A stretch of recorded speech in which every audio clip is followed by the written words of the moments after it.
Yes, yes, yes. It's there. It's there. It's there. Slides are there. Okay. Slides are there for Yes. presentation. Yes, sir. Yes, sir. Absolutely.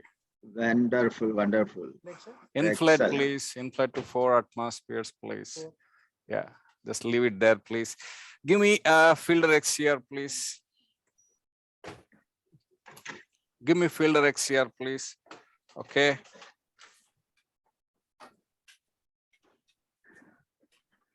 Give me filter X here, please.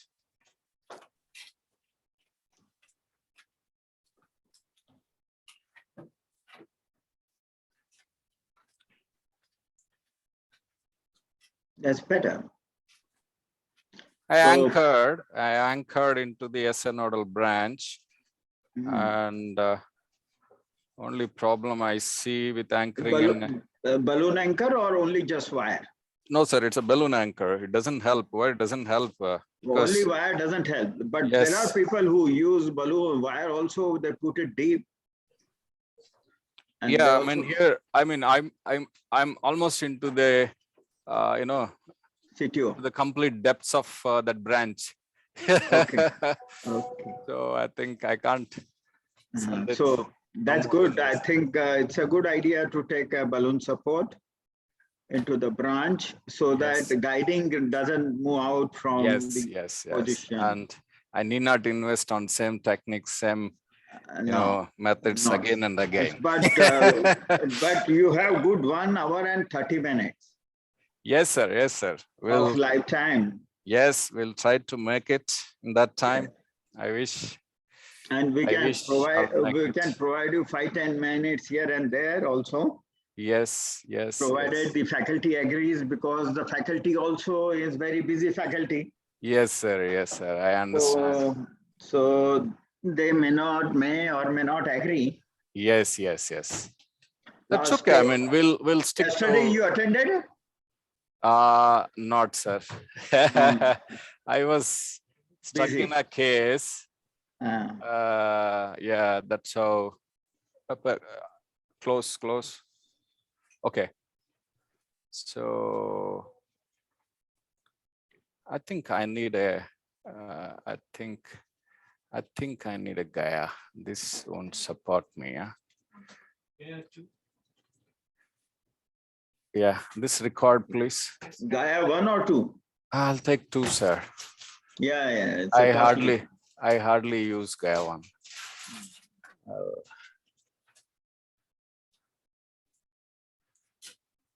think this one go. I think this one go. I thought of tracking this micro channel, but I don't see any channel there, because for me the PPT is there. So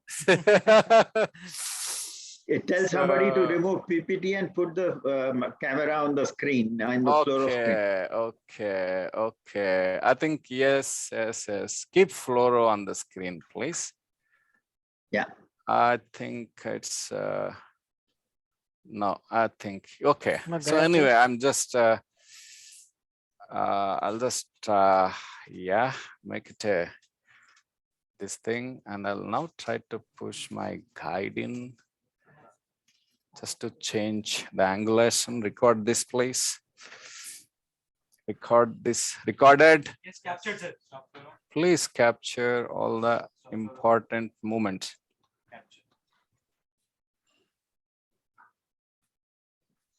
I think it won't work. I definitely think it won't work. Give me Gaia, please. Gaia 2, sir? Yes. Ready, sir? That's a good idea. That take a tactile feel of the proximal cap, and then according. And also you mark your proximal cap. I'm marking.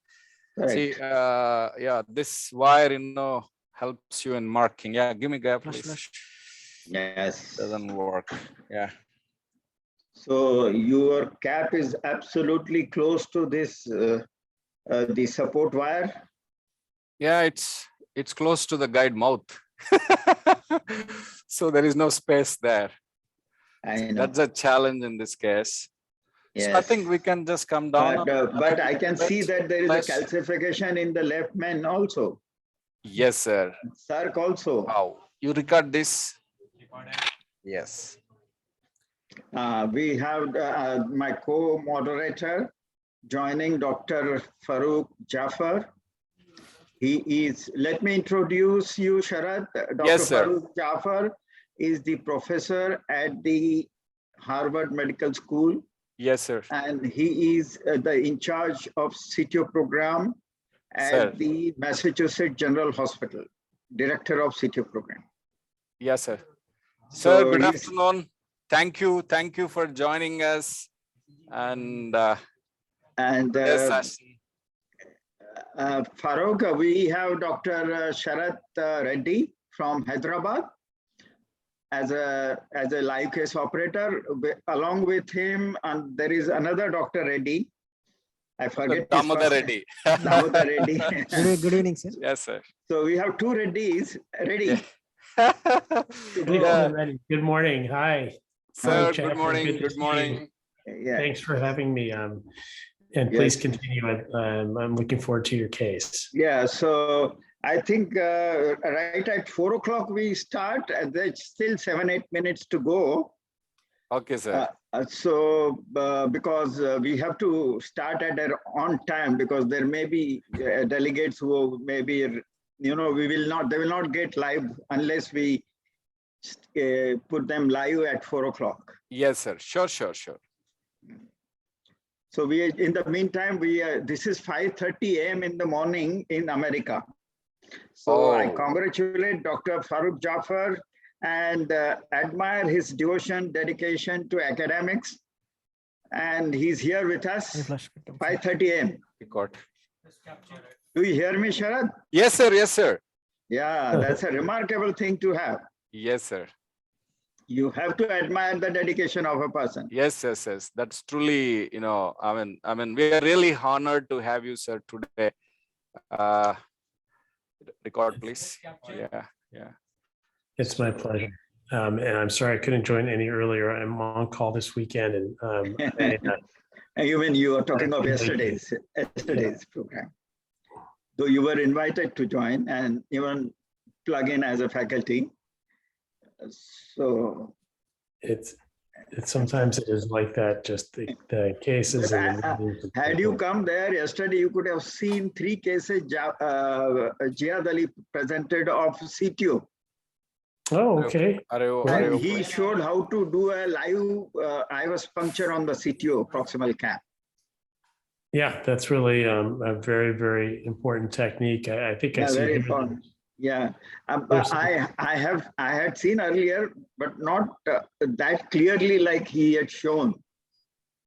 He showed it very clearly. It's a very important way to resolve proximal cap ambiguity is through IVUS guidance at multiple stages. Yes. When there's a large side range. And let me tell you few things about Sharath. Sharath is a chief CTO and structural operator. And the director of the chief CTO at Medicover Hospital in Hyderabad. He's a proctor for CTO program, and he does crossbows and stingray. Proctor. He's also a proctor for Boston. And then give me and stingray. Oh, that's great. Yes. Give me San Blue fast, Caravel 150 with Renato. Yes.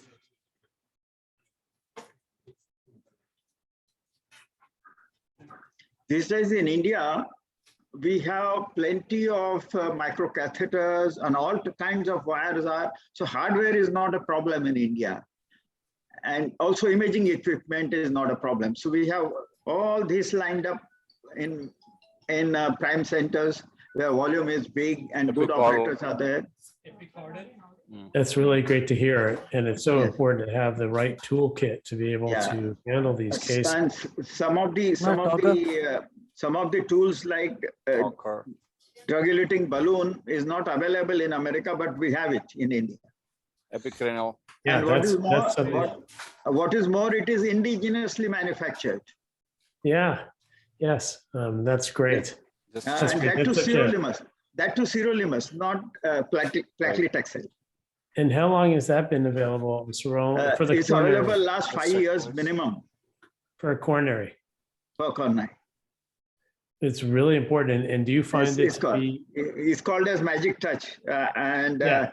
Yep. and it's very popular in Europe and in India and of course Southeast Asia and of course the Gulf countries.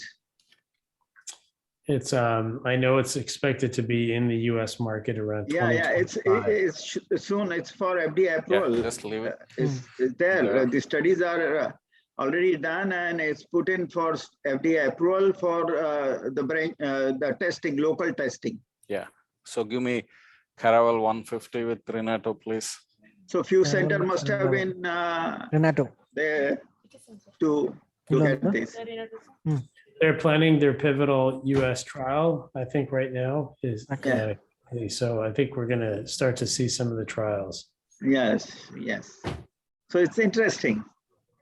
Yeah, it's very helpful. When do you tend to use it? And have you been using it in any of the CTOs? Yeah. We've been using it last 5 years regularly, and it's wonderful, particularly if you have a complex bifurcation in the LMCA, two-stent strategy and circumflex coming back. And that is where we find it very useful. Reference AP cranial. After doing cutting balloon, of course, because we have to modify the plaque in ISR and then use the dilating balloon. Right, that's a really important in total occlusion work. Sometimes there are also the outflow issue, right, with distal diffuse small disease in the distal LAD, for example. Come to Epical, please. Yeah, small vessels, and the studies have shown in small vessel stent versus dilating balloon results are identical. Pressure, left system. Good pressure, sir. And also there are study in the RCT done on 300 cases of ISR in LCX. And 150 in drug-eluting balloon arm and 150 cases in the DS arm. And in fact, drug-eluting balloon gives better results, better than the stent. For small vessel? No, the circ ostium. Circ ostium. Okay. Yes. These are 300 cases of circ ostium. Just record. Has that been published? Yeah, I think it's in JAC. It's in JAC. Okay, I think, or European Heart Journal, one of the two. Okay, yeah, super important. The circ ostium is really vexing. Yeah. Yesterday, Shripal Bangalore, our data man, he presented yesterday very elusive talk on the provisional versus the EDS, I mean elective double stenting in LMCA PCI. And excellent data comparing the data introducer. of Introducer, another introducer. decay crush versus Give another introducer. other techniques, and very good study. 5 years follow.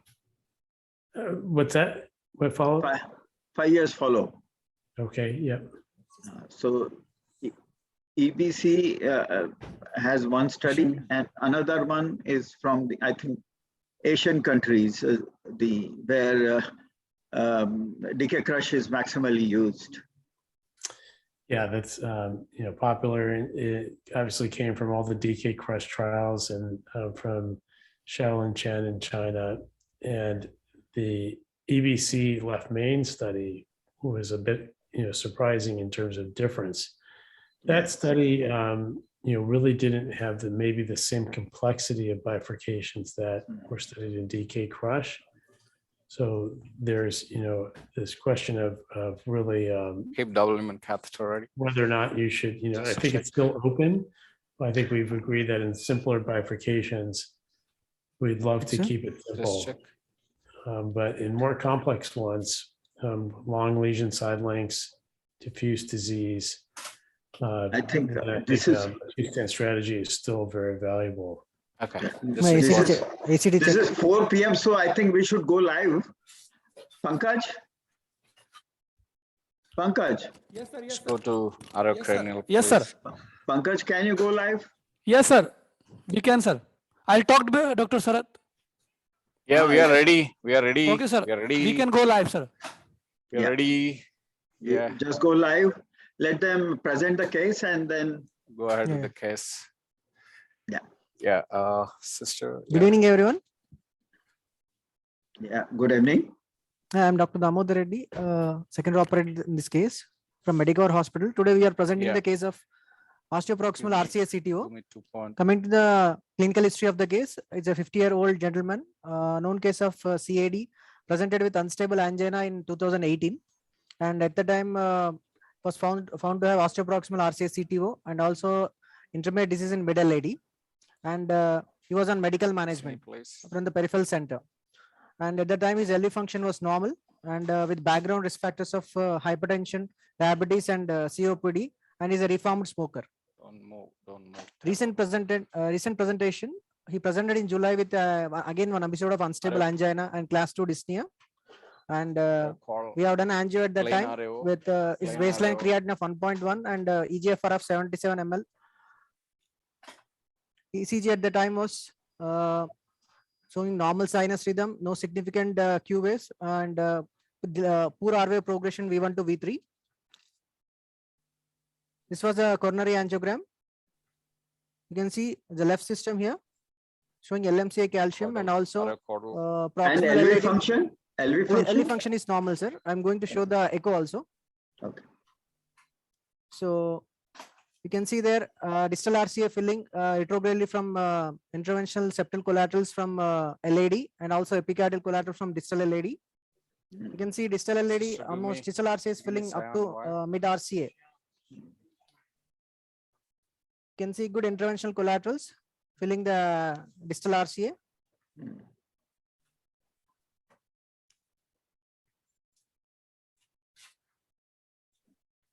This is the right system. You can see it's osteoproximal total occlusion, Hmm. and with the side branch, the synodal artery.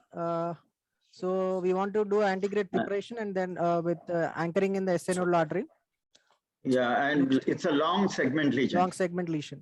Long and the- segment CTO, but luckily there is no disease in the distal RCA, which is seen through Well, the There retrograde is a plaque shoots. actually. There is a plaque. There is a I'm plaque there. sitting. Yes, yes, yes. So this is We'll his see echo. once. Echo showing good LV function, no RWMI. Hmm. All valves are normal. Okay.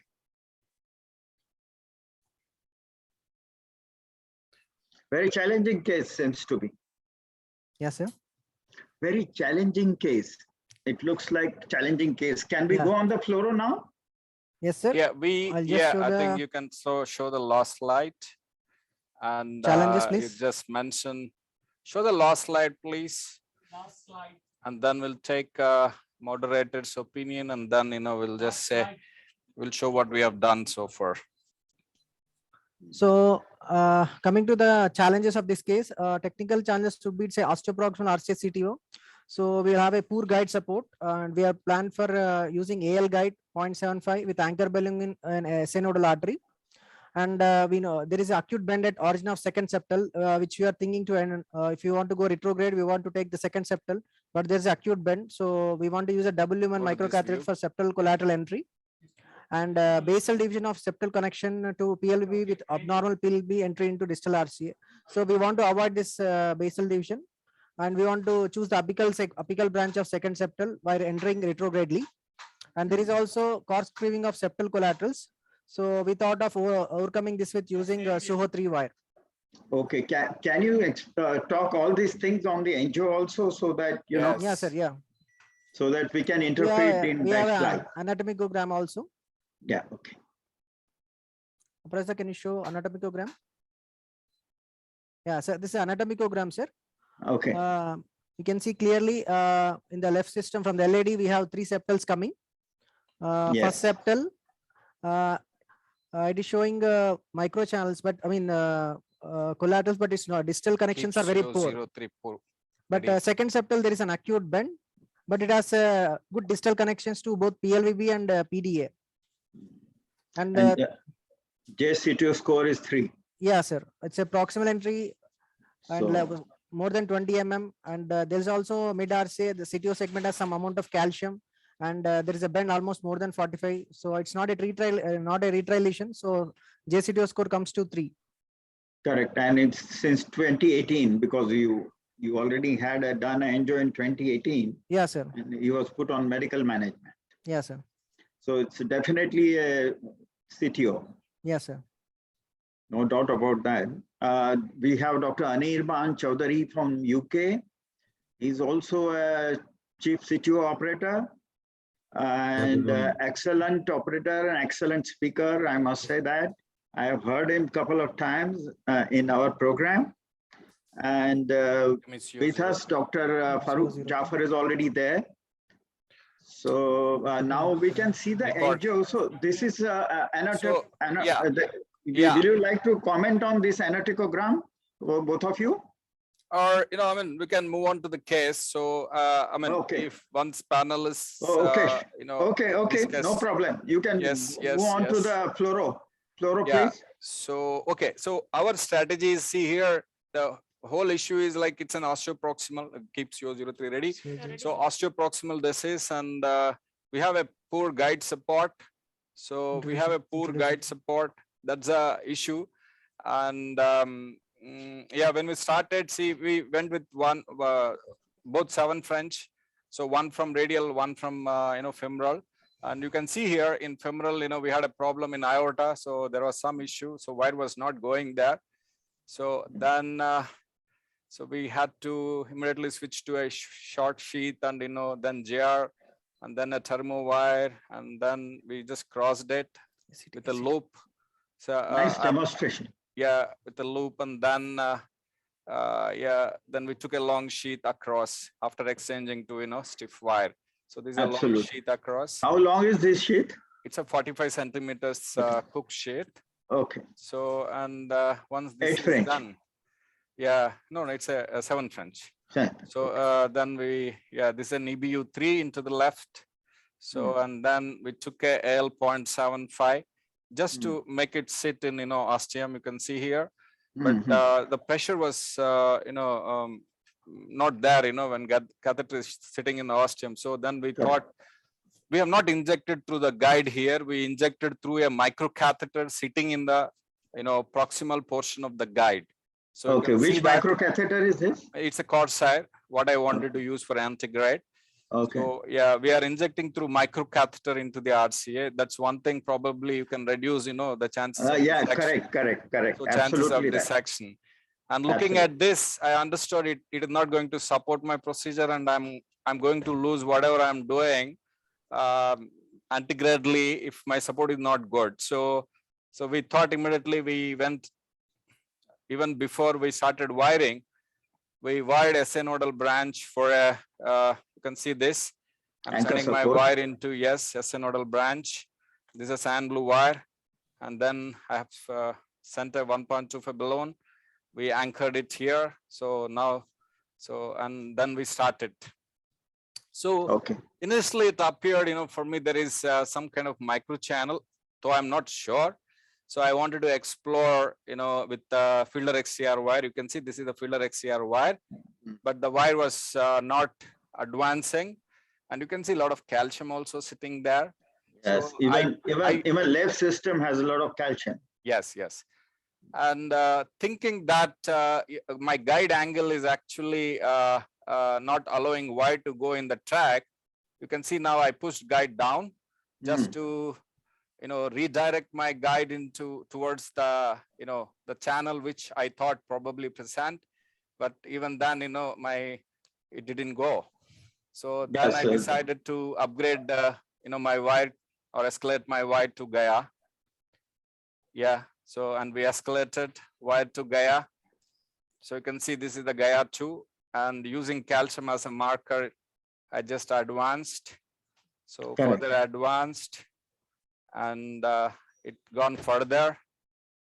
It appeared as if I am in, the vessel architecture, but you can see here. So it looks like subintimal.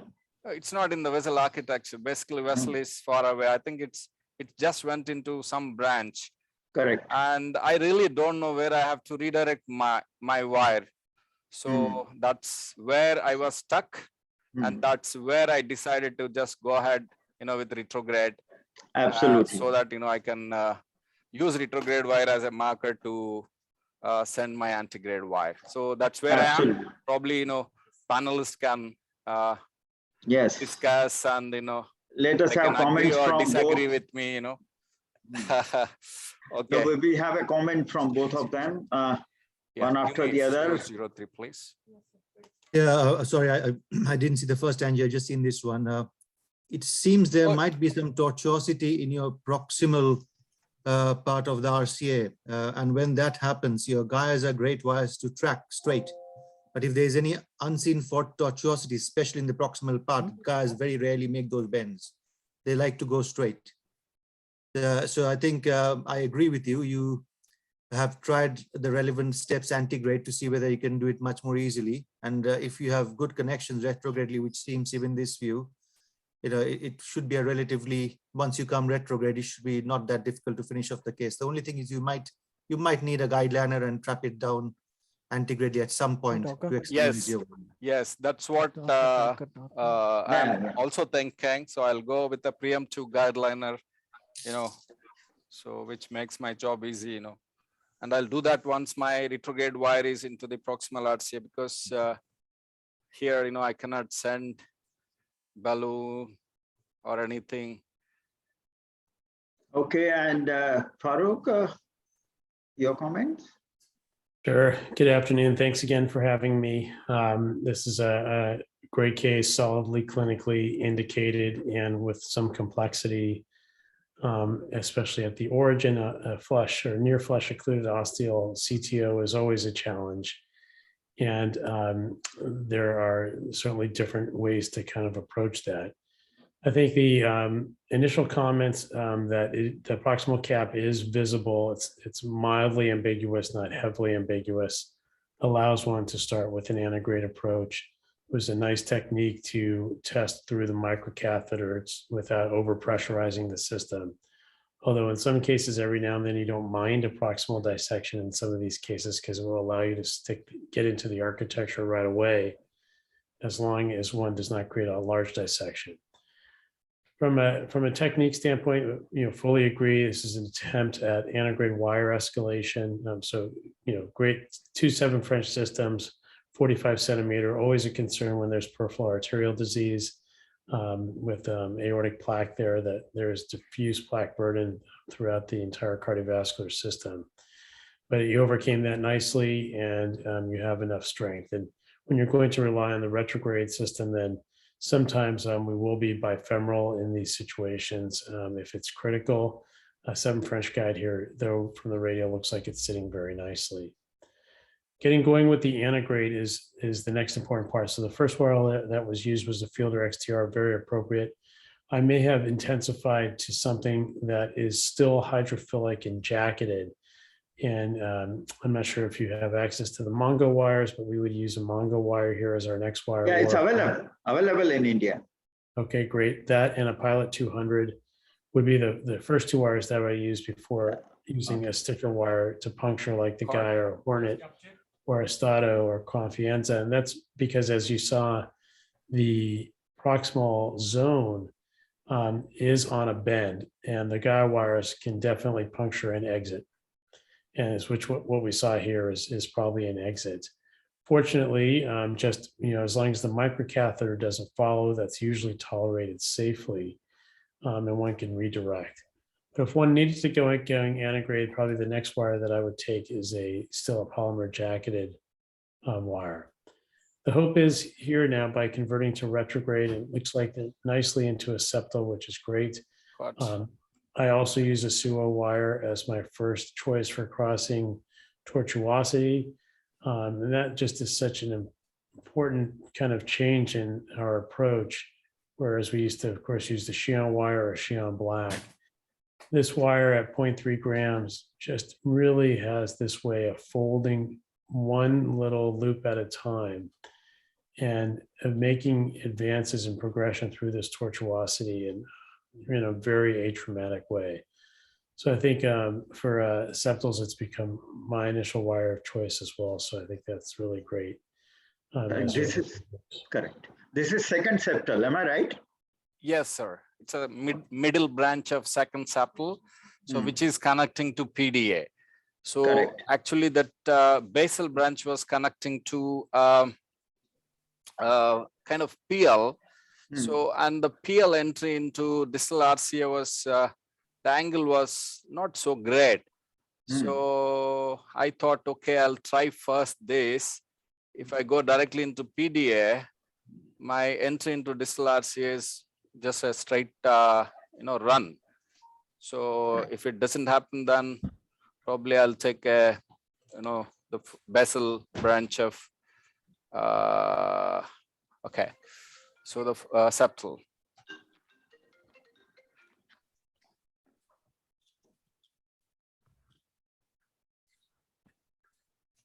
What's another advantage of the I retrograde think right approach we are not here able to take reference. Don't take Yeah. from Okay. from this. is the recognition that there are 3 RV marginals that are present and 2 are within the CTO segment. The third one is at the distal cap. And so an antegrade dissection reentry technique, which may be possible and certainly still needs to be considered if retrograde is not feasible, technique has the potential to kind of sever through the marginals. And sometimes that's something to consider with all 3 dominant marginals are going to be impeded. Sometimes there can be a risk for right ventricular injury in rare cases.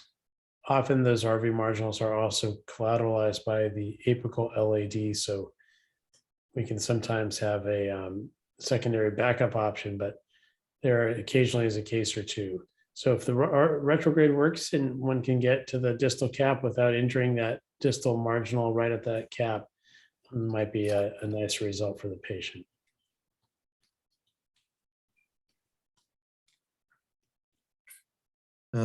Can I just make one safety comment to the operators? I agree that this guy is probably not in a side branch, but it has exited the vessel. And I had a few unpleasant surprises when I leave the guys in these positions because the body is relatively stiff. It tends to make the hole bigger. So nowadays, if I don't think the guy is in the right place, I don't leave it. Because by the time I come retrograde and have an antegrade puff, I find there's a hole, which doesn't happen with the softer wires. Thank you. I've come back. Thank you for the suggestion.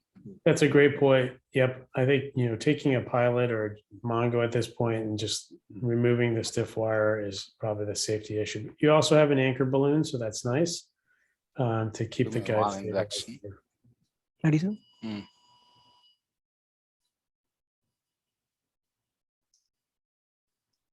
Yeah.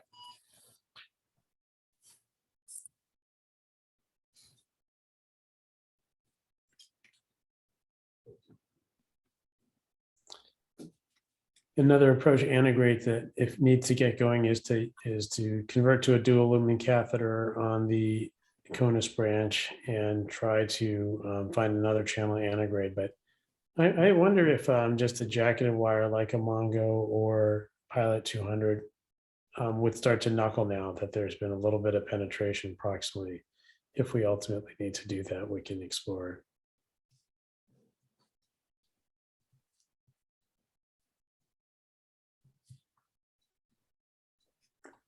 There are a lot of loops here. So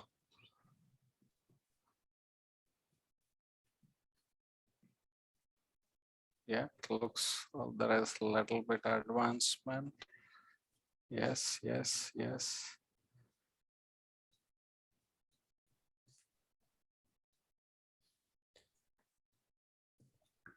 think I'll take a little bit microcatheter support.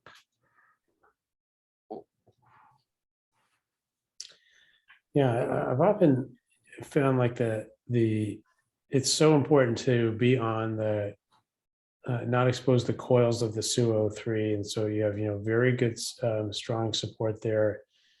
Often the wire will find its way with just a little bit of support as you're doing, and just a lot of spinning without a lot of forward push, and you're making very nice progress there.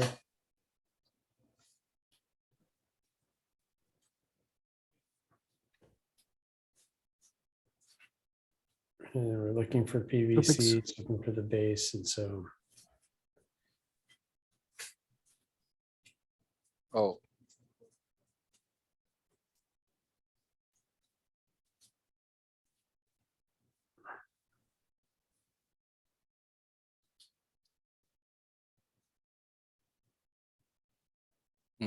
I think so I have to take a different track.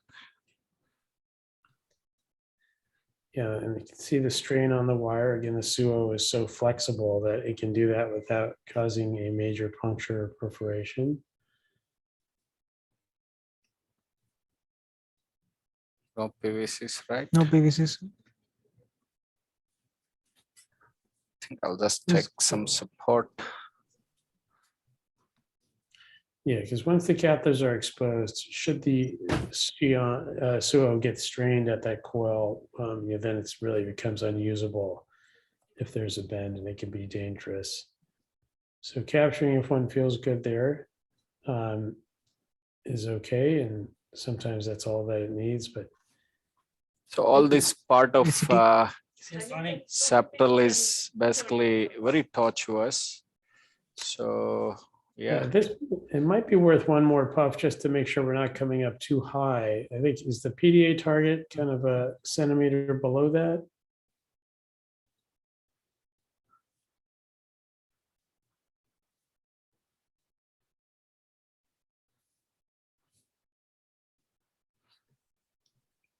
let me check.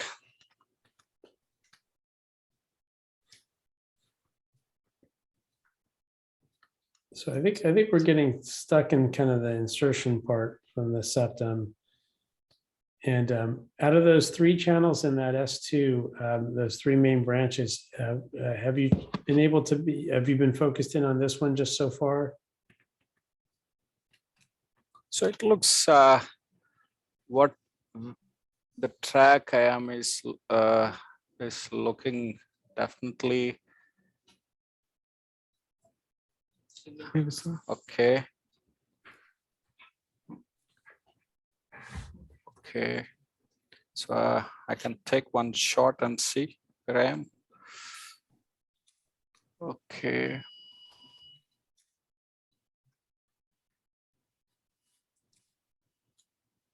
Yeah, it looks we are. It looks we are.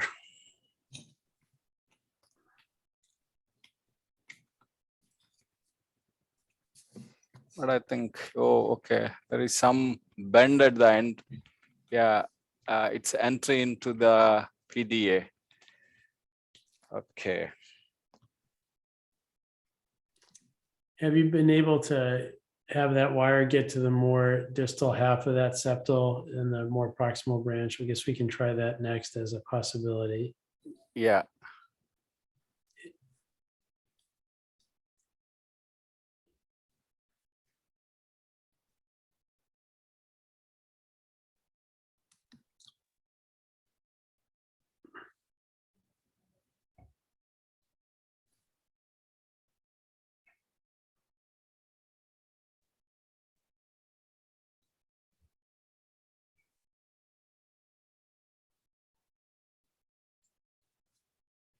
It's not that.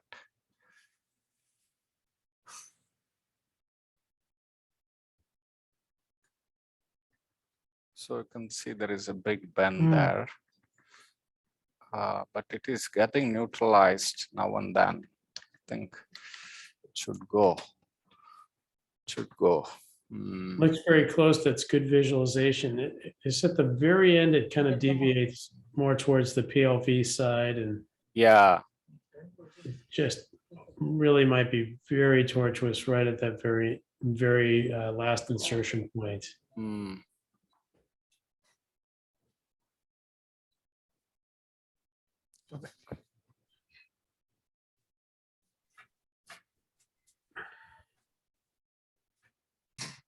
I'll try for another couple of minutes. Otherwise, I'll move on to the next branch. Yeah, I think that's a good way to go, and exploring it. As you know, of course, when it goes, it's usually fairly fast, and so I think you have other good options here. And I agree. I don't think I would take a Xi'an black yet in this one, just to avoid introducing a perforation in the septum. And so I might, have a low threshold to try the more distal septal branch more proximally. In this S2, looks like it also had good connections, maybe a little more robust than the intermediate branch that you're in.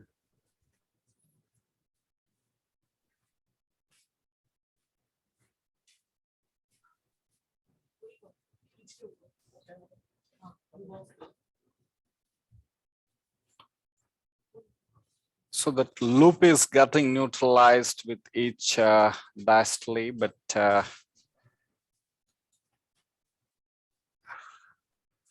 think because of too many loops, my wire is also not getting any support to get across the loop. Yeah. Very high frequency at that point. And I think if it would have gone, it probably would have gone by this time. By this time.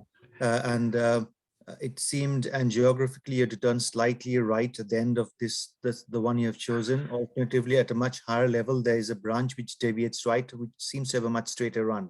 Yes. It's you have got your guide catheter, your microcatheter where it should be. You have spent enough time.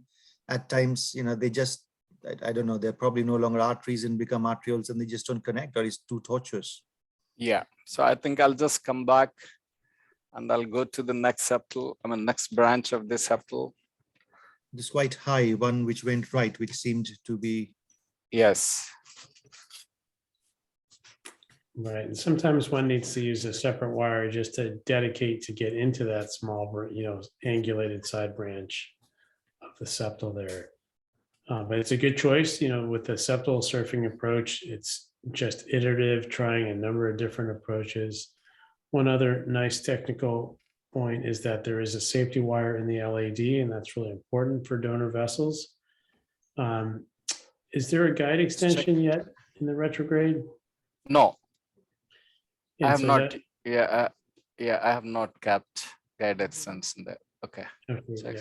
Sometimes, especially for radial cases, one might consider that. And if one senses there's a lot of tortuosity and it's going to be difficult to slide the microcatheter through, then that also can be used up front. Give me. You have got a branch left and right. I guess whichever it takes, I'm taking apical branch. I'm taking apical branch. I think that'd be preferred. Yeah, because that's going into PDA. The one towards left, or towards the base of the heart, is going into PLVB, and whose angle of entry is bit haywire.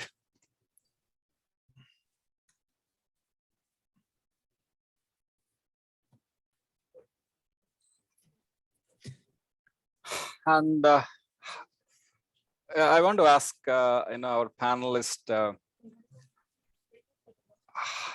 so how much time generally you try each collateral? Yeah, I'm sure time is not the only criteria, but when we try more collaterals, I think, just check please. Just hanging on to one collateral. Yeah, that looks the right one. Yeah, I guess it all depends upon, everyone is different. You see operators who go through septals essentially in seconds. And and they do a very good job. And you think, how did it go that quickly through that septal or collateral?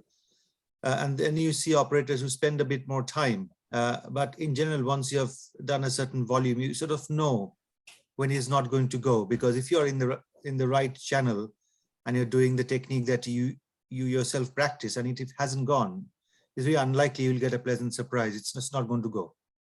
Yeah, So I would say another CO03, please. so. Once you are in the 003. branch, once you're in the branch that you were in before, I think if you're not through in 30 seconds to a minute, I don't think you'll go through. That is right. And as you try more and more collaterals, yes, of course, your success increases, success of crossing, as well as, the procedure time also comes down. That's what I felt over a period of last 3 years. So rather than hanging on to one collateral, so it's better to move, better to know when to stop exploring that collateral.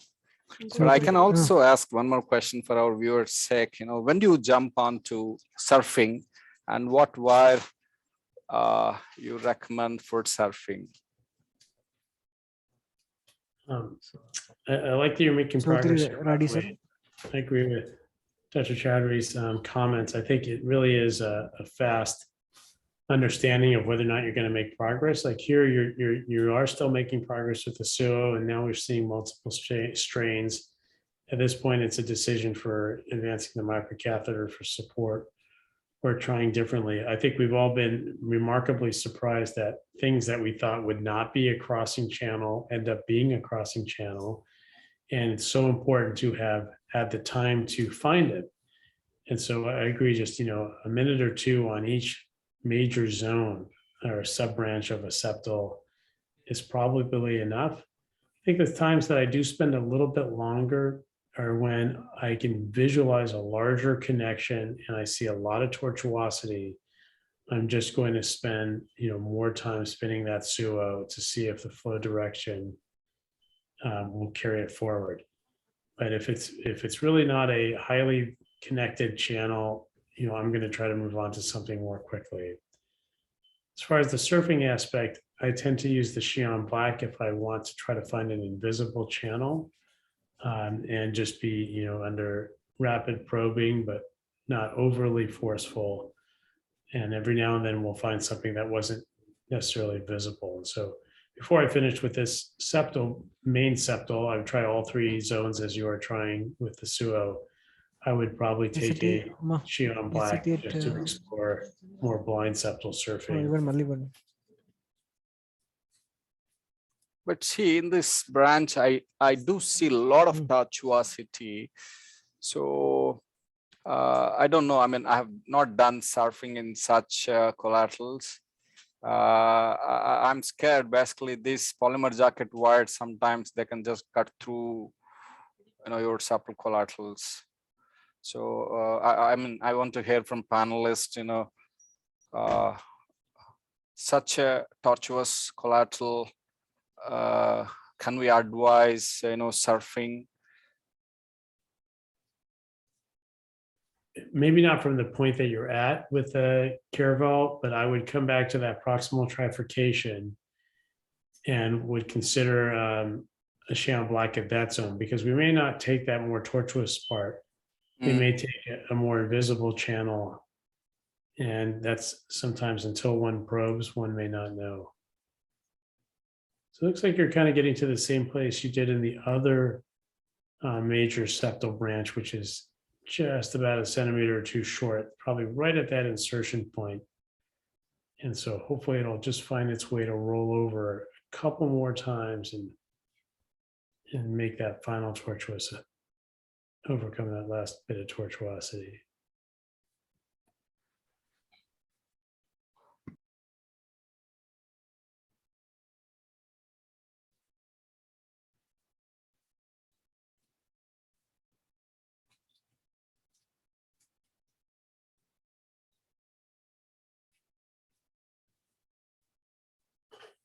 Bring that into view, please.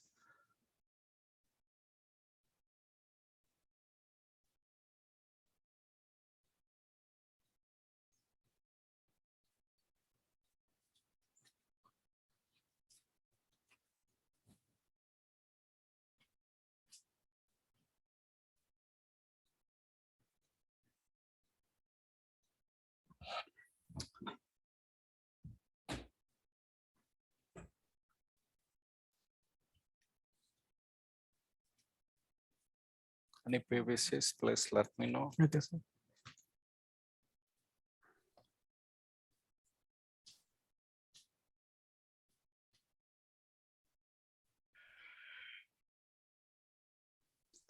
It's like there's just, at least a note, there's a very mild pulses, very mild.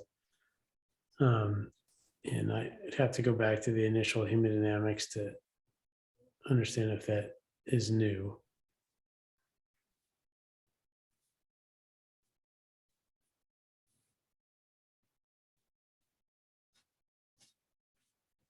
Yeah, I mean, just for the participants and everyone, just for discussion, you'll find operators tend to, over time, develop a degree of familiarity of certain wires, and they try it as their first line or the preferred one. So the wire which is being used is a Suo wire, and we heard the discussion regarding keeping the microcatheter always on the radio opaque bit because of the design of the wire, and it's very soft tip. So I had tried Scion blacks and then Suos, and for septals I've gone back to Scion, and that is usually nowadays my first preferred wire. It doesn't need to be the correct one. It's, I guess, you get comfortable with certain techniques that you personally use. So if it's an epicardial collateral, I stick to Suos as the first. If it's septal, I usually go with Scions, because at times I find Scions might lose a bit of the Give me tip Scion wire. by the time it reaches this stage. So, and at this stage, if I get stuck with the Scion around this area, that's where I change to a Suo. But there's no right or wrong, I guess. New As long as you're Suos. So aware. ready, sir. It's ready. Hmm? Ready. New Suo? Yeah. I think it's a nice point. The stiffness is 0.3 versus 0.7, and So- certainly when it's crossed, it's always great to have the Scion wire down rather than the Suo, because it's just going to support microcatheter delivery better. I think it tends to get to that proximal part of the septal, as you say, nicely. And so I think both are, they're similarly designed, hydrophilic, non-jacketed, Act 1 torque, 1-to-1 torque, really nice for folding over. So they're both very nice. I think in larger vessels where the tortuosity is abundant, but it's larger, and you just need flow direction, then a Suo might be better. But in this case, I think a Scion's a great choice as well. I'm just taking that Suo is almost its tip is gone. Sure. So, You use sometimes there's pre-shaped J's for the Suos and Scions, and sometimes they're straight and we make the shape. Do you have a preference for the type of Scion wire or Suo that you would use? Do you like pre-shaped wires? I mean, the Suo comes with a little bend. we do use pre-shaped Yeah. wires as well. Yeah, I think, I go back and forth. I love them on certain aspects, but sometimes I wonder, the septal Sand ready. tortuosity is Scion. really an S curve. It's Scion. actually tortuous.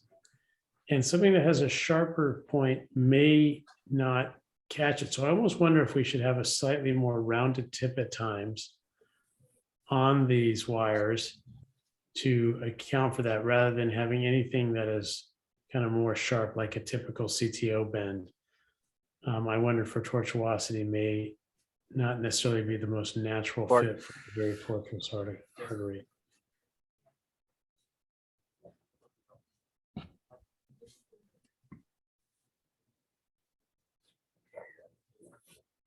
I changed to a new CO03.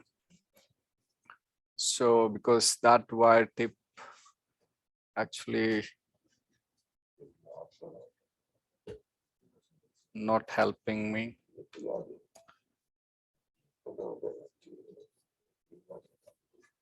Keep Scion ready again. ACT.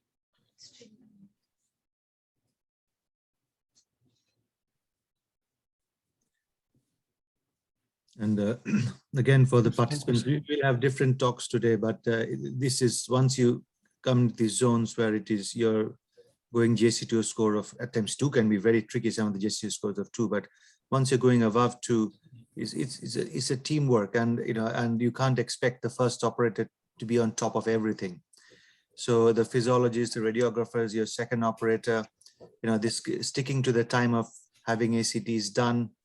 If something's wrong with the ECGs or pressure trace, all these are very, very important basic setups, because at times you technically have a success, but then something else happens and the case becomes a failure. Your donor vessel pressure trace, your, here obviously the CTO vessel, the pressure trace. What is happening, Mithilesh?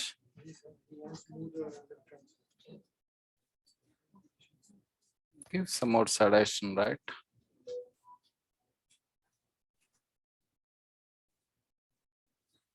I think you probably have to turn a bit left of the screen, isn't it? yeah, it's entry into the, it's too odd actually. Yeah.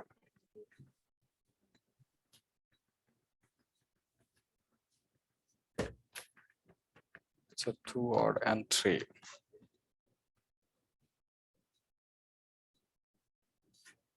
This is your previous one, yeah.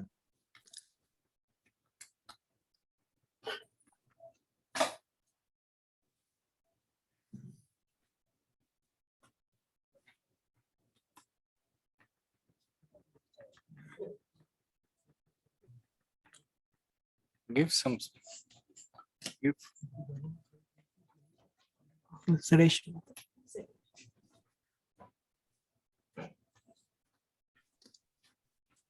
And has to another go piece, straight down. yeah. I think that's the direction if it takes it. Yes. Oh, just going there.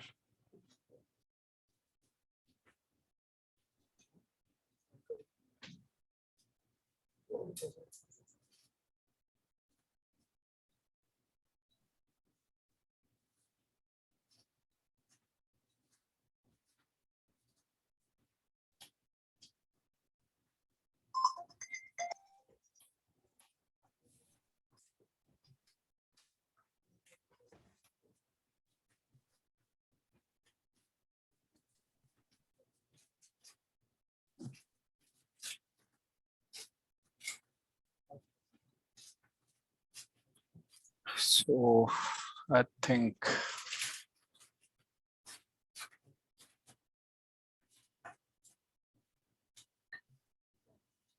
Almost there. Just direction is switched.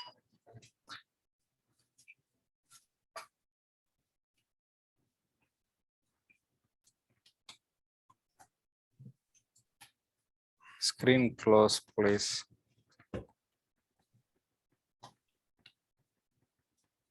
So there is a significant bend there.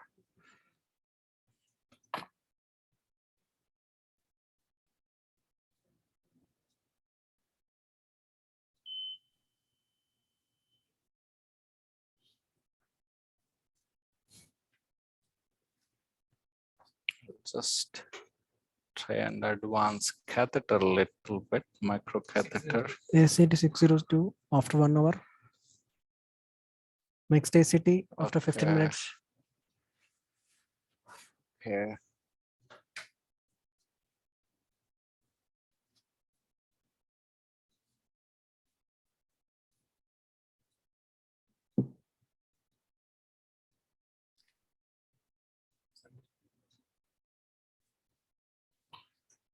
I think even this.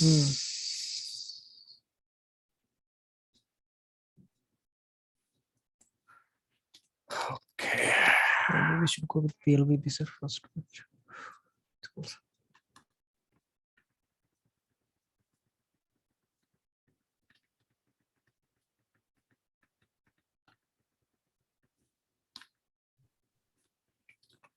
Looks we are almost there, but I think there is a big bend.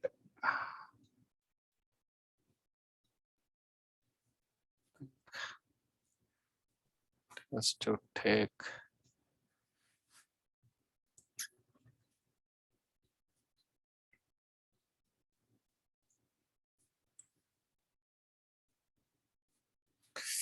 Yeah, give me Sion. Yes, so we have a situation where you think from technology perspective, you have the right wire in the right place. And this is a wire which you should normally use to get around this bend, but it obviously is not doing the job for whatever reason. And you just use a slightly different technology. Obviously, it's still very similar. And at times you have surprises. And so, different types of wire properties at times solves a particular problem, and it doesn't always follow logic. I'm also taking a bit more angle. So because there is an acute bend sitting there. So maybe you can consider slightly getting a macro catheter back so the wire has a slightly, a bit of a run before it hits all those bends. Okay. By little bit, I mean little bit, not. Because it's all completely tortuous. So yes, I'm going very slow. I don't want to. Ooh. Yeah, give me torquer.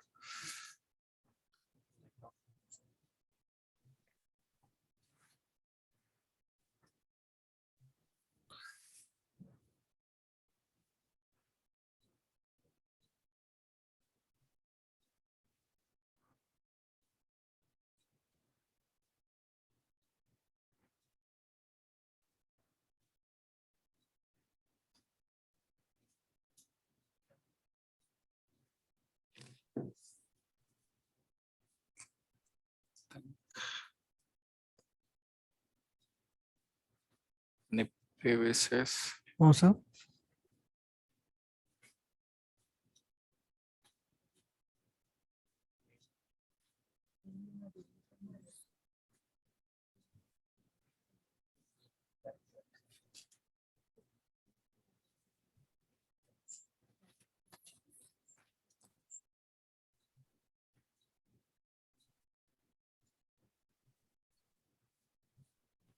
Stable ECG and pressures.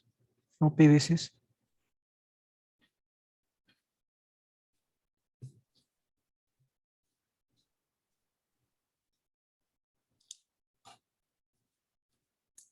That's where it is.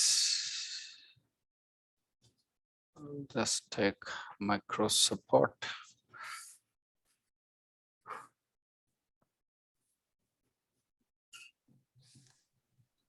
I think this is where both the wires are struck. Yeah.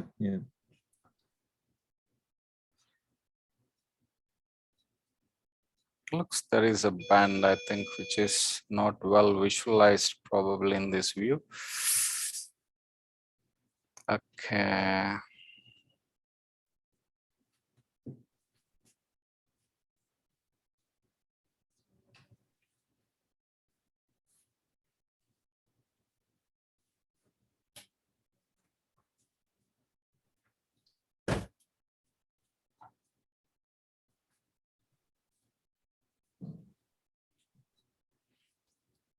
I'll just take a little bit further microcatheter support because that bend is also not allowing.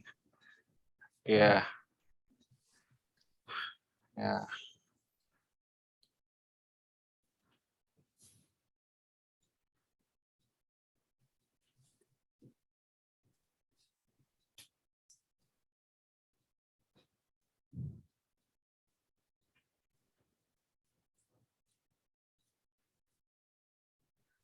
So Dr. Bang or Dr. Jaffer, obviously I missed the first couple of shots. Was there an apical option? Apical was it? Yes, there was a collateral, apical collateral was there. Epicardial. Yeah. In addition, there are, a few more distal septals. They're not as robust. I can try even proximal septals. So Yeah, I think this is really, proximal branches of, same septal. I think this is the stage of the case where you try to decide, like, are there maybe 4 or 5 other options in the LAD that I want to try, and will I have the time to do that? And that's really where, that art comes in, to abandon a current septal strategy where you've made some progress, but it's not easily going, to make sure that you try the range of possibilities that are out there, again, because of the unexpected connect. I think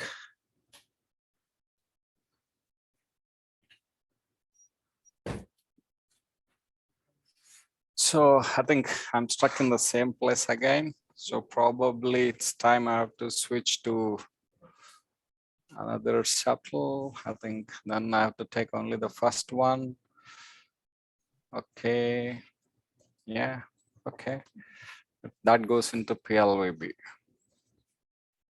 Oh, there is another branch here, probably, which I can try. And your safety wire is in several septals.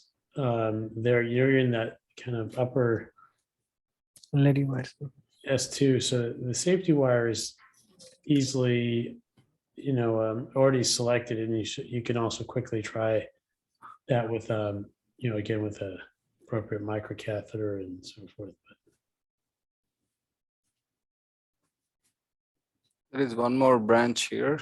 I just want to try that branch.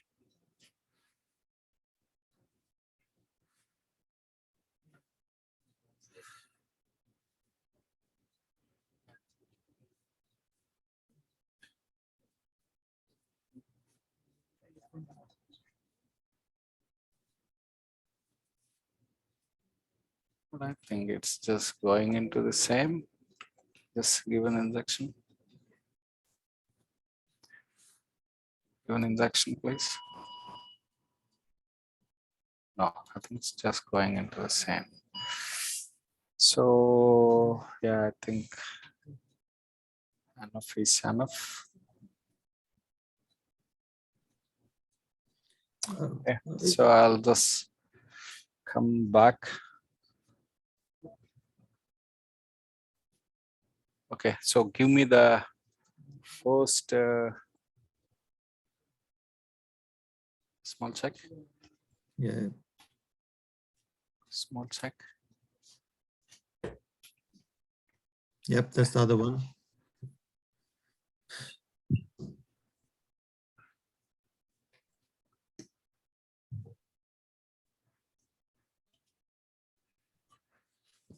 Keep that second. So second show ready. You're ready, please. Second show were.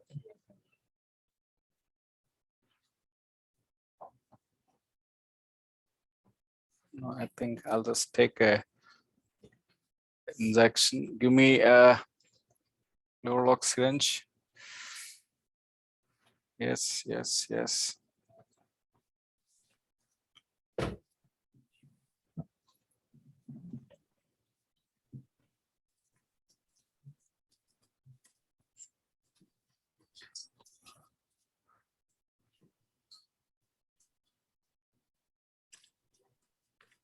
Yeah, this looks pretty good, but just give me epicranial ones. Hello, cranial, hello, cranial, please. After crossing. See, this is the septal, which I didn't want to take first because of its angulation, but I think it looks okay. Yeah, give me. Yes. Come back to cranial, please. I agree. It's worthwhile. And again, this is, it's into the PLV, but there's at least a decent amount of space where the wire will be able to come into the distal cap. Second. Can even keep Sion also ready. Yeah, ready.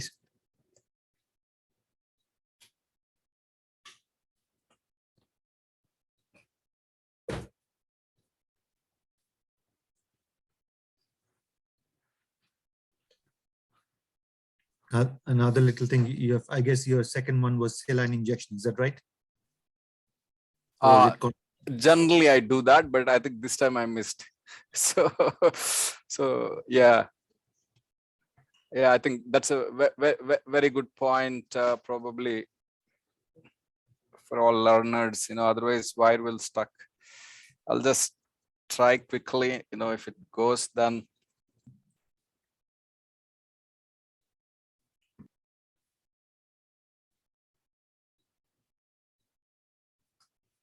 I took again CO03 here because there are a lot of loops.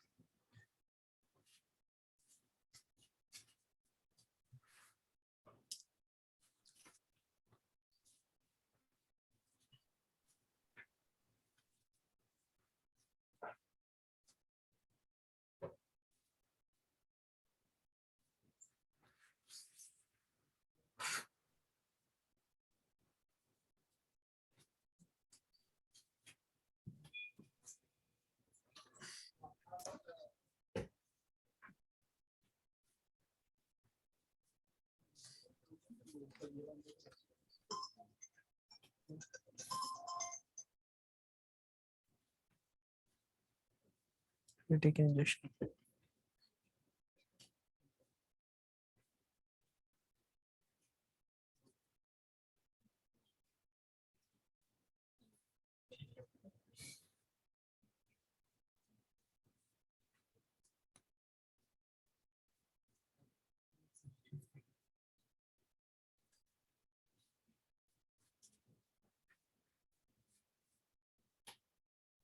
Give me Sion. No, Sayan's ready, sir.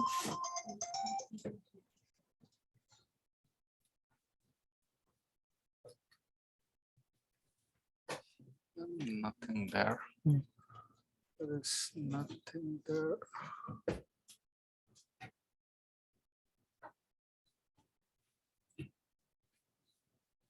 Yes.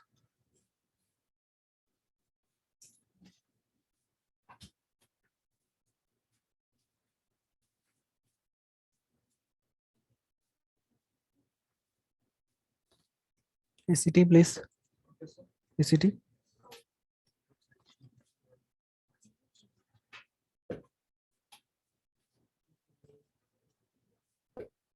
Let me advance.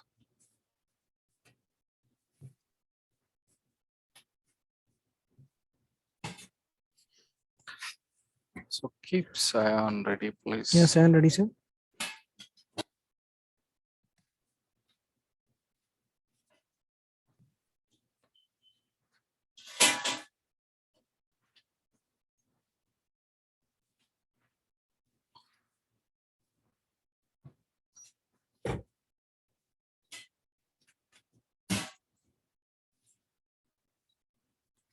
Oh shit.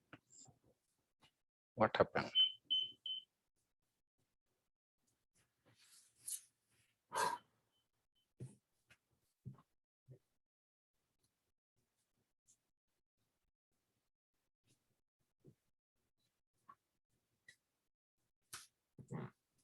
Give me Sion.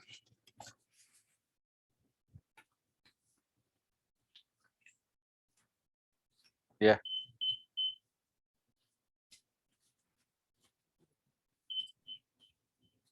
In fact, as you said, my wire is literally stuck to the catheter.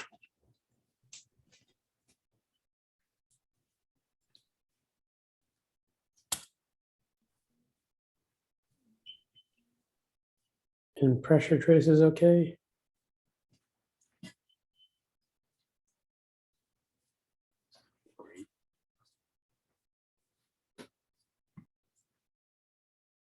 It's fine.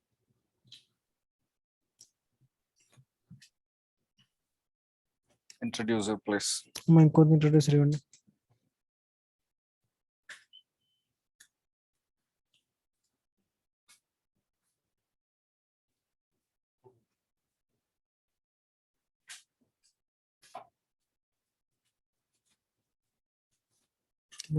Introducer.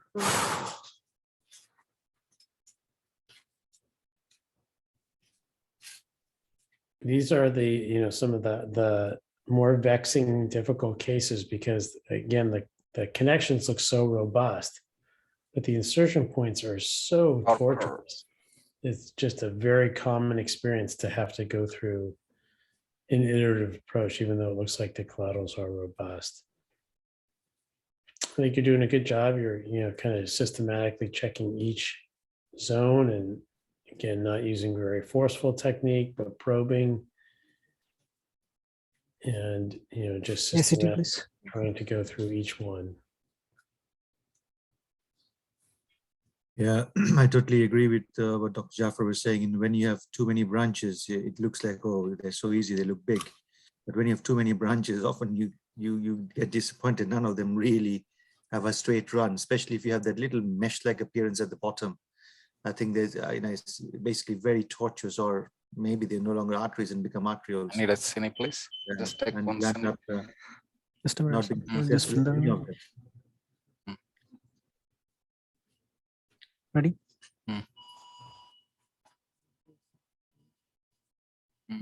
I want to go to distal one.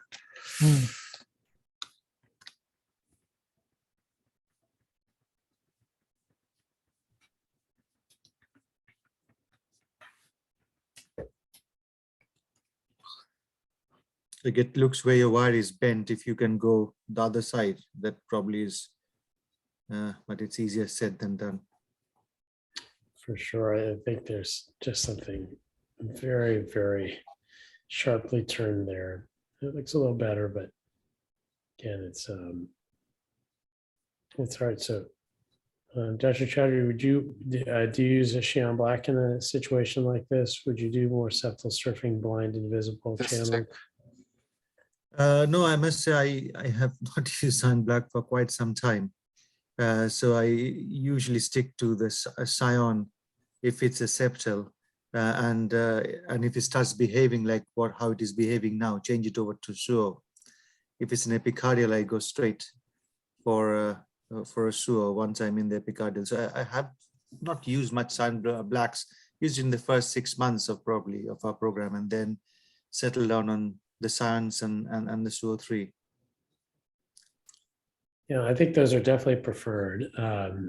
In the way that you're suggesting is totally reasonable. I think before I give up on a septal, I will try the Xi'an black in certain zones just to see some progress here. So I'm not really a septal surfer, to be honest. I never, you all have your personalities and your techniques. Crossing a septal from right to left or left to right in 5 seconds is not something I usually try. So I guess it depends upon the technique that you see when you're being trained or one of your colleagues are doing, and you think it's reproducible. Somehow I felt in my skill set that wasn't reproducible. But at times epicardials, you cross in 10 seconds. So, and that's the wire doing it rather than I would say me doing it. And it's the same technique being followed, and the wire at times crosses in 10 seconds. But I've never tried to cross a septal in 5-10 seconds. I think that was the historical approach, and I think that is probably not an ideal situation to start. In a Xi'an black can definitely cause more exits. So rather than risking septal hematoma early, I usually don't start with that. But there have been a few cases where just really the standard hydrophilic wires, Suos, Xi'an, did not cross, but an unexpected cross happened, and it can be relatively, quick. You do have to have a little more care just because it is more likely to exit.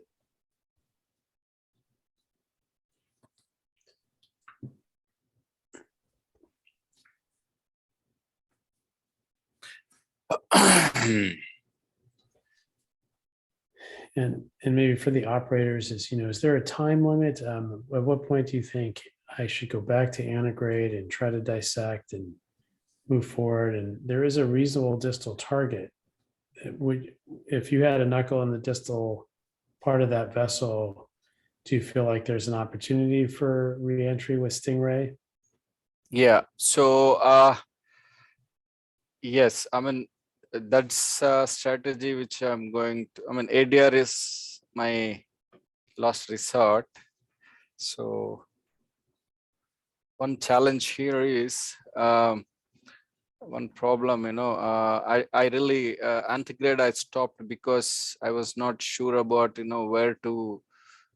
how to where to advance, because the course I don't have a clarity on the course of the vessel.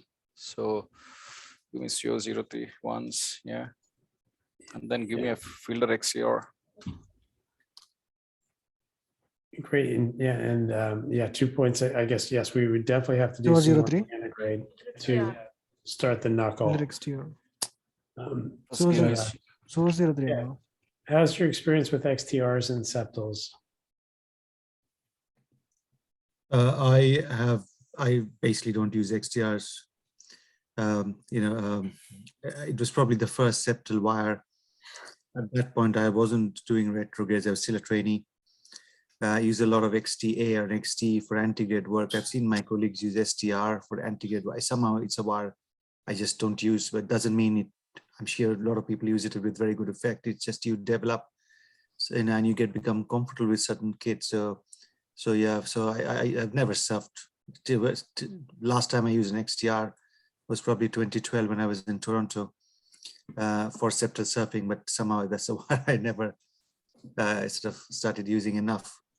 So it's a wire I have very little experience with. If I do open it nowadays, it's essentially for antigrade work, very rarely for non-CTO, very tight calcific, if I could find a passage.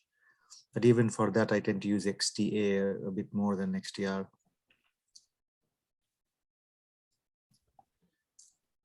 Yeah, in septals, I think it's another kind of backup option. After the initial pseudo Xi'an wires do not work, but I agree. I have not spent a lot of time using the XTRs. Just something that's tapered in a tortuous zone makes me feel like there's a chance for exiting, like the Xi'an black. Yeah, that is one of the reasons, and I was a bit surprised to that it is a tapered wire for a septal surfing. You wouldn't expect that you need that property when you're going through epica septals.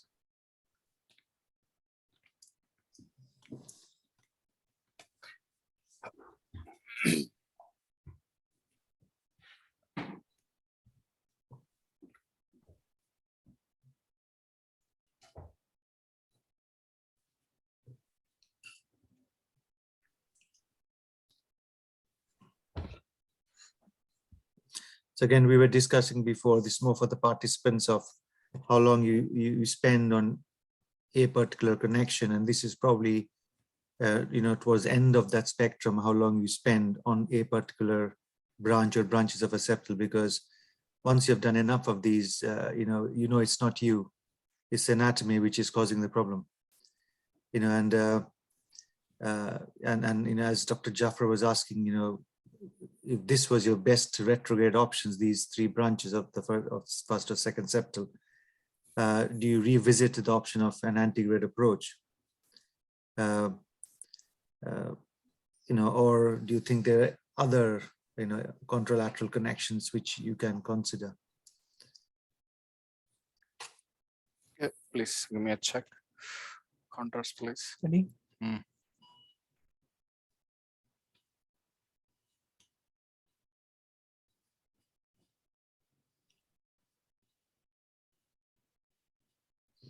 And as an operator, you think, oh, I can see these connections. How come I can't wire them? And that's where the difficulty happens. And most of the times, once you have done, 200 odd CTOs, when you see something which it looks easy and it doesn't work, it's very tempting, and it's really hard to give up as well. But I guess over time you realize that it's not you. Yeah, really great comment, and that is, I think, an evolution in one's experience and technique is to realize that it's really not about you, it's about the artery, it's about the devices. They're just sometimes are not meant to connect. And just moving forward and moving on, because this is a good target zone. And, if we had initially had a knuckle to the distal cap around the corner, we might have considered an upfront ADR strategy. I think that the septal, the retrograde cross is definitely a very valid approach here. This is a high complexity lesion. It's an osteal RCA. But, I think we also recognize that, it's not always going to be possible to get the outcome we want just because of nature. And I would have a low threshold now to choose another septal altogether, or to go back and knuckle immediately proximally using a stiffer hydrophilic wire like the Mongo or Pilot 200. I think, yeah. So when this is not working,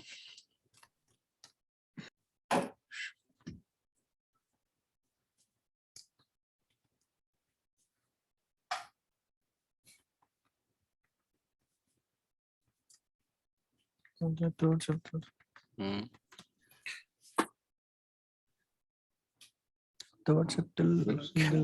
can try that very basal branch once, and then I think I'll go back to my antegrade.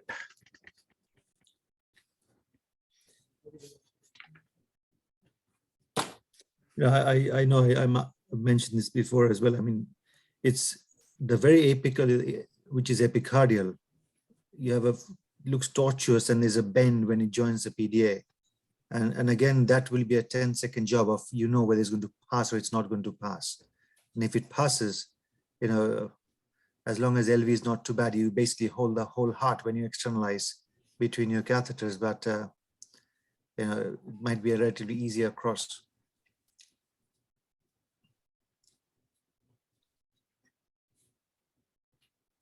Yeah, I think for expert operators who are comfortable, looking at that epicardial might be something, but certainly for the beginnings of my career and even at this stage, I will really deprioritize any form of epicardial collaterals until I've fully exhausted dissection reentry options, antegrade or retrograde through septals. And I also am willing to take, to use this as an investment procedure. If I can get going antegrade, spam to subintimal plaque modification, Take one more. I know that when I come back in 2 months, I'm going to have a much faster approach to the distal cap. And if I don't get ADR successfully done this time because of the length of the case, at least I've resolved that initial resistance at the proximal zone. So I think the epicardial, is, and again, it really depends if people are kind of, high symptomatic they are. But on my first attempt, it's pretty unusual for me to approach an epicardial. But I think that's, also depends on the epicardial and the experience of the operator.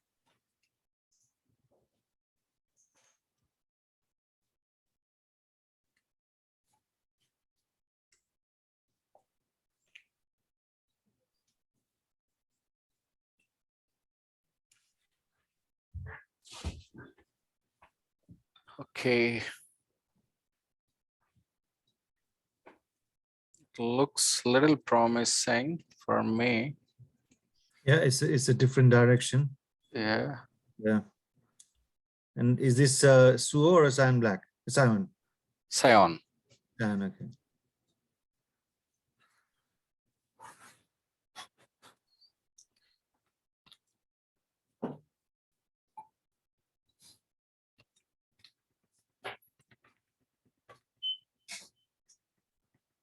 We can see its entry is yes toward.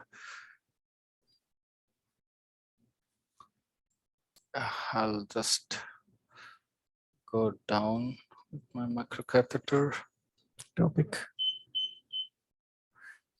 And again, these ectopies, we always keep an eye on them, but guide, please. Show me the guide. You can DMAC. DMAG. DMAG and show me the guide. Hmm. Remove shutters, please. Okay, you can mag a guide. 325 ఇచ్చాను 325 ఇచ్చాను అవును మళ్ళీ ఇచ్చారా ఎందుకు ఇచ్చారు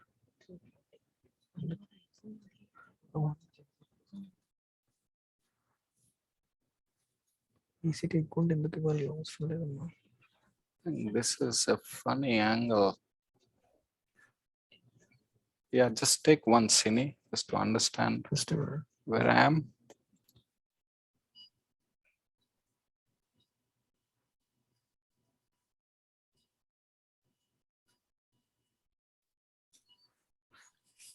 I think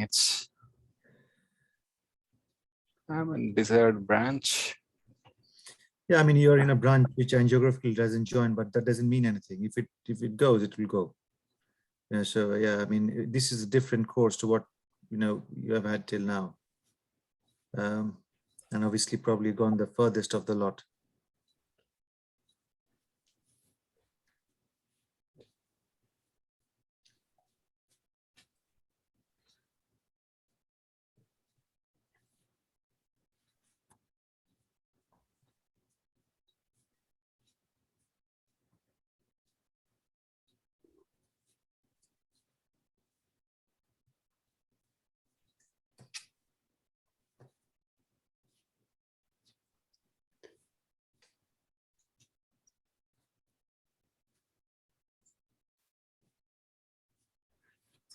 Okay, I think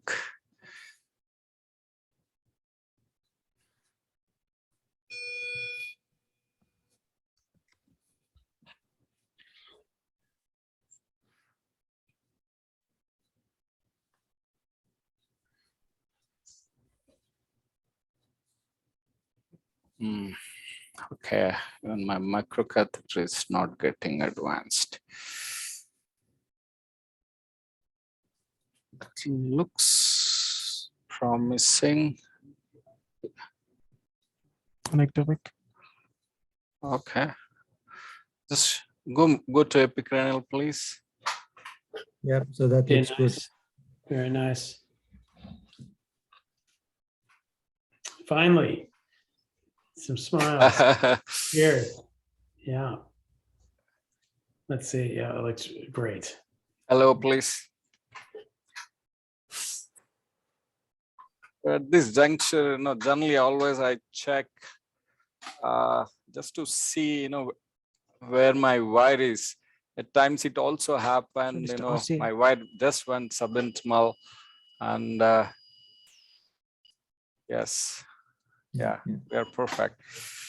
Okay. Yeah, now the challenge is, I have a caravel here, so I don't know. I mean, whether the caravel goes. Come to Ario, please. Yeah, this is where having a guide extender might be needed. Yeah. Keep Corsair also ready, please. Corsair ready. Keep Corsair ready. Don't let these things fall. Okay. So I mean, at this point, I'm just while spinning you're getting the microcatheter down. So different microcatheters have different technologies. At the moment, you have a caravel, which is essentially a plastic tube. So on paper, you should not spin. I've seen people ignoring that and spinning, but it's not designed to spin. It has the lowest crossing profile, and you essentially have to push it through. On paper, keep a trapper balloon ready, and then give me Corsair. Trapper.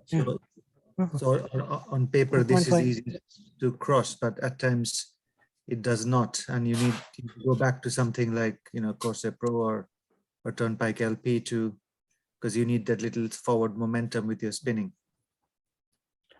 This is not going at all. Right, and that is, in some ways, totally surprised we're going to hit resistance here with such a tortuous septal, and I think a torqueable microcatheter is going to make a lot of sense here. Yes, so I'm going to change Corsair. Yes. Yeah, 150 Corsair. Corsair 150, please. Give me And if Yeah, you trapper. trapper are- on LED. Trapper on Yes, LED. wait. You may need an extension give me- wire. Yeah, at this point, if you are worried about support, it increases your opportunity to have an anti-grade guide extension as well. So, so that will probably give you the maximum support unless you have an anchor balloon option with that other wire. Yeah, so one problem, what I'm anticipating here, in LED, there is a lesion. It's almost like 50 to 60%. So if I take, guideliner across and probably, I may create some kind of ischemia, prolonged ischemia. That's what I'm worried about. Probably, panel can opine about it. I guess you essentially need the support purely to cross and reach the retrograde, and you can keep the guide extension in and out Trapper on. depending upon when you need that support. Okay. Yeah, having the balloon, having a safety wire in the LED is really important in these cases. Again, in case there's trauma to that proximal and mid LED lesion, I don't exactly see where it was. Certainly a guideline or even the proximal ostium of the LED may help with additional delivery. So I would have started this case with a trap in the retrograde, anticipating this was going to be a Corsair Pro, give. second form of limitation. There are also, some other tools. A 1.0 sapphire balloon can be useful for channel dilatation. Yes, sir. That's another option. And sometimes Is we'll there just like- try a 130 Corsair The pressure. to at least Anchor, that- no. Okay, sorry. a little Okay, stronger give me. than a 150. Corsair Pro 150. So And I'm then- taking Corsair Pro 150. So I'll just, I Yeah, think that's No, a good call. And there is an Trapper- if you anchor. have the- trapper is there's on. the- Trapper is on. I think there's two flavors, the XS and the regular Corsair Pro. So, Dr. Bang and Dr. Reddy, do you have trap liners available in India? No, it's not available. Give me Dragos. It's not available. Okay. When that becomes available, that'll be a nice accelerate to help with some of these cases, but it's certainly fine to use any kind of guide extender here and trap behind it. What's a SCP? Yes, out. Yes. Yeah, remove trapper. Trapper off. So once you have reached this position, you as PCT an 484. operator, you expect to finish the case. You'll be very disappointed if you can't finish the case because once you get access to the distal vessel, it's not the longest of CTOs. And once you're at the distal cap, you expect it, your relevant wire to go from the distal cap to the proximal cap. So as an operator, you definitely back yourself to finish this case now. And, even if one does not, not able to cross this, then, you have the advantage of having a marker wire in your distal right and retrying again antegrade, knowing that you can stick on the wire is very helpful for, especially if you're able to get going antegrade, then even a parallel wire technique becomes possible, with good confidence, knowing you're going to be in the architecture because you have a marker wire, you know where to go. So there's lots of good things, even if this, is still struggling to cross. I don't think I would give it up. I would leave it as a marker wire, return to antegrade, and see if I can parallel wire in or just standard ADR Stingray.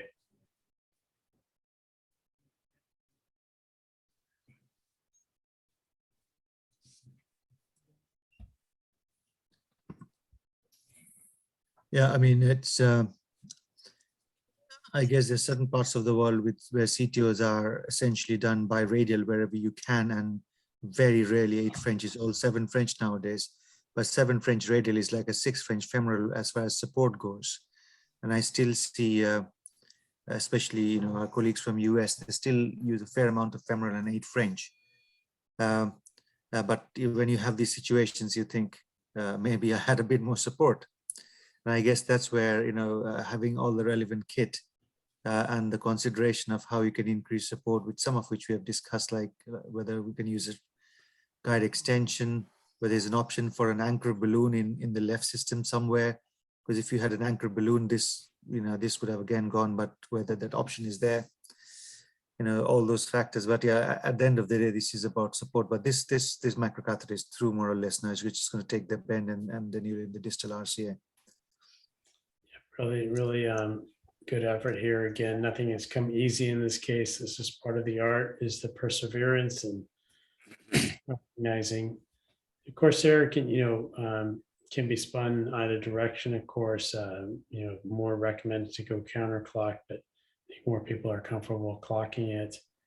And as long as it's moving every few turns, and one can keep going, one has to be cognizant that there is not a lack of progress, because that can certainly lead to seizing on the wire, which of course is never a good feeling when that happens. I'm just pushing the wire into RV branch to garner some support and some pushability to my crosshair. Absolutely. Making progress.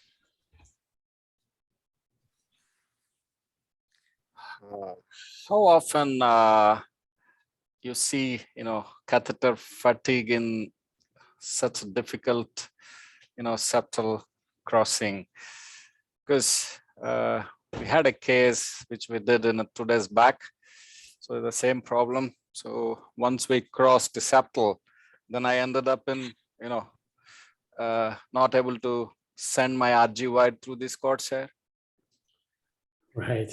It just went into fatigue, and nothing was going inside. Yeah, it happens.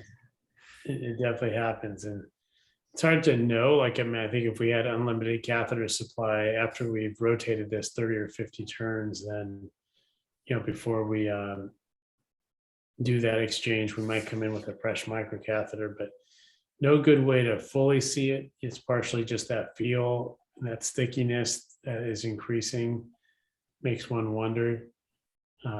Here, I think this is now the most tortuous zone that you had to get into. It was the hardest part to cross. And so there might be something very sharp right there.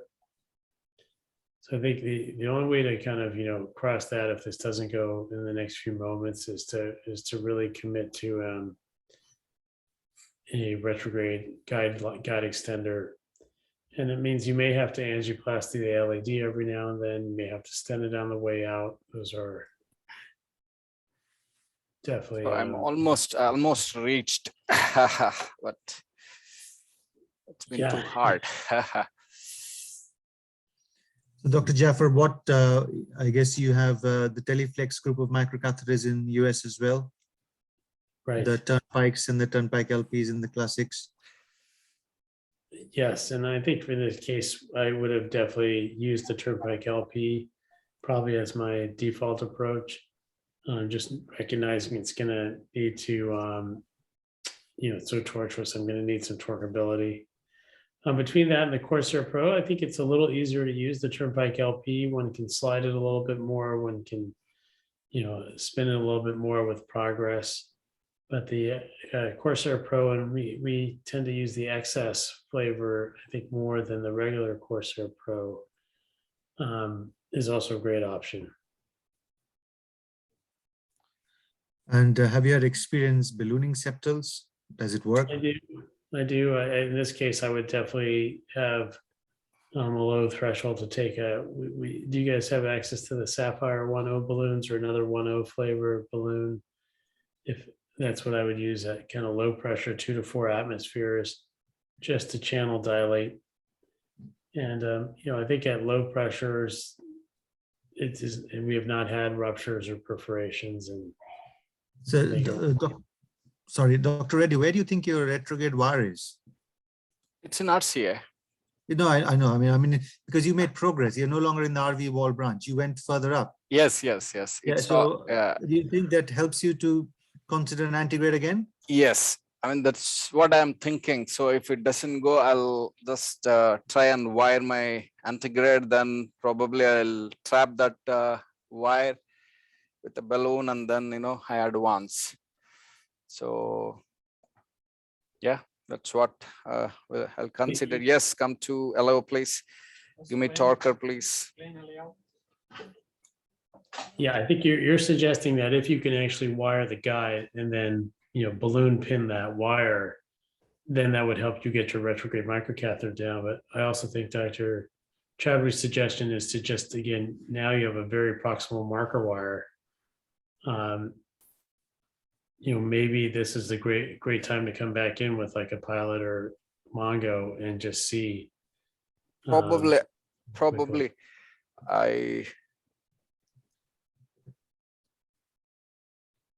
Because there is some bend there. I think even for me, it makes sense, to take a Pilot. Give me Pilot 200 or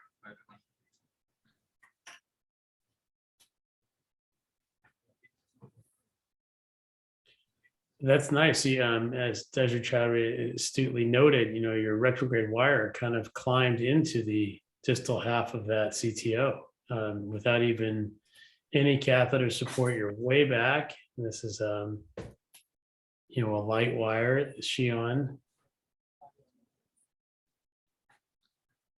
And if it's essentially to a point, if you had a bit more microcatheter retrogradely, you could have tried to use a guy or something retrograde, and you might just gone through the whole CTO. Yeah, it's certainly very promising right there. But yeah, I think coming in antegrade now, lots of options. You got the whole vessel well defined.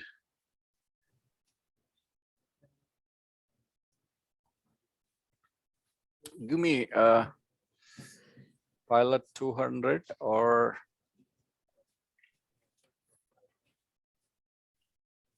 Is that your Gaia? yeah, that's Gaia. Okay. Again, that probably have a high exit, but Just come to you can tell they're not fully. Come to RO, please. Arevo. Record. Rotational. Show me the white tips, please. Show me the white tips. White. Call Ali.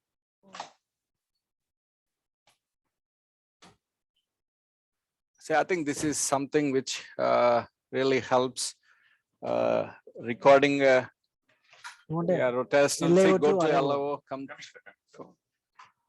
Yeah, show me the two tips in the center. Yeah, and yes. Come to RO and record. Yeah. Yeah, really nice. A different direction for the guy. I took a different direction now. Or maybe that's the point where it was starting to deviate before.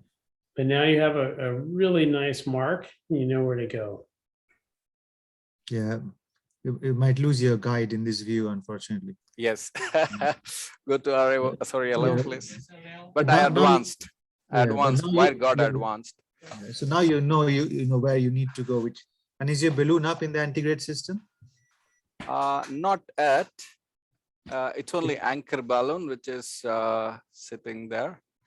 Yeah, is your anchor balloon up? I'll take that. Give me 0.75. This looks very promising. You don't want to lose it. That's the thing. If you want to have your balloon up, your guide doesn't fall out now, because you have to spin your microcatheter in now through calcification. Yes. We are probably through the lesion already. Yes. It looks we in fact reached. That's where actually lumen looked. Yeah. Certainly still bouncing. Again, I'm just trying to go down slowly, and I'm gonna need. Where is my anchor? Anchor is still there, right? Yes, sir. Yeah, Anchor is on. It's there.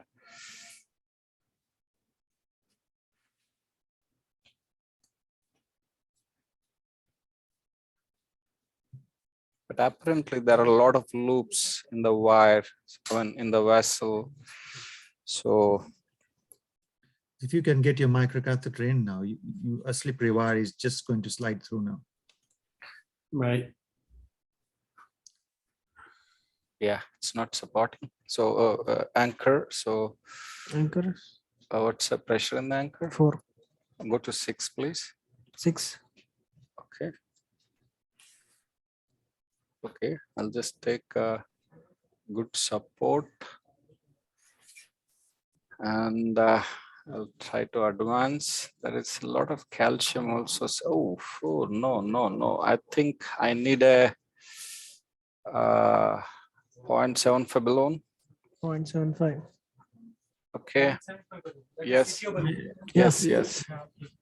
Can I just, Yeah.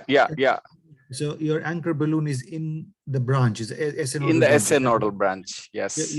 Your other option is to put the anchor balloon up inside the guide and see if your anti-grade wire goes further. Because at the moment you can't push an anti-grade wire, I guess, because it's I'm advancing. It's yes, it's going. if your anti-grade wire goes, that also will give you more support. But Yeah, if that's you what your guide-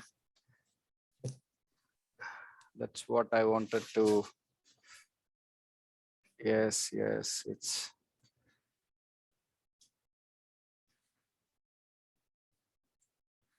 a heavily calcific vessel, which we knew before. yeah. And now Just essentially come. Level to RAO, please.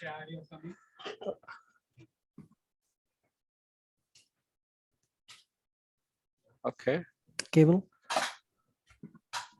recorded. Yes, capture. I think.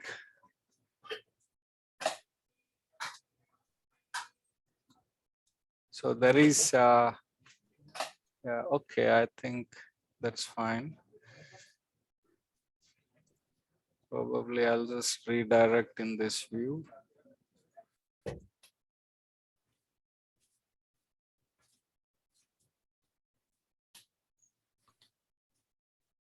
SCT.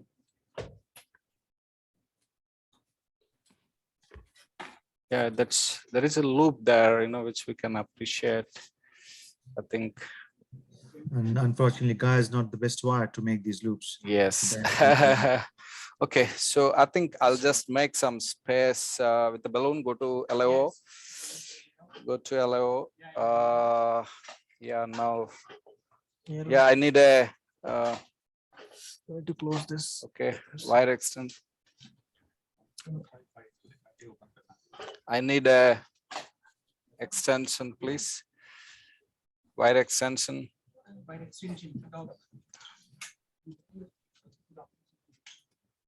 You have a trapper balloon on the left side, which I guess you can use as well if you wish to.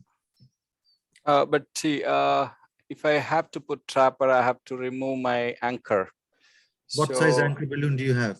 1.25. That's too small, I guess. And even if you had a 2, you probably could have trapped with that. See, the vessel appeared for me, it's too small. Yeah, So, I'm just yeah. saying. So ready? Yeah, just give me yes. But Okay. again, to the participants, this is another classic example of you start with plan A, it doesn't work. You go to plan B, which nearly failed. And then you have partial success and you have another problem. Then you essentially go back to plan C, but because you have a retrograde wire in place now, you essentially work without contrast. You don't need contrast anymore, which is also a massive factor when you're doing these long cases. Your vessel ambiguity, which is a tortuosity in that segment of the RCA, is now you can see. So securing the vessel, if you can, whatever means retrograde, often solves a lot of problem, even when you have to come back antigrade.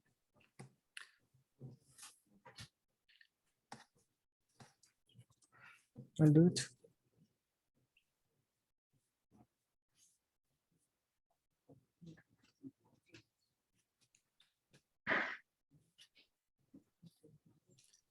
But even after, I don't know how much time we have left here, but even after you externalize or go antigrade, whatever, there's still a lot of work to be done because of the calcium in these vessels. So there's still, even when you have gone through the CTO and have got a wire in the distal vessel, it will still be a relatively complex CTO in view of the tortuosity and the calcium and having optimal stent results, long term, with calcium modification, etc., etc. So that's where I think if it's 2 of you in some of these difficult cases, it makes a difference because you potentially can alternate between operators.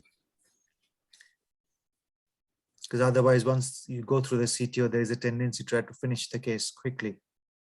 And in the process, you don't do a good job with the stenting procedure itself.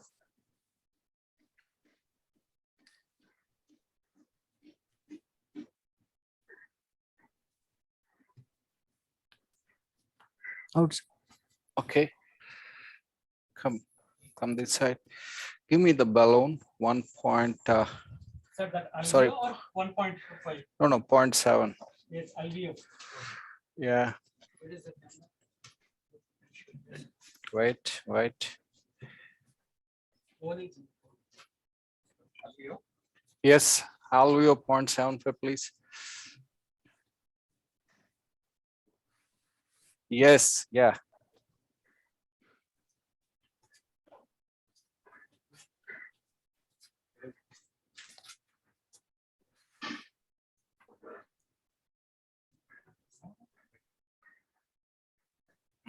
Keep it ready again. Give me the balloon. Just go to 8 atmospheres on 1.25. 8. Yeah. So, Dr. Bang, do you have the Turnpike You want family a of? CT scan? Give me alveo Is Y. available Sorry, in balloon, India? please. Yes. Give me.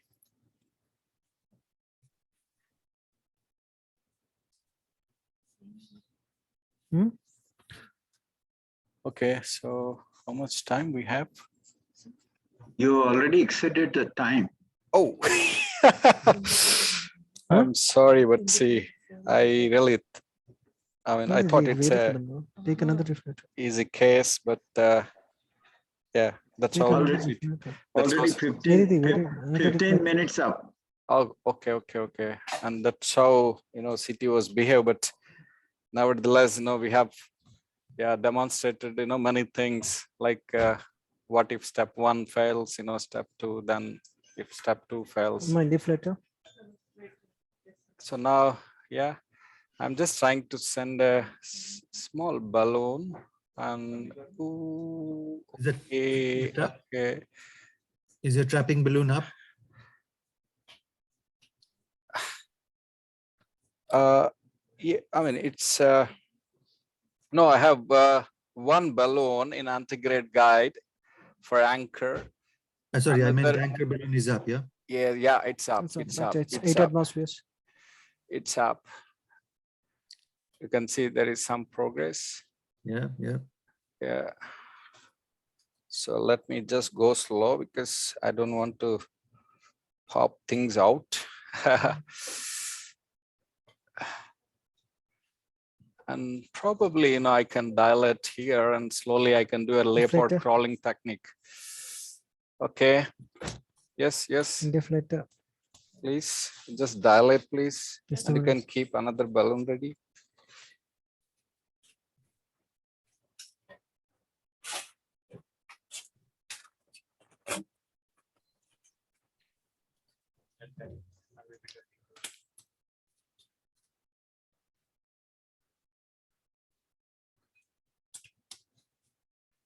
Okay. What is the length of this balloon? It's a 5 millimeter. Oh, too short, huh? Yeah, too short.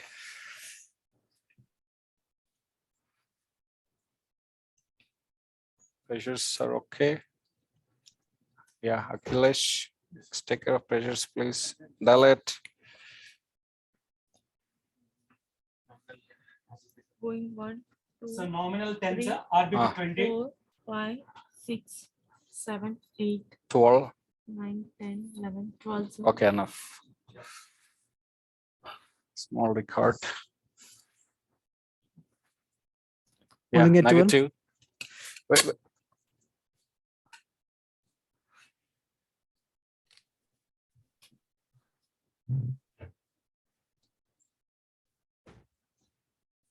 Dial it again, please. 10, 12, 14. 14, Yeah, 16. 16. Yeah, negative.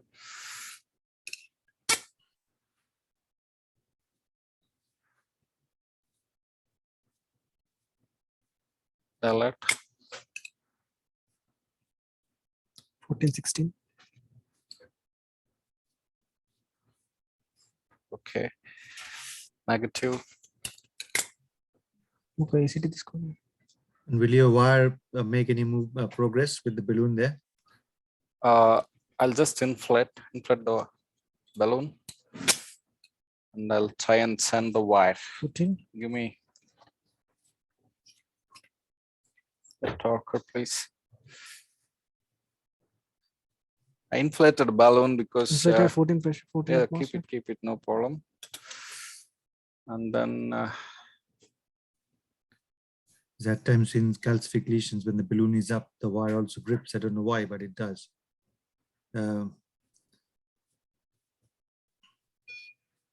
yeah, come to RAO, please, because there is a bend there.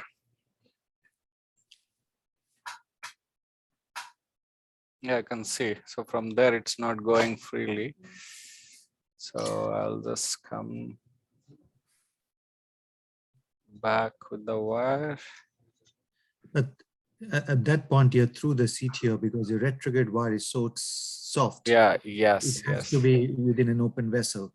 So there is a bit of lumen there. So the wires may be slightly separated because it's an open vessel there. That's what I think.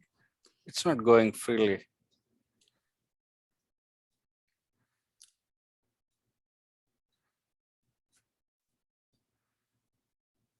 But what appeared in angiogram, there is a lesion there.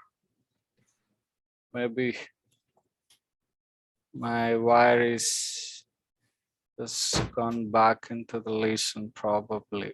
I don't know. Okay.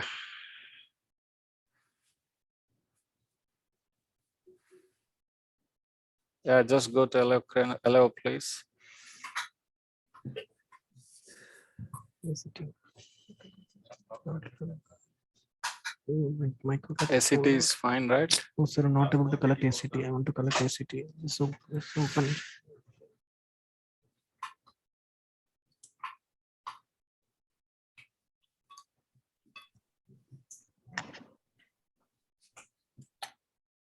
Yeah.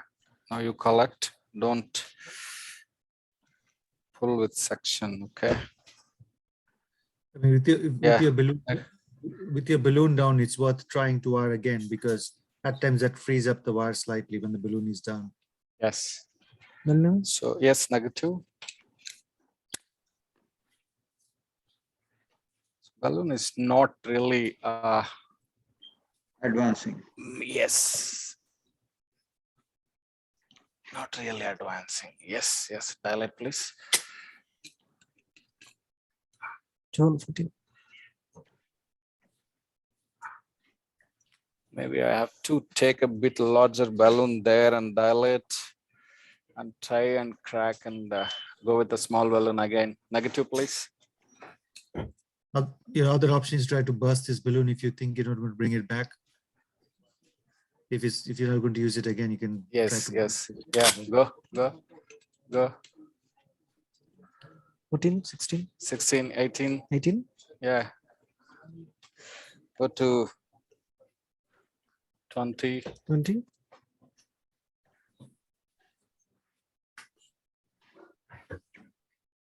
Granuloplasty.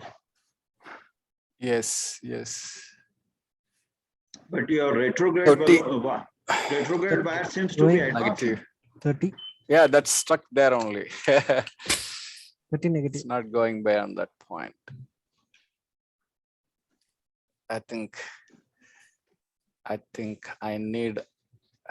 We'll take one balloon, sir. Yeah, one more balloon, please. Just dilate here. 60, 20, 20, 22. 26, Rupture it. 30. Yes, it's ruptured. Okay, out. Now you can see it really ruptured.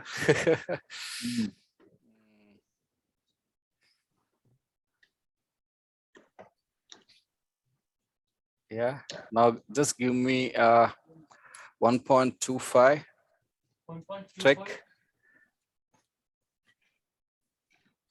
.75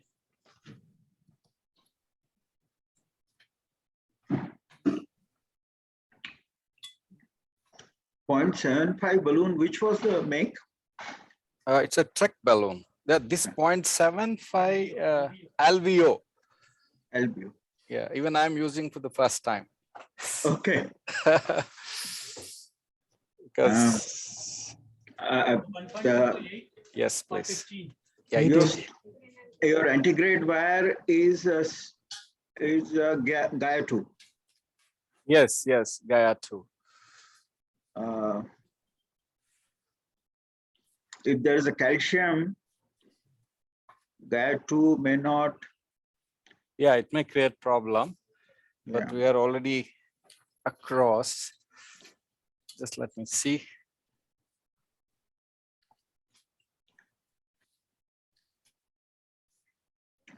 So again, Hold the wire. there are Within the architecture, but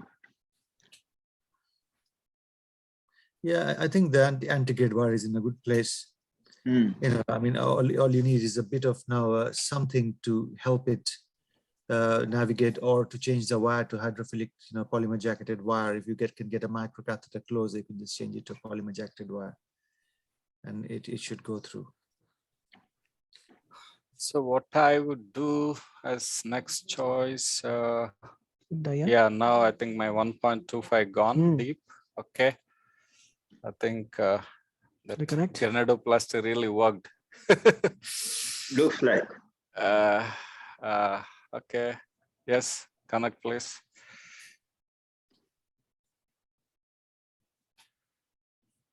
What is the pressure here? 8. Go to 8. Yeah, maintain 8. You can even go to 10, please. Let's go to 10, please. Anchor at 10. 12. Yeah, dilate, please. Yes, sir. Going, sir. 6. Okay, sir. 5, 6, 8. Don't rupture this balloon. Huh? So what's our 7. nominal pressure? Nominal. Yeah. Okay. We are at norm 8, sir. Okay. Done. Negative, sir. Negative. Let me crawl down. Yes. Yeah. Yes. Dilate. Yes, sir. Dilate. We are going, sir. 2, 3, 4, 5, 6, 8. 8. Sir. Okay.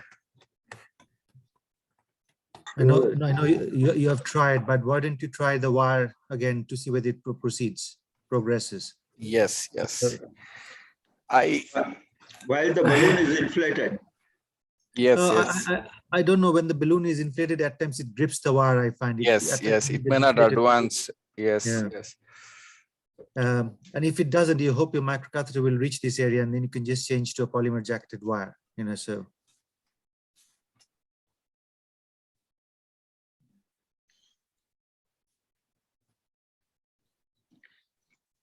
So there is no buckling of wire. You can see it is advancing, but it is just buckling.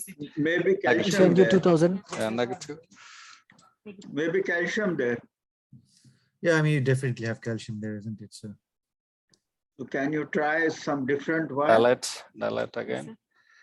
Yeah, that's what I do next. 2, 3, 4, I'll 5, make a space here 6, a little 7, bit. 8. Sir. Yeah, let's just come to. Hey, there is some pull on my wire, 8. please. Okay, come to RO, please, once.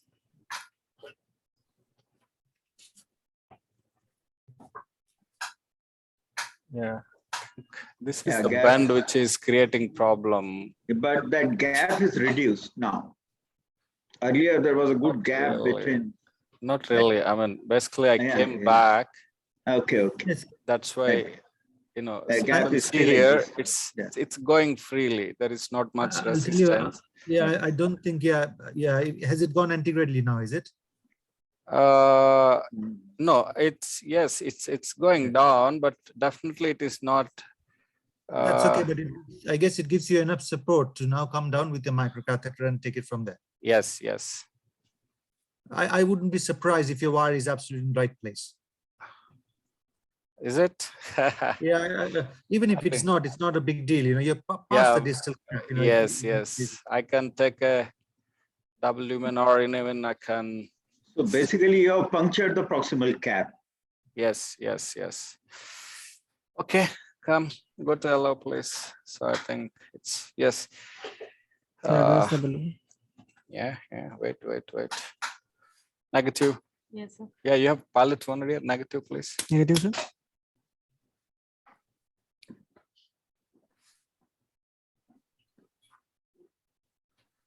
So I think had anchor was not there, it would have been a bit difficult thing. Yeah. Okay, just delete and keep my wire extension. Let's see, wire extension ready. Negative. 10. Yeah. Delete. Keep my wire 12. extension ready. Negative. Yeah. Delete, please. And 12. keep corsair ready. Negative. So yeah, delete again. 12. Quick. Negative. Delete. 12. Negative. Delete. Negative. 12. Yes. I'll just come out. I The think. dock, please. Yeah. Give me my corsair again. Maybe I would probably. Take a Okay. tougher wire. I need something like a pilot 200. You have pilot 200 there, or you can give me this wire. That wire I use for knuckle, Asahi wire. Pilot. The Asahi wire which I use for knuckle. Okay, give me first guide extension, Top extension, sir. dock extension. So wire. So going to go with the knuckle wire now, is it? No. I mean, I don't want to see. It's equivalent to pilot. See, there is pilot 200 was not there. It's only 50 available here. Oh, you have 150? I think. Okay, keep it ready then. Yeah. Success of the give me procedure. Corsair. So Corsair. were you thinking of Gladiax as a Yeah, Sahi yes, Gladius. So I got a thought block. Yeah. Sir, Corsair Keep 135. Gladius and pilot 150 ready. Yes. Yes, Gladius also ready. Yes. Corsair 135, sir. All right. Give. Okay. I think if this goes in, probably I'll change the wire to pilot 150 and try and track it again. So, I mean, there are a few polymer jacketed wires from various companies, which are like your Pilot 150 or 200. Pilot 150, 200 was, probably the first in the market. So I probably compare it with something like a BMW, where you have nowadays, Right. slightly better workhorse wires like run-throughs or sign blues. Gauze. So Dry gauze. Gladius essentially has a very similar wire tip properties, gauze. polymer jacketed. Come But like here. most of your Asahi wires, it gives you a better torque response to the tip compared to a Pilot. Pilot just goes without much control. The Gladius does give you more tip control with regards to directionality. So the Don't easiest pull way the to wires describe a Gladius back. will probably be it's like a polymer Don't jacketed pull the wire. It's out. Oh. Don't pull the wire, Yes, please. sir. Okay, sir. Don't pull the wire and don't give a loop. Okay. Okay, give me dry gauze. So as I have anchored sitting there, so I can't put a trapper in this guide. So that is basically, reducing. Oh, don't jump on wire. Okay. Straight. So we have to do it a bit carefully. And what's the pressure in the anchor? Pressure in the anchor is 10. Keep it straight. Yeah, straight, sir. sir. Anchor pressure 10. So fine. Just let me know once the wire is Yes, once. sir. Yeah. Off, sir. out. Dock, sir. dock. Yeah. Okay. Thank you. Can I remove Yeah. this connection? Yeah. Wait. Let me go in. ACT. It's been It was more than 270. We have given 2000 heparin, sir. 10 minutes ago. we are maintaining, more than 350. 300 all the while. Now, I think even now. Okay.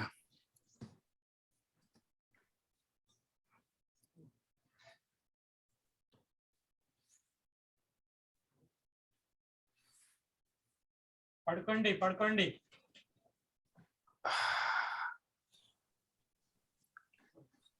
Think I may need a bit bigger balloon, please.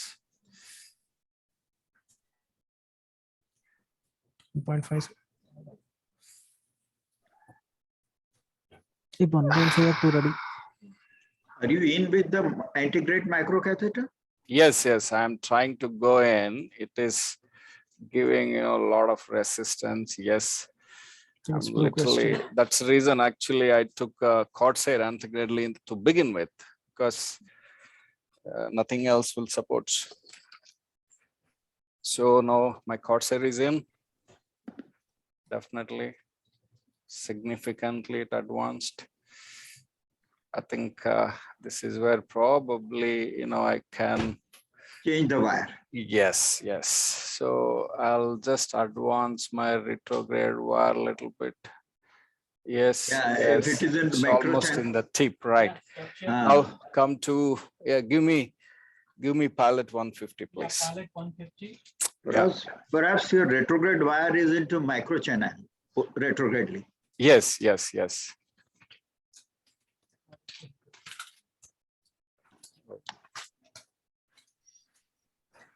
Give me pilot. Pilot 150.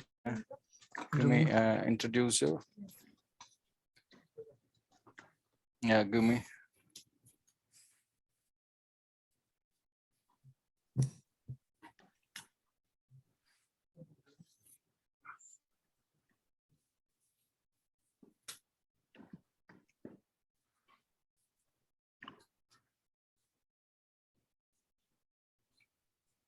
Like Give it ready. Yeah, just give me.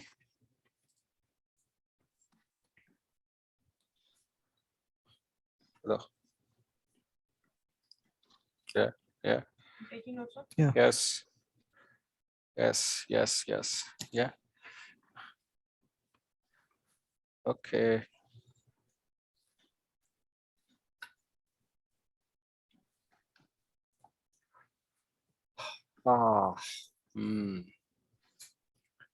But I'm sure, I think my antegrade Corsair must be in subintimal always, because the way tip is behaving. Getting tactile resistance, is it? Yeah, just give me. Maybe Wait. What? maybe you can come back a touch with your microcatheter antegradely and Yeah, that's slightly free run of your wire. Is it excellent length? Yes, sir. 300. no. Talker, please. Pilot 150 into the 150. but why you can so much? I'm coming back a little bit. So Talkers. yeah, I think now it looks. And the wire is exchanged now. This is pilot wire. Pilot. Okay. This is pre-shaped wire, so I don't have much option. So come to RO, please. Yeah.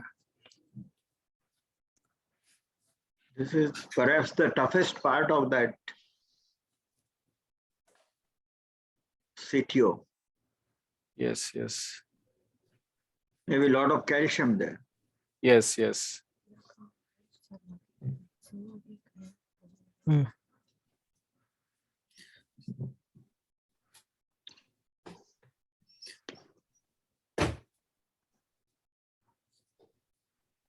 I'm not sure about scores. Okay, I'll just come back and see the loop is directing wire only that way. There is a bend there. Yeah, There's a bend there. yeah. But at the same time, it's a macro channel also if you go across through. But macro channel must have been completely occupied by the retrograde wire. Go to allow, please. Give me introducer. I think I'll shape wire a little bit. Okay. Your integrate micro Fill the wire. catheter. Fill the wire. Your integrate micro catheter. Can you? Do you think it is okay, or you want to take it back a little? Yeah, yeah. While I'm sending wire, I took it back. Okay. Now I just pushed a little front because I don't You're want my exchanging. yeah. You're I don't want exchanging my the- guide to be out. So again, it now is the same question that we had for the septal surfing. How long do you persevere in sorting this part out? Because you can clearly pass the wire, even if it's intra-atheroma or subintimal, whatever you want to say, antegradally without too much of a difficulty now, because your pilot was going down. And that gives you the opportunity or option of essentially going down with the microcatheter into a straight part of that vessel, which is a mid RCA. Just aim for the retrograde wire and try to meet the retrograde wire with the once you negotiate this turn, this bend, then things will be better. Yeah, give me talker.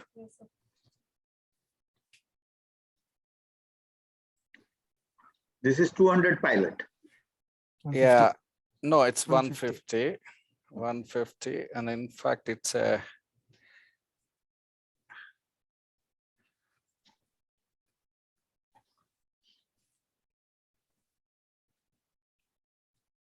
Come to RAO, please. Oh, okay. And these few tips are looking, this is okay now. Tips are, no, come back.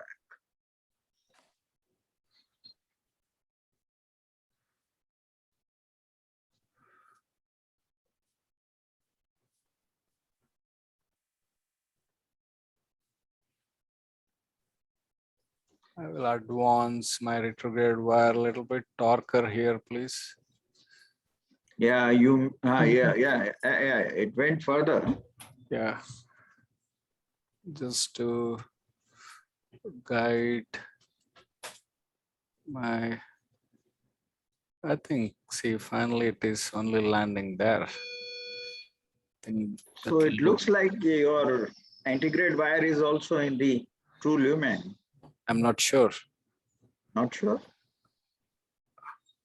Because it's overlapping in this view, at least. You can try again in LAO. From here, it's just going into. Yeah, I think it's better. I'm just going. Yeah, I think you've spent enough time in this area. If the antegrade wire progresses, you're definitely within architecture. I would suggest you consider taking it down more. Take out this bend out of the way with your microcatheter advancement at some Okay, point. hello. And you just, see whether it runs freely. If it doesn't run freely, use a different wire to puncture, aiming for the retrograde wire. That's what. That's a good strategy. Take a tougher wire to puncture. But for that, you need to make progress distally to horizontal part of the RCA, which is the mid segment. Are you able to make a progress with the microcatheter anyway? Or resistance, still resistance there? No, it's just stuck there. So that's very likely where your distal cap is, because the retrograde wire is also stuck there. Your antegrade system is also stuck there. And that's where I think your calcific retrograde cap is. So take tougher wire. I think it's hard now. You have to probably go down further because it's hard to puncture in a bend. So you need to reach a horizontal part where you have control Yeah, of I the think tip it's of your. reached. I'm just trying Yeah. to advance my pilot. It seems to have gone, hasn't it? The pilot, or am I being Yes, there? yes, but it's not going freely.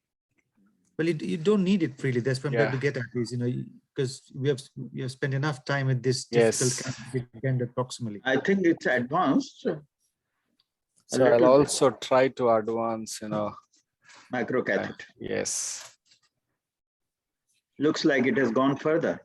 yes, And maybe if you go to RAO to see where your pilot Yeah. is, and you can go down with the pilot more, then yeah, you are now come in to horizontal Oreo. calcific.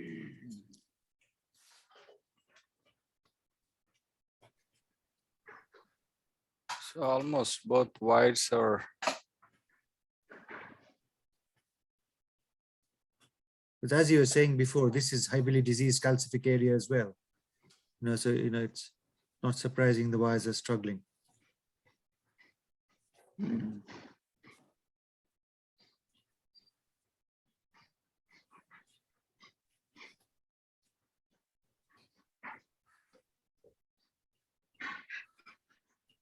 Yeah, looks like.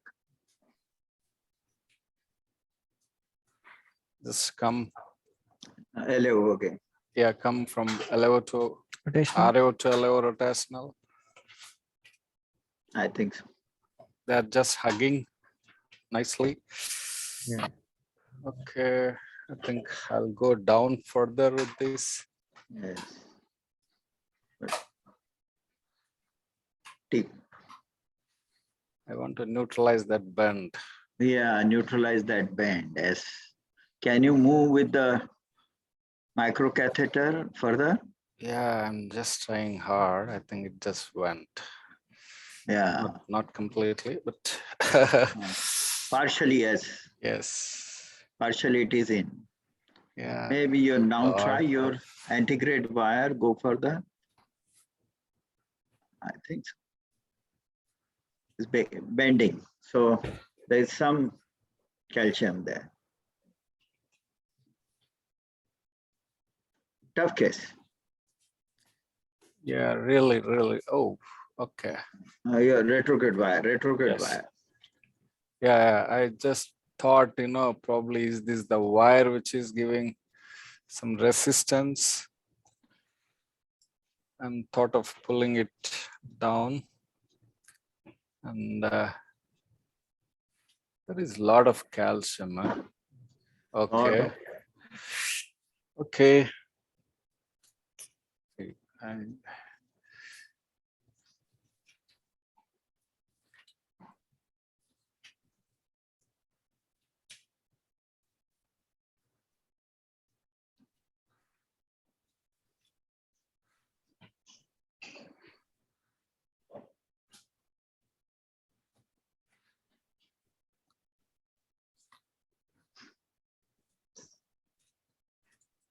oh no.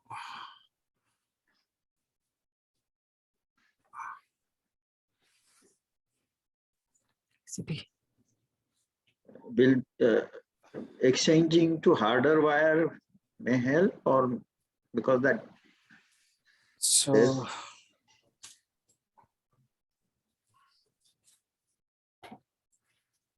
no, Yeah. so whatever might be the wire, it should go down. So then Correct. then only it gives support. So correct. the bend which I gave for tracking is now creating problem. Exactly. Probably, yeah, I can. That now that wire may not work, it's not penetrating anymore. Yes. Give me another. Give me just pilot 50 now. May I suggest you can try to go back with your Gaia again, because you All have right, taken okay. many, Give me Gaia Right. 2. yeah, Gaia 2. and you have to go towards the left of your screen. You can put your retrograde wire forward a bit more to give you a bit more aim, and can try to direct it. This wire is behaving that it is either in plaque or subintim, either of the two, and it's a heavily diseased calcific vessel. And But the way it is going into branches, it appears, it is. It's in the, I think so. It may be in the. It's just Okay, going into the branches. if it goes to the branch, see whether your retrograde wire goes into the branch, then you'll also have your answer. Otherwise, it's outside. Yeah. Your retrograde wire, there's an RV wall branch where your retrograde wire went previously. Remember when you were coming Yes, retrograde? yes. You are unable to advance the retrograde wire further, is it? No. I think it's just going into branch. Too many branches are there.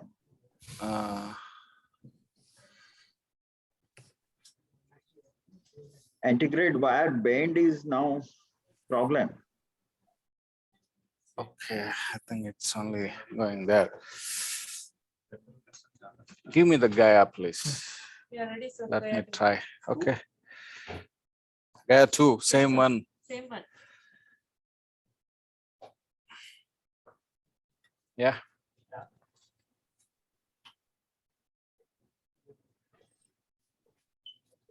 So otherwise, what other option I have? So I may have to just rework on sending my retrograde microcatheter a little bit into the ACT.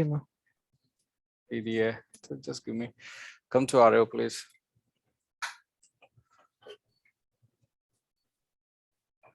I think now it is the calcium which is creating trouble for me. Yeah, take a tougher one. This may not work because this was used Gaia 2. But no harm in trying. Might work also. Yeah, that looks good. Yes. Yeah. Required. Go to allow. It required a tougher wire, that's all. Yeah. And thanks for the suggestion. I mean, this is a classic. You had a anatomy which was not suitable for the guy. You took that anatomy out of the equation, and you went back to anatomy where the guy works beautifully. Yeah. I think now my wire is just gone. Position it deeper and then balloon and antigrade, and that's it. Yeah, but now lies. Now microcatheter has to be out. Yes. Handling calcium is going to be a big problem now. Okay. So I don't think I need an injection. So I'm trying to advance microcatheter now. So I think it's not going.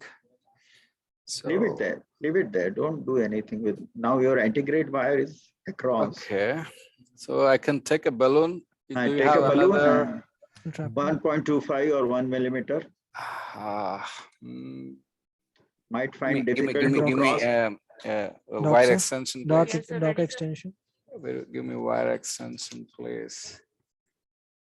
Again, if I may suggest, you don't need that anchor balloon anymore.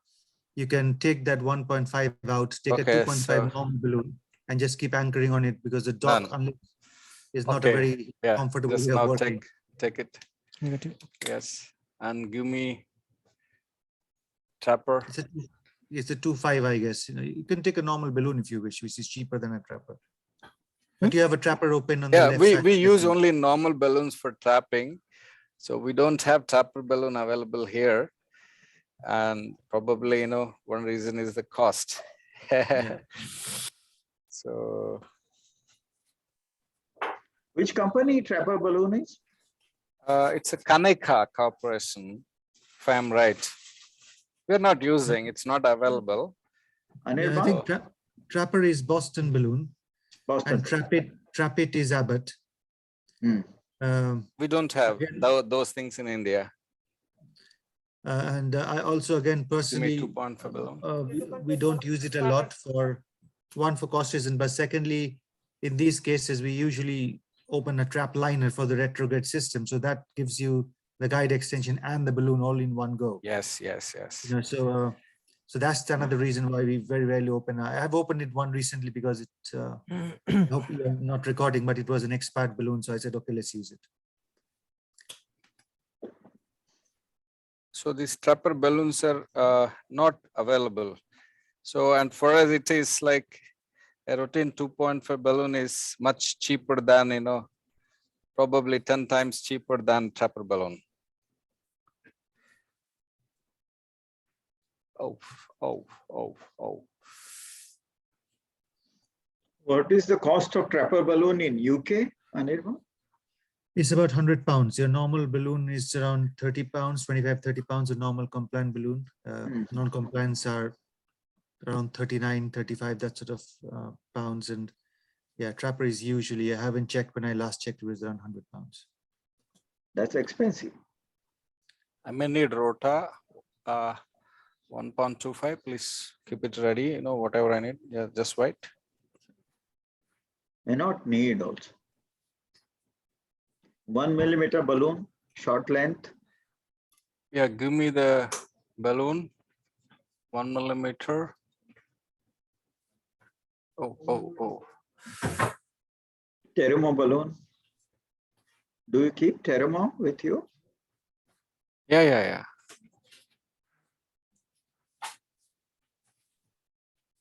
Oh, oh, oh. AI is just dancing. At this stage, you can't exchange the wire now. Oh, oh, guide. You can reinflate the anchor balloon. Oh, wait. Yeah, just a minute. I think, okay. I have to, okay. Now inflate. Yeah. So my Corsair is basically stuck to Gaia. That is the main problem. A polymer jacketed wire may go now. Yeah, no, I'm out. So I'm out. So I'm okay. So give me balloon, please, quick. Yeah. So your Corsair Then give me is the out one. now. Yeah, out. Anti-grade Corsair is out. Yes. Yes, give 2000 2000 heparin, please. Yeah, quick. And then give me 1.25 balloon. And then we'll decide on rota.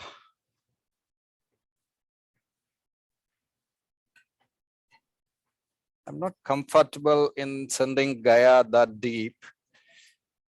So we don't have much option here.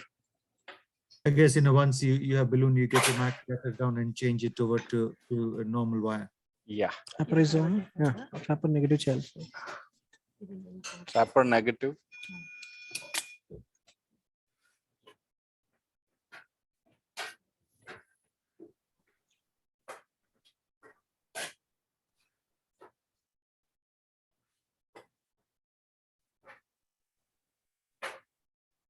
Oh, okay. I think we'll just dilate from here, because from here the vessel is obviously looked good. And where is my remote? So balloon has advanced further, am I right? Yeah, it's in the mid arts here. Yeah, it's gone beyond the tip of Corsair. Yes. Definitely. I'm just. I mean, even if it doesn't go any further, you balloon whatever you can proximally, take a bigger balloon proximally, break up the resistance proximally, and you go back to this point with the same balloon, and often it will go. Yes. Because Okay. you break down the resistance after. Keep 2 balloon ready.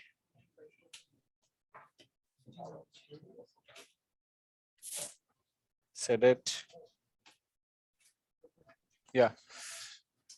Dilate, please. 6, 8. 10 negative. Yeah, dilate. You're able to advance it further, is it? Not exactly. 10. But yeah, negative. Go to 10 and come back. Yeah, go to 10. Yes, it got advanced. Yes. I want him to be quiet for some more time. Yeah, negative. Yeah, dilate. Yeah, now, yes. Got, Yeah, across. yes, Or across the distal cap now. yes. Now I think you can also see balloon is going quite easily. Okay. I'll just, yeah, dilate here. I'll dilate the whole thing and then give me a 2 balloon, please. Dilate. Dilate.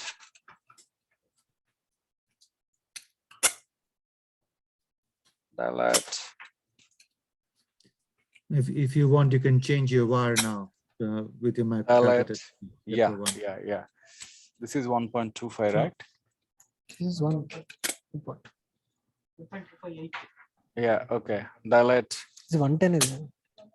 110. Okay, 110. this is 110. Okay, I think I'll take we have 1.25 on table, right? Yeah. Yeah, give me that balloon. Dilate here. I mean, this is where I'm getting a lot of resistance. 10 to Negative. Dilate. Yes, negative. Dilate.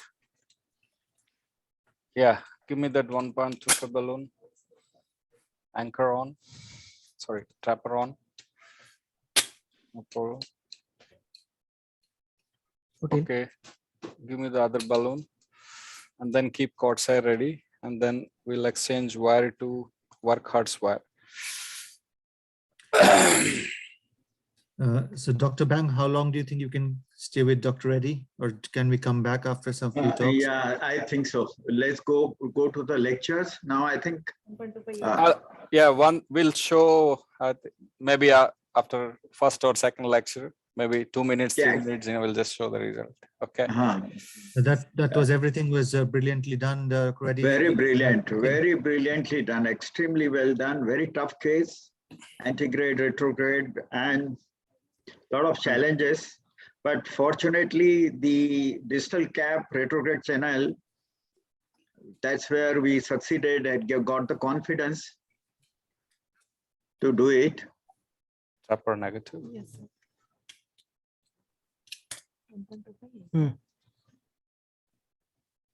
Yeah. Right. Like, yeah, dilate. So 10. yeah, I mean, 10, sir. Negative. yeah.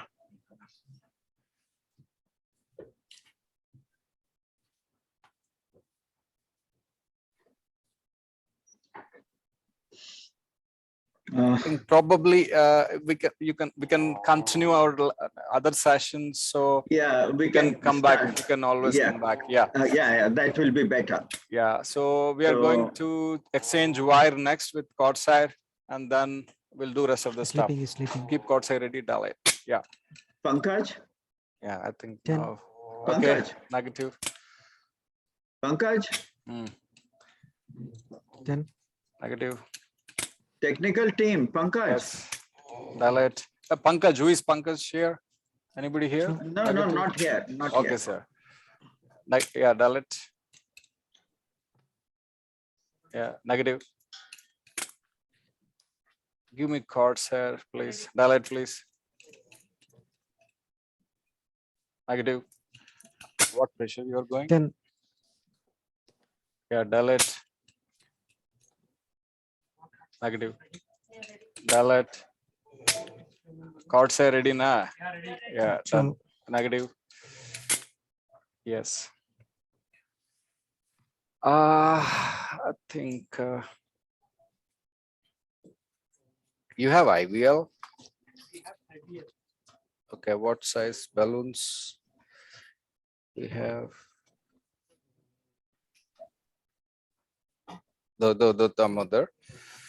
Please stay in the procedure. Okay. Don't look at console. Okay. Yeah, just give me that sterilization solution. Yeah, give me Corsair first. Dibandi, yes. Corsair trap, please. trap the balloon, please.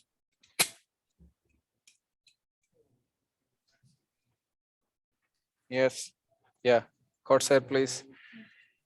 And then give me work hardware, please. Okay. Light look, let's go. My Corsair, it may fall down, please.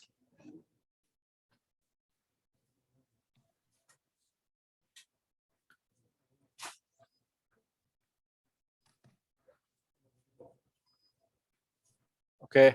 Fire out, sir. Fire out. Wait. Don't do. When I say I have resistance, you do it.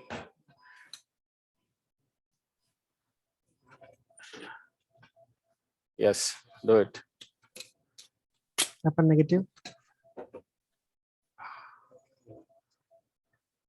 Yeah. Okay, give me work cards where. Yes, please.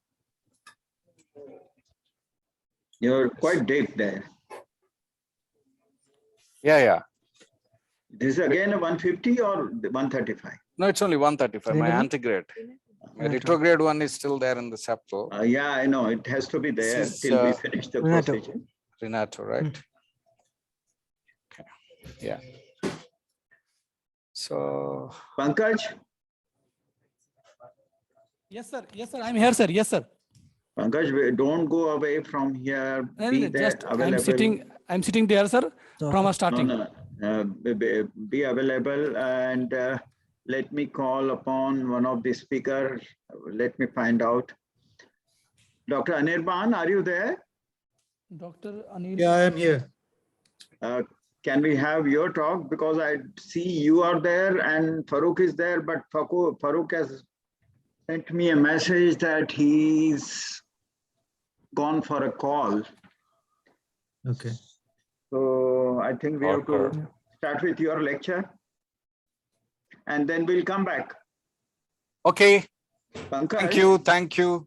thank you very much. Yes, sir. And excellent case, super duper case and very challenging case, antigrade, retrograde. Both sides we had several challenges, but you Yeah. persevered with it and successfully done it. So we'll come back to you. Sure. Call me when you are done. Done. We'd like to see the results. Okay, sir. Okay, sir. So we go ahead with the lectures now. And Yes, you sir. can hear the lecture with your ear loop in. Okay. Now, So Anirban, Pankaj, Yes, sir. give me a Uh, 2.5 coming, sir. balloon. Live से जाके अभी lecture पे आना है. Okay, sir. Okay. हाँ, live फिर जाएंगे. हाँ, 2.5 disconnect Okay, नहीं sir. करना Okay. है. Okay. Balloon, Stay live. Okay, sir. Live will come back again. Wait. Okay, sir. Okay. Don't let the team go away. Okay, sir. Okay, sir. Okay. upper out, sir. Dialect.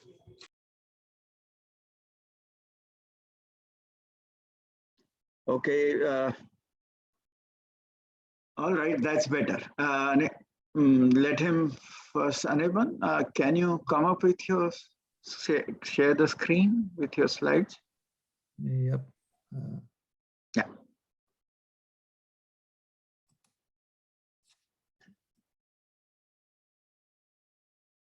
My slides coming up.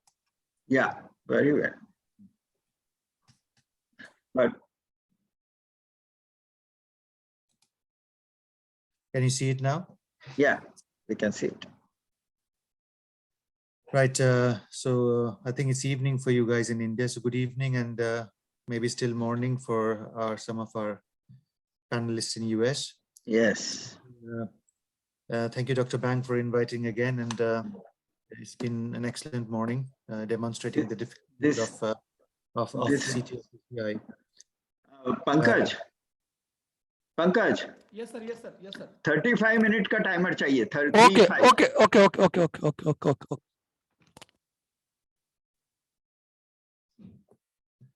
All right, so today you have asked me to essentially talk on the aspects of developing a CTO program and focus on some of the cases that we we experience while we improve our expertise in this complex aspect of PCI. So I'll cover both aspects as asked. So I have taken off any factors about the evidence base of CTOs, the rationale of CTOs, because those will be covered by the other speakers. So what I'm going to speak on is essentially is institutional and operator factors for developing a CTO program. Share with you guys the first 18 to 20 months of our program in the Marsden Cardiac Centre, which is the centre which caters to southwest part of Wales. And then concentrate on some of the cases to demonstrate how we increase the complexity of the procedures as we go along. So components of CTO program, if you want a document which highlights these and also gives you a medical legal backing for setting up these programs, this is nicely documented in some of the American guidelines, but also the European guidelines, EuroCTO Club, from the 2019 guidelines. As you saw this morning, CTOs don't go as planned. It might be finished within an hour, but it might carry on for 3 hours, and you only know where you are when you have started the case and you have to problem solve along the way. So if you are a center which is catering to emergency PCIs, then you essentially need at least 2 cath labs so that you still have a lab available for any emergencies which comes through the door. And I'll touch on some of operator experience and volume, which helps in taking the program quickly. And then what is very important is, if you have to do these cases, they take time. There will be complications. There's no procedure which is CTOs with 0 complication. That's a hypothetical procedure. So you have to have that dedication, and you have to be mentally prepared that things will go wrong and you will have to deal with it. Not only the patient and the family level, but also from the team's perspective and the impact it has on you as a human being. So you have to be prepared for things to go wrong from time to time, which you have to deal with. You need to have a working relationship with your colleagues, not only interventionists, but imaging consultants, cardiac surgeons, functional MDTs, and the referrals team, because, depending upon how you work and, what sort of setup you have, there will be people referring these cases to you. So you need to have a communication from the entire aspects of general cardiology to imaging cardiologists to cardiac surgeons to your intervention colleagues for this program to succeed. Who should train as a CTO operator? Well, you can train towards the end of your training when you're training to be a consultant. So end of your interventional fellowships, you can essentially start off when you're an established consultant, and there are pros and cons for both. When you're young and you're training, you obviously have a very open mind. You're in your learning curve. You have a different relationship with your trainers. But after your training, if you are on your own to start up a CTO program, or you're the lead in starting up a CTO program, the biggest challenge is you haven't had the life experience or the volume of cases of complexity of non-CTO PCI independently to lead a program. So you essentially need a mentor, ideally, or a senior guy to work with. On the contrary, if you are an established consultant and you are trying to develop CTO skills, the challenges are you might be set on your ways. You might have difficulty in changing your practice because of the distance you have traveled with a certain way of working. And if you are then budding up with someone who's junior to you or senior to you, or a fellow who just become a consultant, the relationship is very different, and you need to have the degree of understanding between the human beings to make it work. But if you have an open mind and if you're flexible and willing to learn, then probably you are in a slightly better position when you're an established consultant who has had an interest and experience in complex PCI.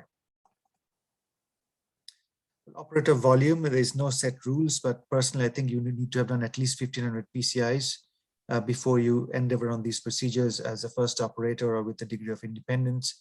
You need to have experience definitely with 7 French catheters and sheets from different accesses. You need to be comfortable with complex bifurcations, 2-stent techniques. You need to be proficient definitely with imaging. Like, the case this morning, you have done this, you have crossed the CTO, have got access, but you might have to finish the case with imaging and rotablation. So those have to be in your comfort zone because you're starting off with imaging and rotablation 2 to 2.5 hours after starting the procedure. So you still have a complex PCI even when you've crossed the CTO. So, these have to be slightly in your comfort zone and not you're still learning these procedures. You need to have at least seen and intellectually dealt with, even if you have not done it yourself, involving covered stents, coils, fat embolization, emergency pericardiocentesis. Your donor vessel might have a problem, you need to fix it. So that's the reason, if you have had a certain volume of experience under your belt, having done these procedures, as not part of a CTO, but part of your normal PCI, then it just becomes a bit easier when things go wrong. And then these are aspirational, and you definitely see, the high-end CTO operators in some of the bigger centers. They have access to impellers or ECMOs in very high-risk CTO cases, and those definitely needs to be done by people who are very experienced and skilled, with these devices. Another thing which is not always that easy for us in the UK, but for in India, it may not be a big problem because some of you do peripheral work. So if you have peripheral complications, it's handy if you have the skills to deal with the peripheral complications as well. Education is very important. So when I was training, this is all I had with regards to what education I had available on the web. Fantastic a database that we had in CTO fundamental organs, but then things have moved on, and there are a lot of different excellent educational platforms nowadays. You might say too many of them over the net. In UK, we had this book, which was iBook, which was published a few years back. Excellent, a piece of work with regards to improving your understanding and knowledge of PCI, both antegrade and retrograde. And this is probably, the best course we have in UK, but there's lots of very good courses around in Europe, North America. And obviously you have your own in India, which I've seen in adverts a few times with CHIP CTO. So, so you have to stay involved intellectually. It's more like surgeons. You see cases, you see problem solvings, and that's how you learn, as far as CTO goes. Setup is very important. As I said, you need to have a dedicated program, and it should not be let's just have a go at an unplanned CTO. So you need special carts where you have your coils, your microcatheters, your CTO wires, anything that you might need during the procedure, your guide extensions, etc., etc. Your trolley. Often you need an average trolley is not big enough. So either you have a big trolley or you have two separate trolleys. We tend to have two separate trolleys for the CTO procedures. Your catches need to accommodate more kit. The catches need to be functional longer period. So your normal catches for PCI often starts to fatigue and it starts to drip in long cases. So all these factors, little bits of change of your setup becomes very important when you land up with a long case. And it's always good to have planned days where you have your cases. Again, how do these are long cases. So radiation and contrast can become problems. So off-mag working is probably very common nowadays. Rather than 15 frames, you work at 7.5 frames. You do a lot of fluoro stores. And then if you have rad pads, that is obviously handy for the operators. So, so it is worth trying to work off mag in your normal PCIs from time to time or as a routine with 7.5 frame rate. So you are always in your comfort zone when you're doing your most complex procedures. I always feel that, when you're doing complex cases, you have to minimize the degree of discomfort you have. So the setup of the trolleys, the setup of your kit, how you work, you certainly don't want to work off mag if you're always an on mag operator when you're doing the most complexity of your PCI. So it's worth considering that's something you can, bring into your normal practice. Cutoffs for radiations, normal for normal PCI is usually 2 grays. For CTOs, again, the cutoff is around 4 grays. And if you have reached 5 grays and you are nowhere close to finishing, then you should stop on that particular day. So you should carry on beyond 5 grays only when you're very close to finishing. So like today, this morning, at the point we left Dr. Reddy's team, if he has hit 5 grays, but he's close to finishing, he has done most of the hard work, potentially he can carry on. But if you had left him when he was trying to still cross retrogradely, then he's nowhere close to finishing and he hit 4+4 grays, you probably have to consider and stopping and coming back another day. IV hydration as a routine, I think, is a very good habit for these patients, because you have no control how it at times pans out, and suddenly you find you've hit 300, 350 mils of contrast because the procedure hasn't gone as planned. So, routine prehydration is very, very useful in these patients. And the other thing which we often don't do is, if you are going to use collaterals, it's worth considering if a patient has enough blood pressure, you can start them on a small dose infusion of a GT, and it prevents the spasms of the collaterals, the epicardials, the septals, because patients are anxious. These are long procedures. So if you can keep a little drip of nitrates going, at times it helps in preventing the spasm of the collaterals as well. When you start off, you just have to be careful, because unless you are the boss of your hospital and your program, and you can do a fair few things without being challenged for long enough, if when things go wrong, questions will be asked. So it's best to build up on where you start off and where you go, depending upon your skill set in the beginning. So probably stick to JCTO 0, 1, and 2 in the first few months, if that's where you're starting off. Have enough success, feel comfortable with the kit that you have used when you've used in a certain volume, and only then take on cases with a beyond JCTO score of 2. It's best to avoid impaired LV function, especially if you think it's going to be a hybrid or a complex retrograde or a complex ADR in the first 6 months to a year of your program, because these are the patients where when things go wrong, they do not give you enough time, and that's where you might have your worst outcomes. Is not that whether you can manage the complication, it's just the patient doesn't give you the time to manage the complications, and even if you have managed it, they still struggle afterwards.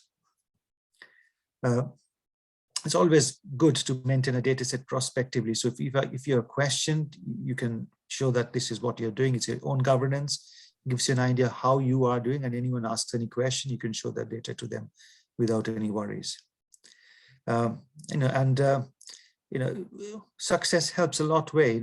You need support from your colleagues, the cath lab staff, and the administration for the program to develop in the initial phase, unless you employ someone who's an established CTO operator and you do not have any of these worries.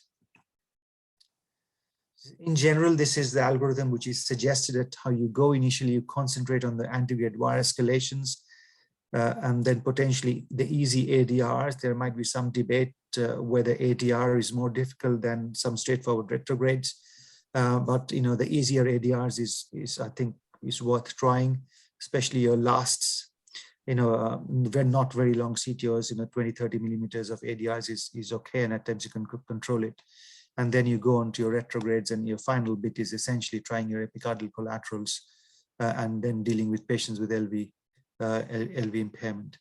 And it's worth, if your system allows, and if you have the support from your hospital or industry, you have your proctors from time to time as you move from antegrade wire escalations to maybe some of your ADRs, have the proctors couple of times. And when you want to start your retrogrades, again, have a proctors couple of times. It also avoids unnecessary questioning when things go wrong, because you can say you have tried to learn it with guidance before trying it on your own.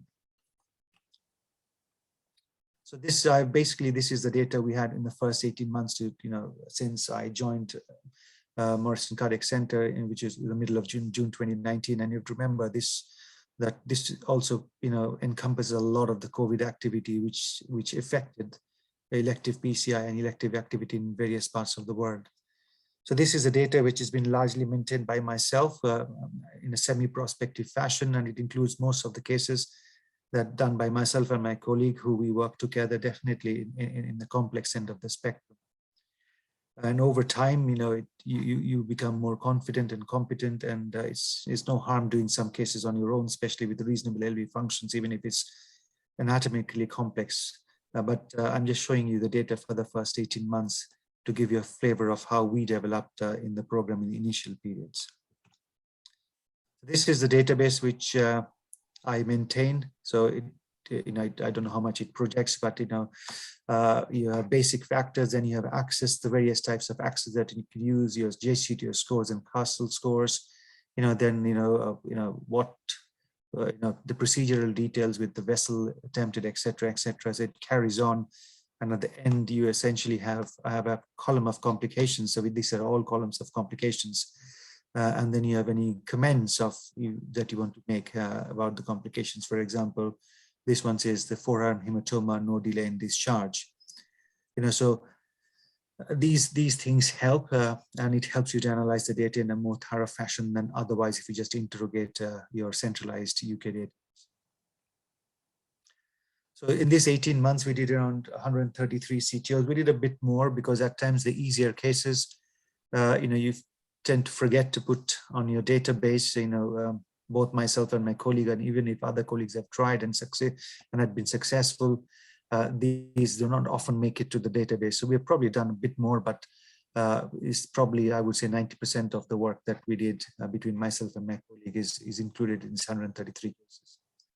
So comparing with our average bog standard PCI for the year 2020, you find CTO patients are usually a bit younger than your average patient, but however, your comorbidities are much higher with regards to your hypertension, your hypercholesterolemia, your diabetes, CKDs, history of a stroke, peripheral vascular disease, previous MIs, history of previous PCI, history of previous bypass surgery. So these patients have more vascular disease and are a bit younger if you take them as a cohort and you compare it with your, PCI as a whole. Again, I'd first interrogated the database after the first 50 patients, and then obviously this is at the end of the 18 months, and just to see how it changed. And obviously you see elective CTOs, which often we think CTOs are largely elective. So when I moved to the center, we had a backlog of these cases. So we did 3/4 of our PCIs were elective. But as we cleared that backlog, what we find is what our practice is in the center. So 85% of our PCI in Marsden Cardiac Center is acute. So we are largely an ACS center. So a majority of your CTOs, which I would say nearly half and half nowadays, these are ACS patients who had a non-culprit CTO. So our source of activity with the CTOs is essentially the ACS stream, and which is very different from most of the CTO programs that you will see. Stress tests, 70% might seem not adequate, but if you then see 72% are elective patients, essentially the patients who are elective pathway are often coming with stress tests, and that drops as our ACS activity or post ACS non-culprit CTO activity goes up. So in terms of stress, it essentially follows majority of the elective stream and a bit less compared to the ACS non-culprit CTOs. Then if you could look at LV functions, we've tended to do a bit more of impaired LV. So 10% of our work is now of patients with what would be classified as moderate to significant LV impairment.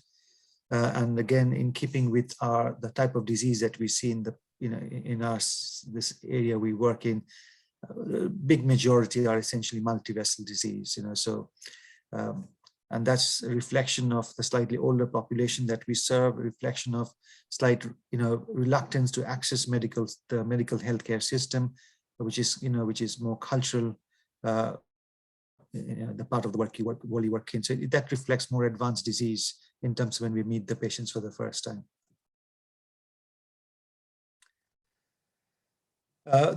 These are, again, some of the procedural characteristics. Majority are right coronary arteries, whichever database you look into tends to be the case, and that's because of how the heart is constructed and how the RV sits and the movement of the right ventricle, which makes the RCA more prone to chronic critical occlusion than the other vessels.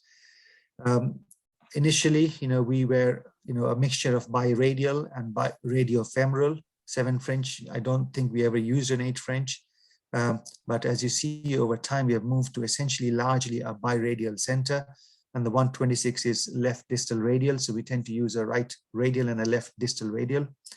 And it has been very helpful both for patient comfort and also for operator comfort. It becomes as if you're doing a left femoral puncture and a left femoral procedure. So we have moved towards left distal radial and a right radial combination if we can do that.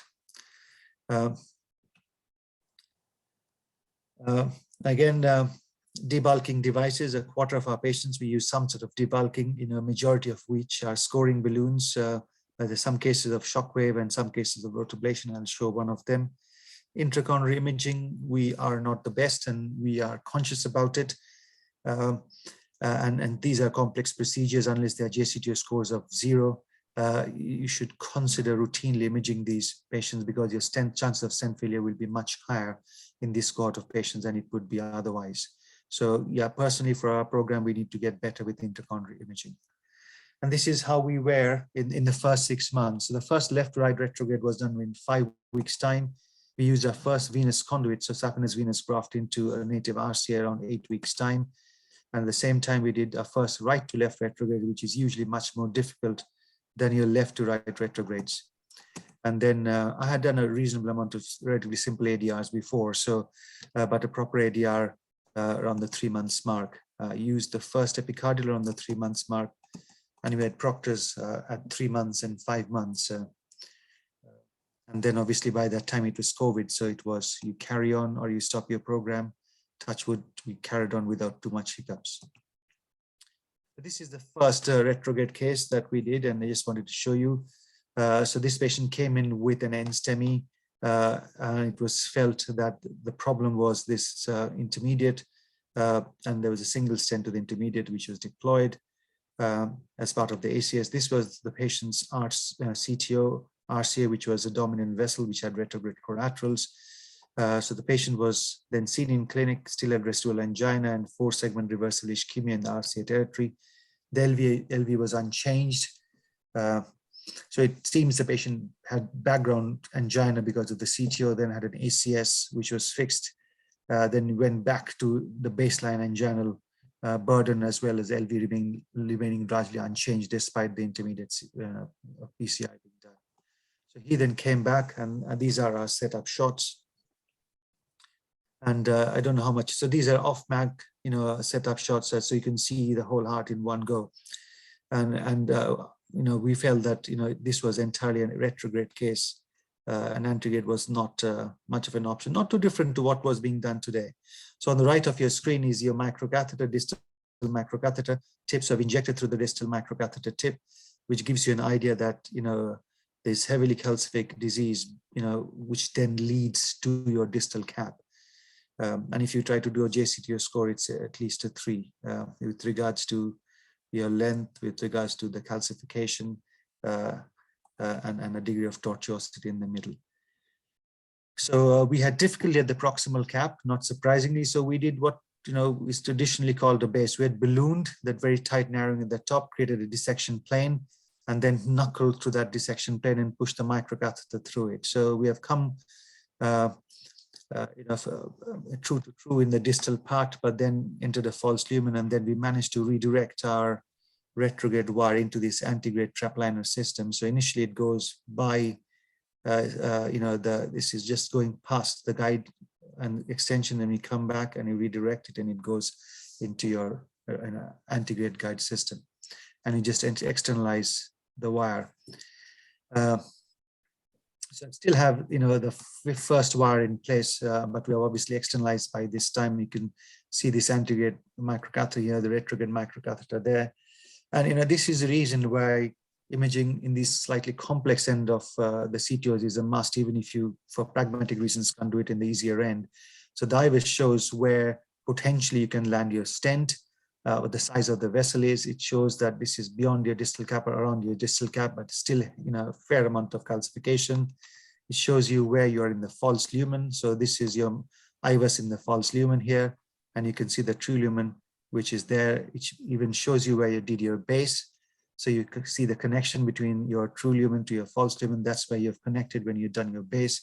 And then it gives you an idea of the size of your proximal vessel and where you can land your stent and how much calcium you have in that area.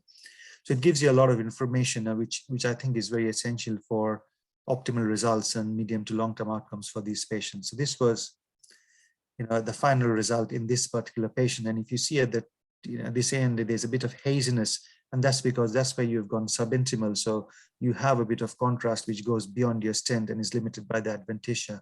And that's where the vessel sizing becomes to be very important, because if you try to take that haziness away and take bigger and bigger balloons, that's where you can, have a tear in the adventitia and have a big problem.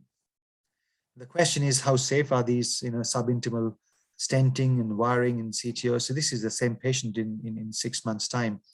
And when you do an OCT, you essentially find, it heals perfectly well to a point you can't work out, what is a true lumen, what is a false lumen. That area was where we have a false lumen, as I showed you before in the IVUS. So it's healed nicely. It shows the calcium that we had. So you have a shelf of calcium, from 1 o'clock to 4 o'clock, and the stent is like a D shape. This is where the slight ectatic segment was, where we did our base, and you see again the shelf of calcium, in that area, and you see a stent is not fully opposed because the stent has failed to take the shape of this vessel because of the calcific shelf that you have. And it's perfectly okay at the very proximal edge. So we did try to balloon it, but I don't think we managed to fully oppose these stents. But as you can see, this is that despite it not being fully opposed, what you have is sorry, my mouse is not big. Yeah. So what you have is you still have tissue on the stent struts. So over time, these stent struts do get covered by tissue because you have endothelial progenitor cells which will be deposited on this, on these cells. So you do not always have a problem with stent thrombosis because the metal gets hidden by the tissue. This is one of our earlier right to left, which was done by us, when we had this proctor for the second time. This is pretty difficult, I would say.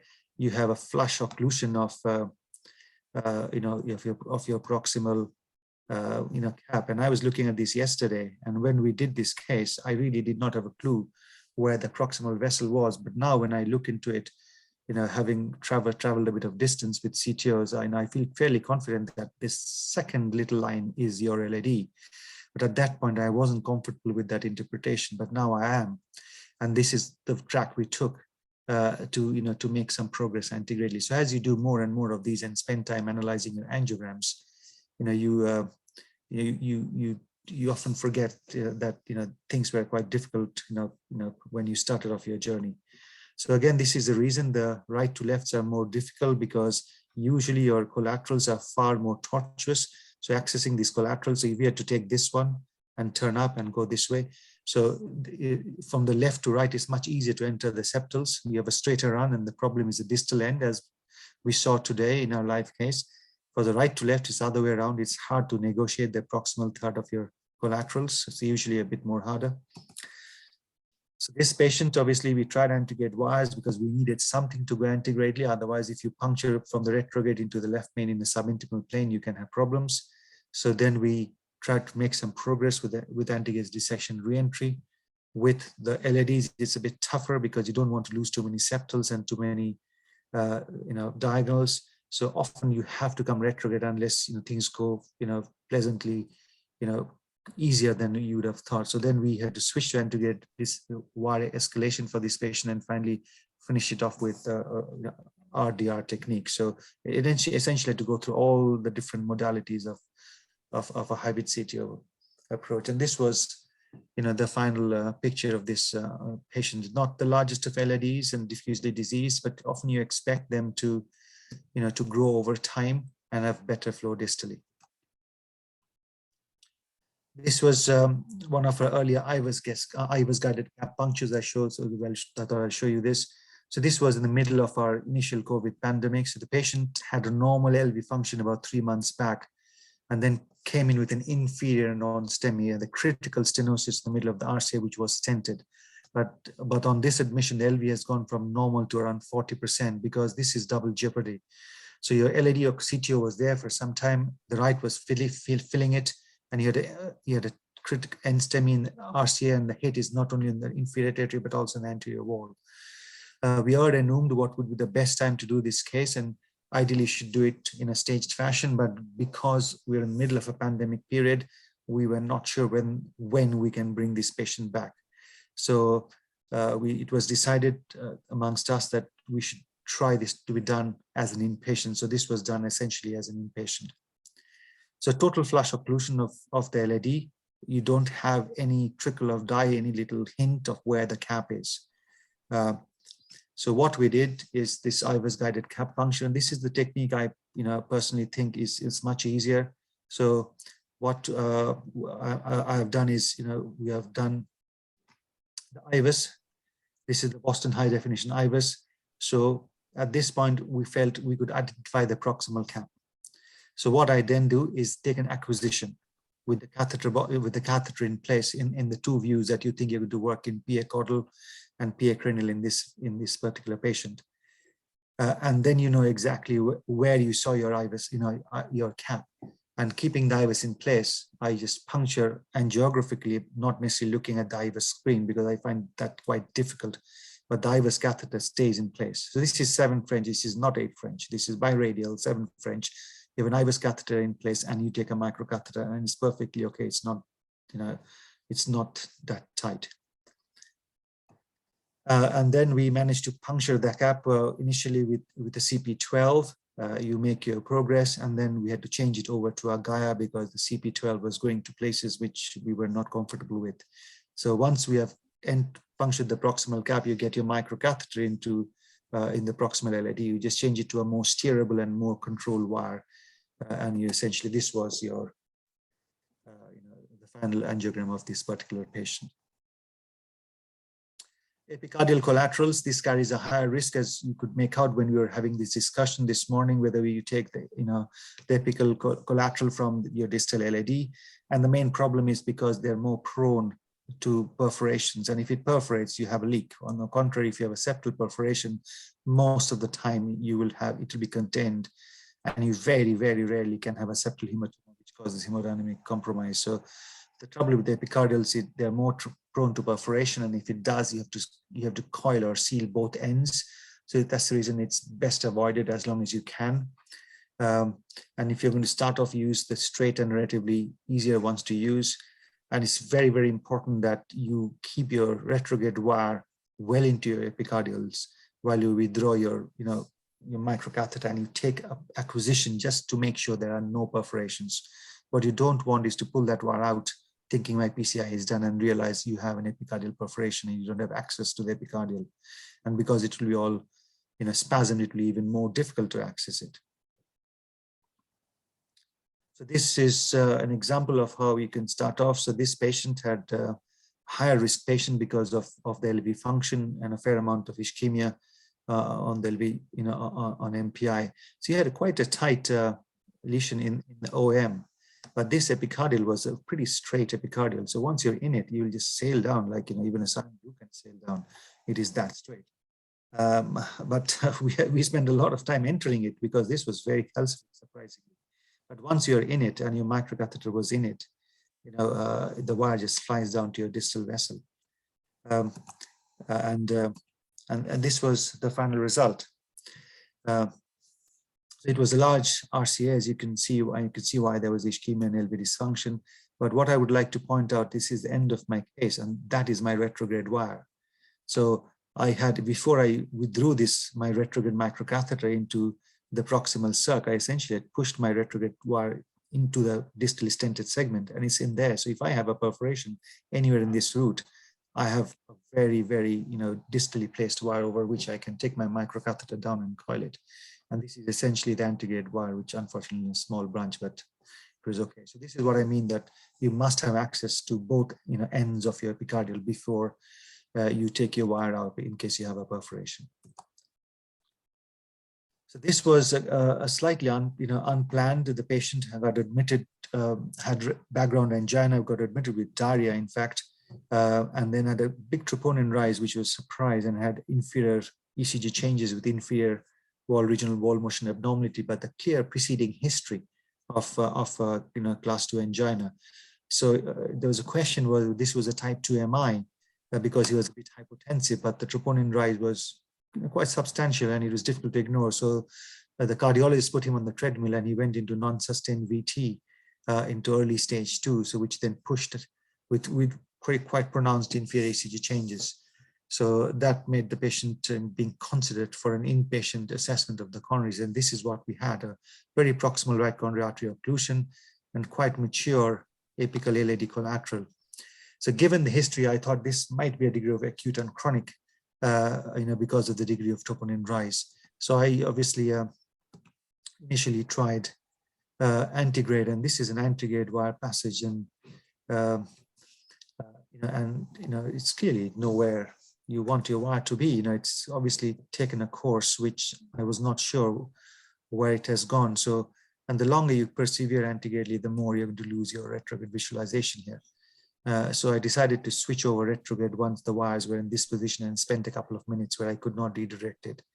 The longer you try, more likely you're going to fail, I personally think, in these cases. So this was 6 French antegrade system because I was anticipating I'll be able to do this antegradely. So this is a 6 French, not even a 7 French, biradial. And this is your turnpike LP, and this is your SUO 3 wire. And this is your real-time crossing of that epicardial collateral, which accesses your distal RCA. And this is your retrograde wire passage, so you have got I've taken a Gaia 2 again, and I'm just letting the Gaia 2 run, your normal feel. And you find the antegrade system has essentially gone subintimal quite early and has wrapped around the vessel, the so-called candy wrapping technique or mechanism. So it had gone subintimally and has wrapped around the vessels. If I had carried on, all I would have done is propagate a hematoma from the antegrade system. So this was finished off by externalizing of the wire and stent. This is the more difficult end of the epicardials, which you have to take once you are pretty comfortable as an operator. So this was a large obtuse marginal system which was occluded in a patient had positive MPI and residual class 2 angina despite being on 2 anti-anginals. You can see the entry, but then you don't have much idea what's going on here. Then obviously you have this retrograde filling of the OM, which comes from this diagonal system. So again, we tried antegradely with the filter XT and a Gaia, spent a bit of time more than, we are comfortable because we knew the retrograde option wasn't the easiest one on the planet. But there was an unseen tortuosity in the CTO segment, which is often the case because the circumflex, when it turns around, the posterior aspect of the heart has a bend, which obviously angiographically in 2D we can't appreciate. So we failed to do that, and then we had to go back and essentially go down this second diagonal and up. And this is your, I think, your SUO wire, which has now reached into the obtuse marginal system. Initially, we thought we'll try to do antegrade wire escalation, but this is not uncommon when your course of your kit encompasses the whole heart. So you basically entered the LAD, you've gone to the lateral wall of the heart, reached nearly towards the apex of the heart, and have turned back to the base of the heart. Your entire kit is subjected to the longitudinal motion of the heart. So, and this movement was purely the heart moving, and so you had no wire tip control. So retrograde wire escalation straight away was out of the window because the movement of the heart and the movement of the wire because of the contraction of the heart. So we then moved over again back to the antegrade system and managed to follow this retrograde wire. Just, we were doing this morning and we managed to, puncture back from into the true lumen using a CP12. So we started a antegrade wire escalation. We failed. We went to retrograde. We thought we'll do retrograde wire escalation, but because of the problems, that was straight away discarded, and retrograde dissection reentry wasn't on the cards to start with. So we go back antegrade and finish up the case via an ADR technique. So this is one guide. You can do this with 2 guides, but this particular patient, we did it with 1 guide. And, this is, the final picture of this particular patient. So there was a smallish AV circ, which obviously we never saw, and we never tried to open up because we had no clue where it was. If you are, this is what I said at the beginning of the talk, is if you have experience with doing complex PCI and the non-CTO cases, it becomes very handy because you are thrown into territories which, after 2 hours where, you need non-CTO skills. So this is a patient who had PCI in the remote past and basically presented with more and more angina. She had a history of PCI in the past of, the proximal RCA, and you see these 2 little dots here. These are your carbo stents. These were bare metal stents, which had carbon. It wasn't the cobalt chromium, as far as I'm aware. I've never used it myself, but it came with 2 dots. So you have occlusion of the ostium of the RCA with a stent in situ. This is where we have come retrograde, and this is your retrograde microcatheter. And we tend to do this a lot. We inject through the retrograde microcatheter, and it tells us the quality of the distal vessel. It tells us where the distal cap is, and at times you can see a bit beyond the, in the distal vessel that you can see with normal contralateral injections. But here, obviously, unfortunately, we realized the occlusion point is at the bifurcation of the RCA.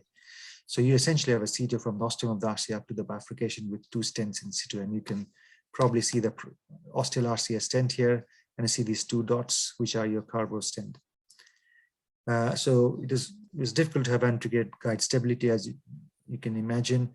So we, managed to essentially initially go with a Gaia wire and follow it with the turnpike spiral because it gives a slightly better grip and probably a bit more support once it's in the vessel. And then we came retrograde. And we, initially I was very particular. We were definitely within the stents distally as well. But the guides kept falling off. So we have changed the guide from what you had seen in the last picture. And then there was a bit of tortuosity, so we went to NACO and then basically take a balloon, inflate a balloon, and essentially drag a trap liner into the antegrade system. And that gave us the stability. But what it meant is now we are in this false lumen or false plane in the antegrade system, while initially we were in the true lumen in the distal system. And we tried to do an RDR balloon at multiple levels, but we could not connect back into the antegrade system. And finally, when we had the wire passage, what we realized is the wire has gone through the stent struts into the antegrade system. And we spent a good 20 minutes trying to put this retrograde wire in the antegrade system, and I was reluctant to take it out and try another passage. But not surprisingly, we can pass a microcatheter. So this is your antegrade wire now. We have passed a microcatheter, changed it to a cyan blue or heavyweight cyan blue, whatever it is. But we could not get any balloons. Even a 1 balloon would not go through where essentially the wire has gone through the stents, through the struts out into the subintegral plane.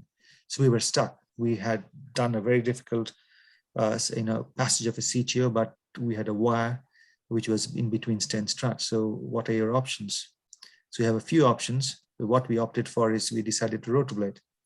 So you rotablate, through the stent struts, make the lumen, or make the hole, and then you essentially, I just use it to debulk it further upstream and further downstream by a few more burr passages.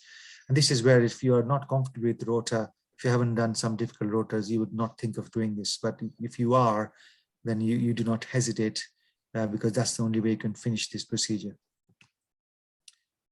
And this is your final acquisition. So we work off MAC. So they look small because these are all off MAC pictures, and in 7.5 frames. And this is what the team did. It's good to have a friendly relationship with the team, because when things go wrong, they can spot things and they're free to talk to you that, are you happy with this? Are you happy with that? So they put this sticker on while I was trying to descrub. So this has been our journey with, in the first 50 cases. When I looked into it, our our technical success rate was around 82%. And then we looked into, after 18 months, it was up to 88%.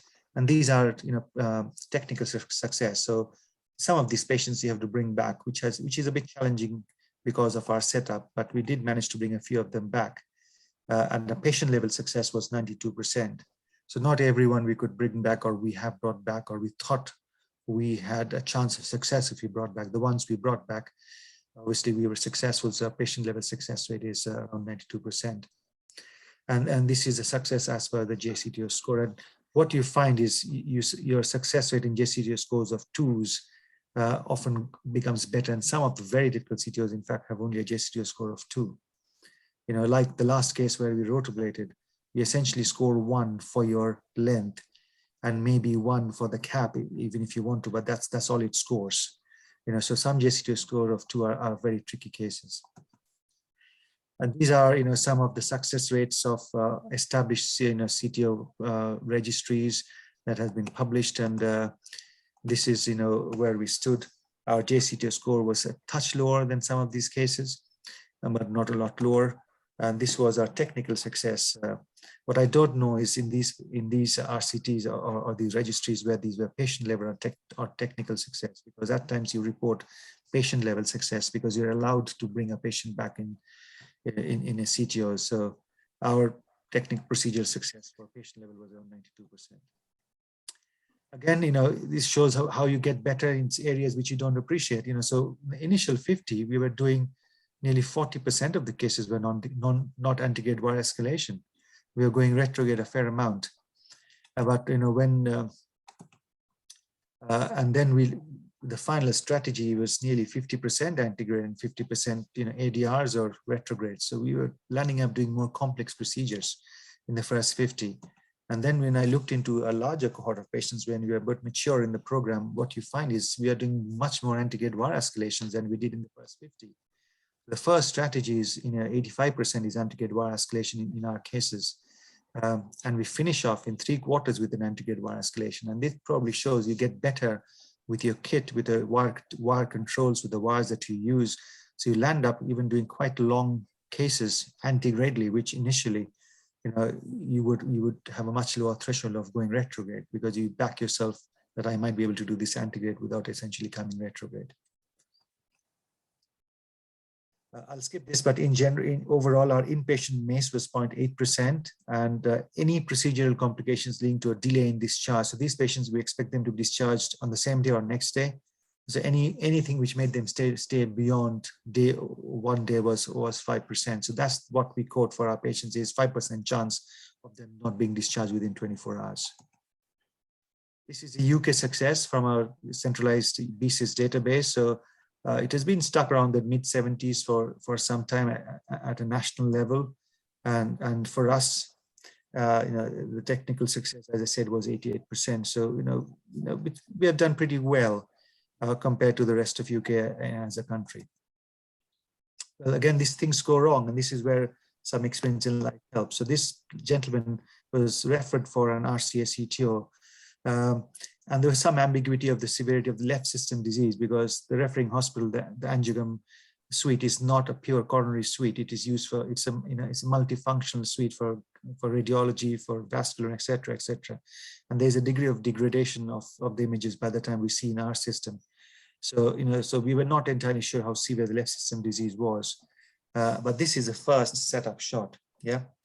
And this is what happens. And this is the first injection that we have done. So we have landed up ripping the antegrade RCA, and that dissection has spiraled back into the aortic root. And all we have done is take one picture, so we haven't even started anything. And this is the reason why having the wires into the vessels on both systems before you do your acquisition is very handy. If you have a problem in your CTO vessel or your donor vessel, at least you have access to the vessel. And not surprisingly, everything doesn't look very good. So everything's gone into spasm because of the pain. So the proximal LAD looks not very happy. The left main looks not very happy. So we have a problem in both hands. So what we did is we took a trap liner and we took a balloon over the trap liner. We inflated the balloon on that wire. And what we did is now we have got the trap liner inside the antegrade system, which is dissected with an aortic root dissection. So what this gives us is gives us guide stability because it was slightly posterior origin and the direction of the right coronary artery wasn't straight.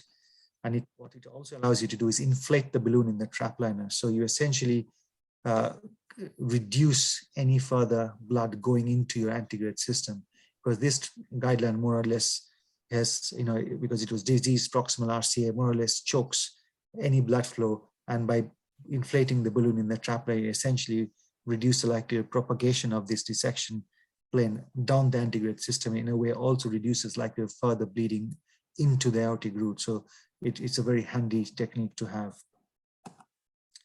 And then Obviously, we still had a problem with the left system. We took some more pictures of the left system. We fixed the LED first, and we IVASed the left main, and then we fixed the left main. So this is, we are doing a proximal LED and a left main PCI when the referral was for a CTO, and things have gone wrong. And this is where you have to be comfortable with imaging, with doing left main PCI when it wasn't planned for.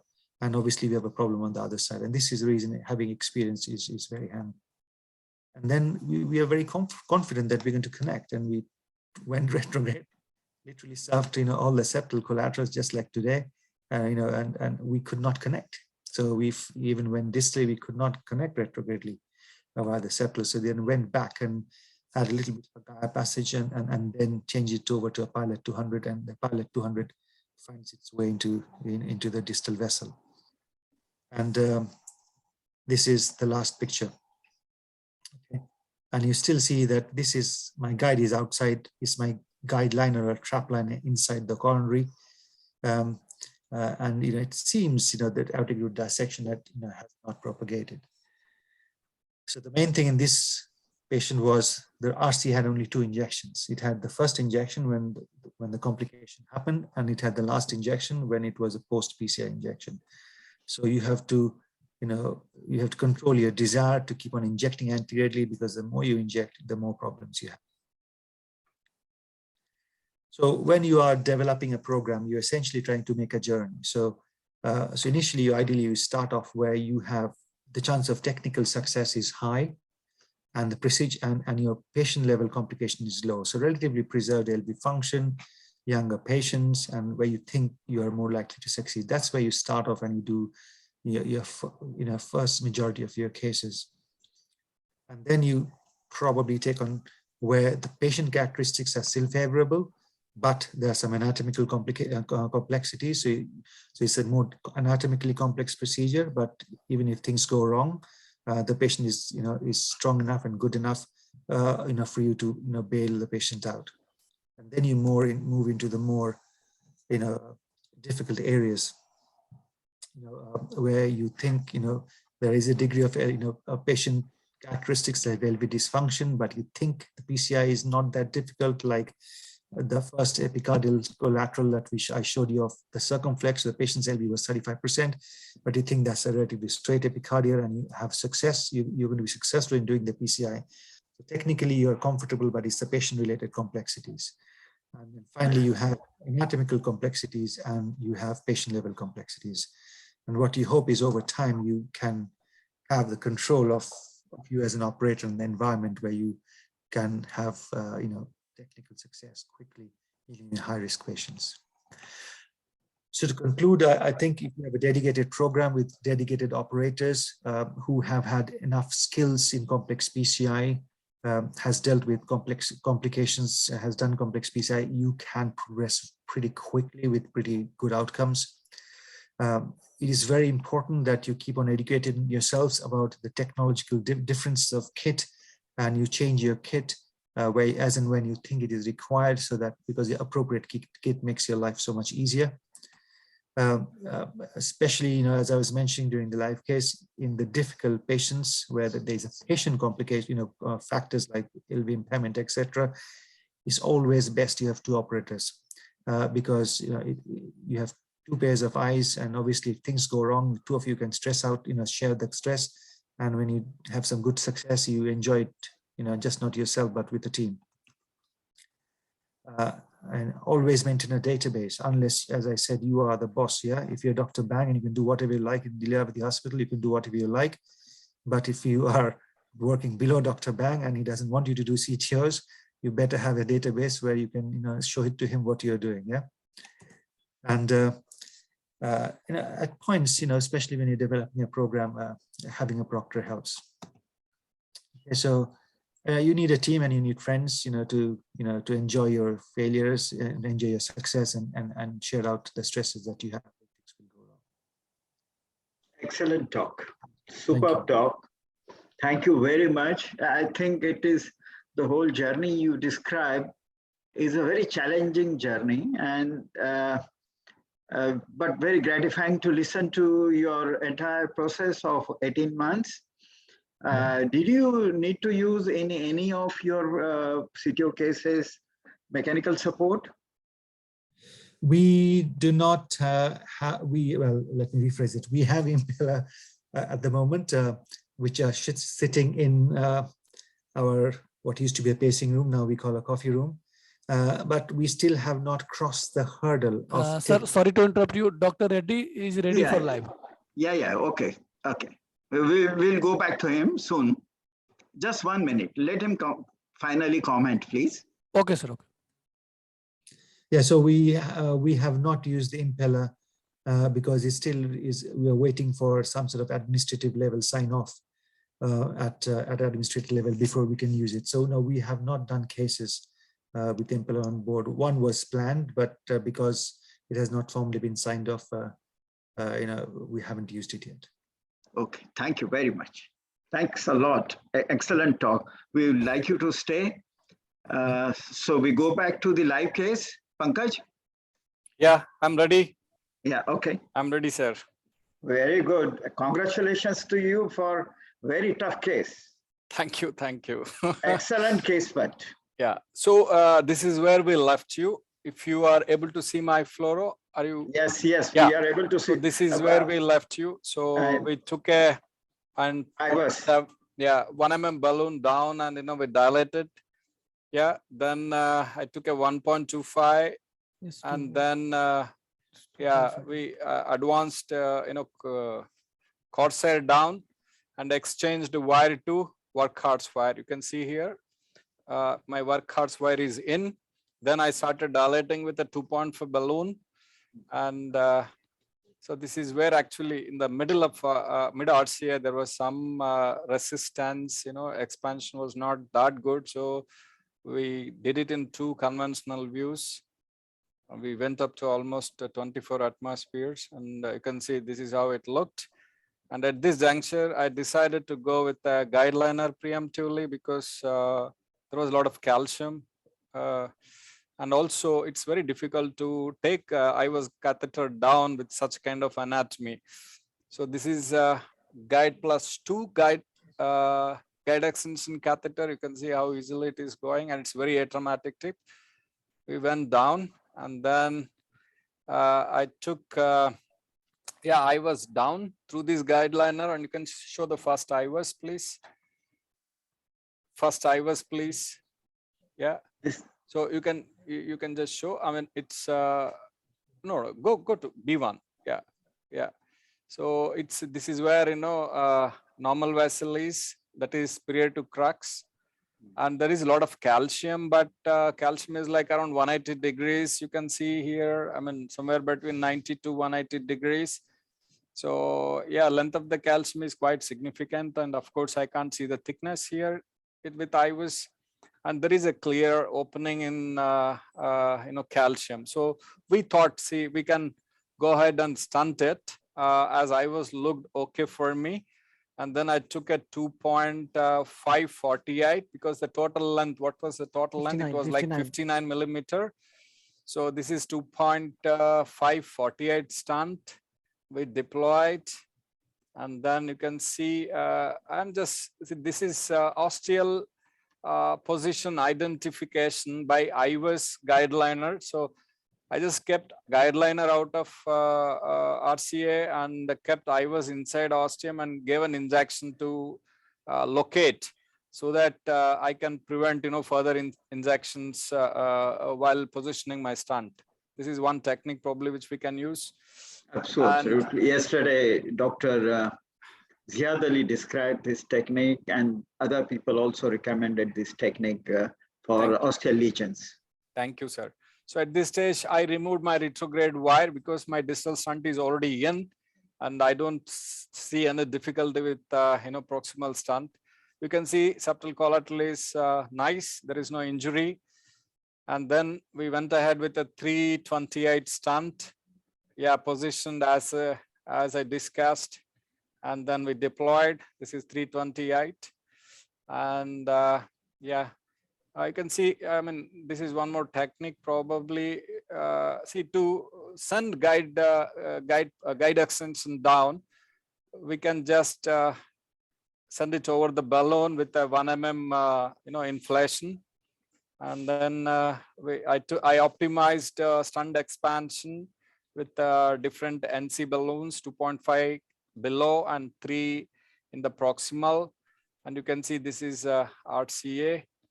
And then I optimized proximal one with 3 balloon. And up to 28 atmospheres. Now you can see this is something. Can you see I kept 1 atmospheres in 3 mm balloon, and then I'm pushing my guide extension catheter down. Yes. So this is something which really helps, because these guide extension catheters, they may keep stuck to your stunt struts, and they may lift stunt struts after complete post-del test, and you end up in doing post-del test again. So this is one technique which we can use. Just inflate balloon at 1 atmosphere and push the guide liner down, it just goes. Excellent. Yeah, then superb demonstration. Yeah, then we did the IVUS again. I think you can show the final IVUS areas. This is our final result. I'll show you. This is the final result you can appreciate. Excellent. So it's a big RCA. So very tough case. Very tough case. We had good areas, distal it's like 5.5. Show me the distal areas. Yeah, it's 5.2. It's more than 5. And proximally, we can show the proximal areas. It's more than 7 mm at ostium. Okay. Ostium, so ostium. Now, are you done Ostium. with it? So yeah, we are done. And I removed also, you can see right, but I'm stuck with at left. So I need opinion of panel also here. So right is done. So what happened is I always do IVUS, this is my final result of right. All of you can appreciate. Yes. Okay, so it's a pretty good result. Yes. And then, so here we did an LED IVUS. You can show LED IVUS. I told you there is a block in the proximal LED. Yes, we can see that. I didn't want to take a guide extension catheter. So we have, see, this is where the block is. You can see here, there is a significant block. I think you can just show the MLAs, please. Yeah, there is a 3.5 lumen area before, show 3 lumen areas before B3, before B5. B3, B4, B5. Oh, B3 is the distal. Yeah, this is 4.1. Next. You keep it there, it comes, yeah, before for 3.5. So it's somewhere between 3.3 to 4.5. And now you can show the distal reference B2, B10. And this is a distal reference that is 6.8. So 6.8 is the distal reference. And at the lesion, it is 3.3 mm square. I still feel, it is quite reasonable to leave it. There is only 50% area stenosis. And you can show the block area at 3, B5. Before, but he has been coming back with ACS. Yeah, two times. Maybe ACS is from here. So I mean, I'm open. Whatever panel says, I'll do and come out. What in ECG, was there any change when he came with ACS? No. Okay. Well, I mean, if you do not have any, I understand what Dr. Bang is saying, that you have an ACS is very likely, but it looked like a calcific lesion rather than a soft plaque. You have reduced, the ischemia significantly with a large right. I think you have done a long procedure. If you want to be 100% sure, you physiologically assess it, and if it's negative, then you at least you have not left in the physiologically flow-limiting disease. And then if there's ACS again in future, then that very likely the LAD causing. Taking distal reference looks like it is critical. It's a 50% area stenosis, roughly. 50% areas. Yeah. So we can leave it. Yeah. Okay. All right. Okay. Fair decision. Yeah. After a long day. That's okay. I mean, it's ended up. I ended up successfully, so you're always recharged. Yeah. Okay. Dr. Farooq is waiting for us. Farooq, are you there? Farooq? He has been waiting to deliver his talk, and even Dr. Ziad Ali is there, but there is some issue. And even no, Farooq has come back. So Farooq, can we have your talk? Unfortunately, I apologize. I had to step away. I actually just got a cath lab activation for someone who's unstable. And I Okay. apologize. I'm going to have to actually break now, but I really enjoyed being a part of this conference in the very beginning. Congratulations on a fantastic result. Really just persevering. And that's what it takes sometimes to really go through this systematically, especially in long cases, one can lose one's focus. And it really is a testament to iterative trying and being patient and going through the entire algorithm. And anyways, I apologize. I can't make it a stay further, but I really enjoyed being part of this conversation, and thank you.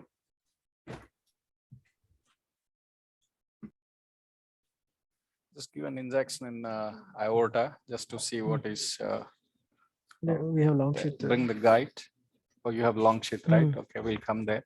So, I mean, Dr. Bang, so you're on mute, Dr. Bang, in case you're speaking to us.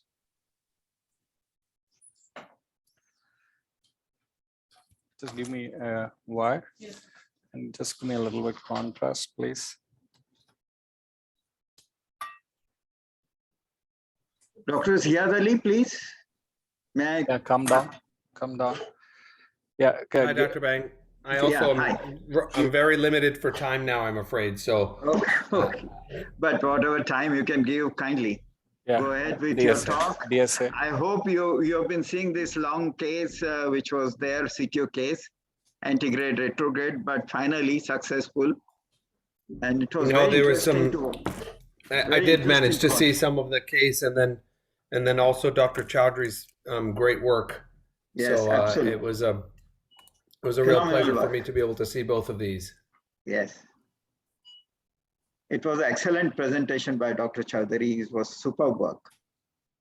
It reminds me when we started. It's Wire. these First sheet. trials and tribulations of starting a Pankaj. CTO program. Pankaj, Where? Pankaj, Thank you. Yes, sir. Bless. Yes, sir. Yes, sir. don't go away anywhere. No, no, sir. I am Be sitting here. there, but mic is muted, unmuted too. Live Yes, is Wire, done wire, now. please, So wire. live is done. So can you just go off live? Thank Okay, you. sir. Okay, sir. No problem. Okay. So maybe I can share my screen and get started because I need to be somewhere relatively soon as well. Yes. So can you see my Please share. screen? Please share your screen. No I believe problem. I am. I believe I'm sharing now. Okay, sure. Are you able to see my screen or? Yeah, we are unable to see your screen, but we can see you, and you can see you're trying to, you're on a page on the computer, and we are waiting to see your topic. Your cursor I can see moving. Okay, so here we go. You should have the slide presentation now, is that right? No, yes, we should have a slide presentation, but so far no slides come up. Okay, so let me try this one more time.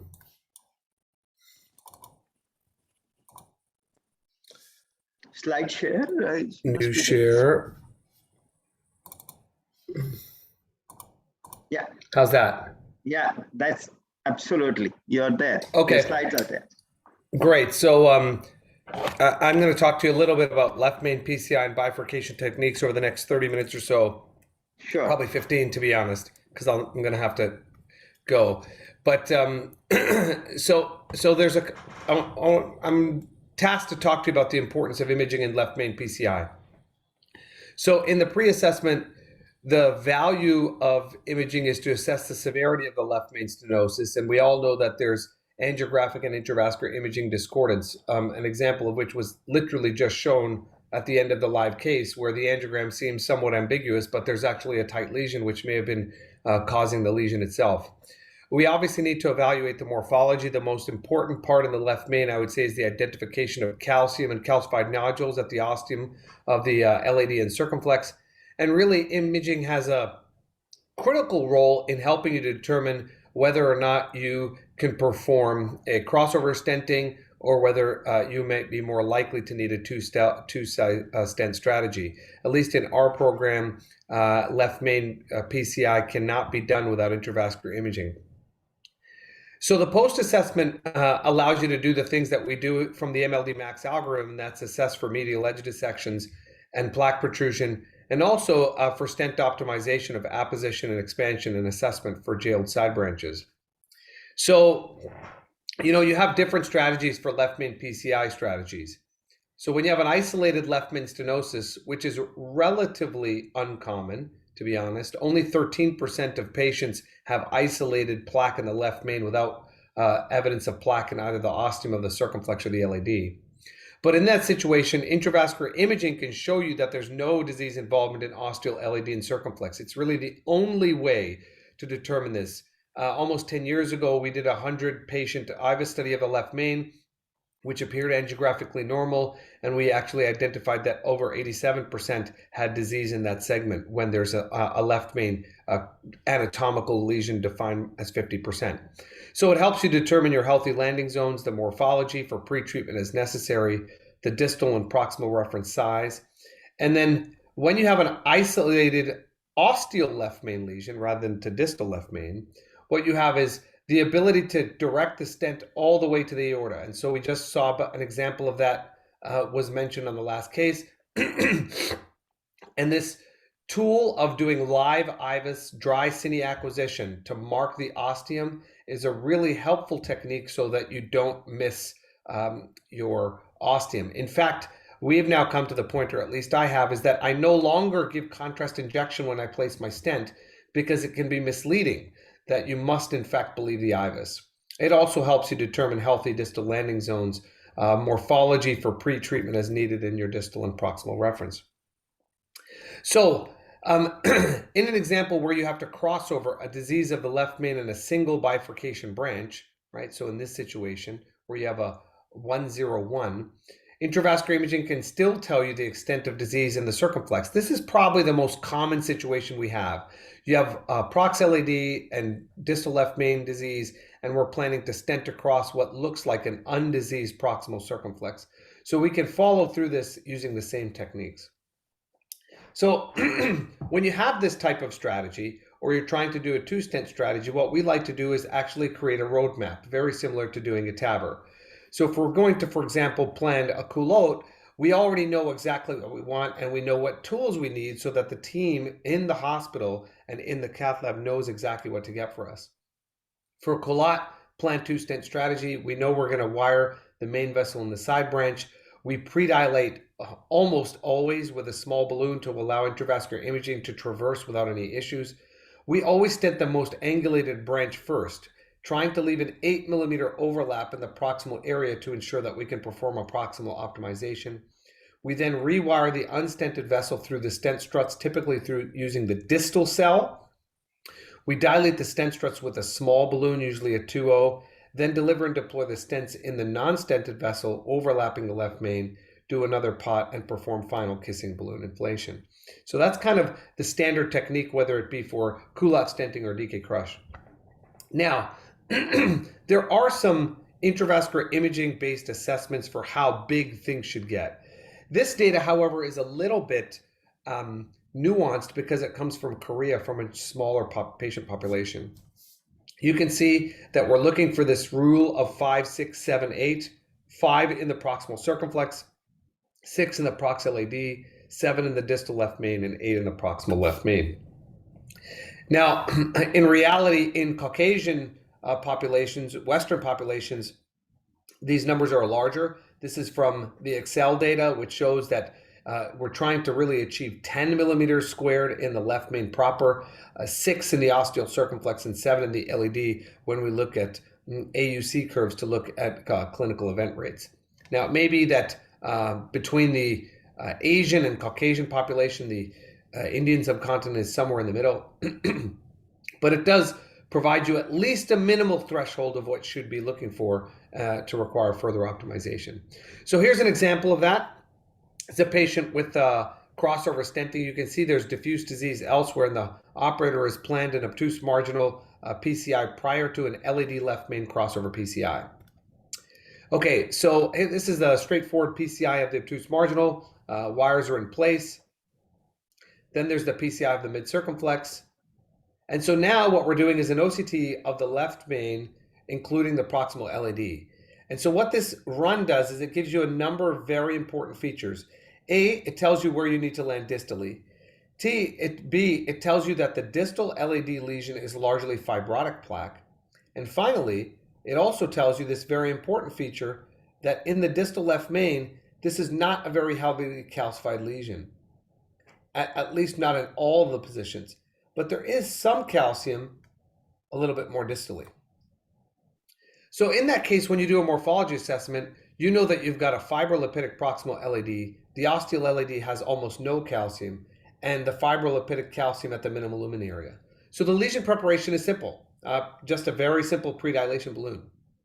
And so then what we can do is we can also do our length assessment. So when we do that, we scroll into the lesion and then find our reference segment. And we typically perform our measurements from external elastic lamina to external elastic lamina. So what you can see here is us trying to find a normal reference segment in a diseased area. We don't have a 25.6 millimeter stent, so what we'll do is elongate the stent on the more normal sides to a commercially available device. And so here you can see now we need a 28 millimeter stent. The next thing we want to do is actually determine how big our stent needs to be, so we can determine right away that actually this is a very large stent. So at least 4 millimeters. So we have a mean here of about 4.2. We're going to round down to 4.0. So we need a 4.0 by 28 millimeter stent. So this is the 4.0 by 28 millimeter stent going in. This is direct stenting. There's no further lesion preparation based on the OCT and then our post-DES OCT. And so again, the OCT helps us for this left main PCI because it lets us determine whether there's a edge dissection, apposition, which you can see is almost completely present, perhaps only not at the very proximal edge. And then finally, we can also determine what our expansion is, which is 93 and 85% respectively. So you can see that what we're doing is looking at the ostial LAD, and we can actually take a look at the ostial circumflex using the OCT right there. And so what that allows you to do is determine that you've actually got a very wide open cell and a wide open vessel. When we see this on OCT, it really requires no further assessment. If angiographically you look good and your OCT looks good, I actually avoid going back through the cells in order to prevent mangling them. And so here's an example. You can see beautifully preserved side branch assessment using the OCT, and you can see the same thing on the 3D, which really confirms your interest, confirms your assessment that the side branch looks okay. And then that's our final angiogram. Okay, so here's another case of crossover stenting of PCI of the LAD left main with atherectomy and impella support. This patient has a low EF. And this is a real problem in contemporary PCI, and that is this patient has a really dense, heavily calcified ostial to mid-shaft calcified nodule. So in this situation, we decided to use orbital atherectomy. Orbital atherectomy has an advantage in some sense in calcified nodules because it's one of the only devices that will create debulking. Rotational atherectomy would be another option here, but I'd like to just point out to all the operators that when you're doing a rotational atherectomy, you really need a very big burr in the left main if you're trying to do debulking of nodule. This is not for calcium fractures. For debulking of calcified nodules, you really need to be a 2 millimeter burr or larger in the left main. So in this situation, this is orbital atherectomy. It actually spins down and shaves off this nodule, and then we do a predilation. And when we do an IVUS, what you can see on the way back is that this calcified nodule is actually sort of cut down, so to speak. So you can see it coming in here.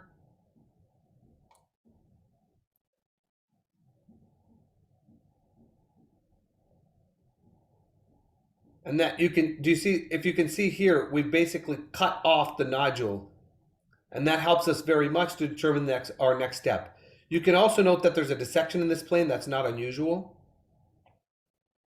But now what we've noticed is we've debulked the calcified nodule, and we can go ahead and perform our usual assessments. So if you look on, this is a predominantly calcified nodule. Here you can see the circumflex actually protruding into the vessel. The minimal lumen area is only 2.87.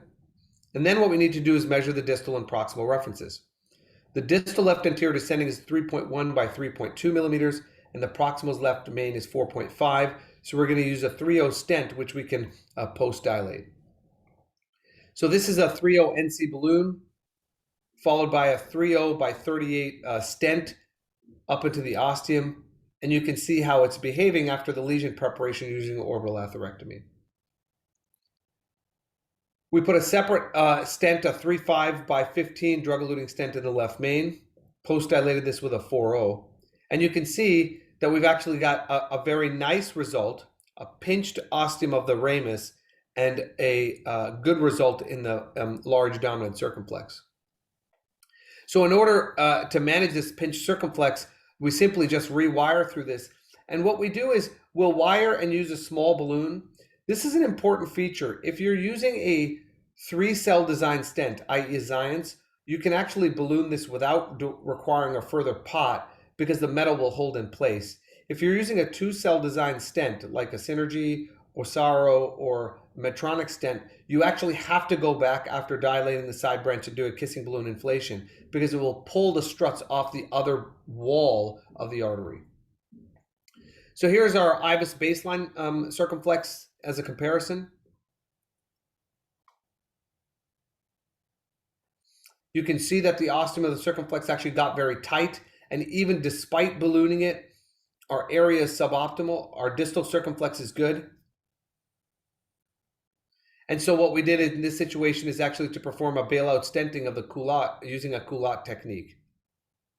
And so what we've done is open those cells with that small balloon. We recognize that we failed angiographically and by IVUS criteria for the Western population, and we've gone ahead and placed a 3.5 by 12 everolimus eluting stent into the circumflex into the left main, followed by pot and a kissing balloon inflation.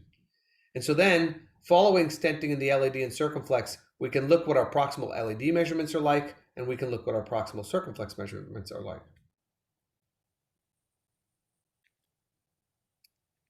And then we can assess our distal left main, which is at 7, and our minimal stent area, which is at 9.15. So I'm going to stop there, see if there's any questions, and thank you for your time.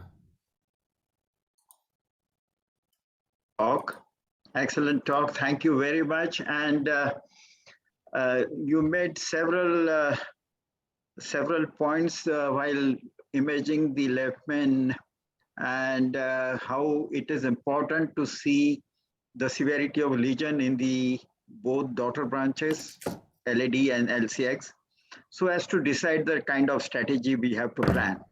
And I agree with you completely that the most lesions in the left main are distal left main lesion, about 70%. And 30% are proximal and ostial lesion.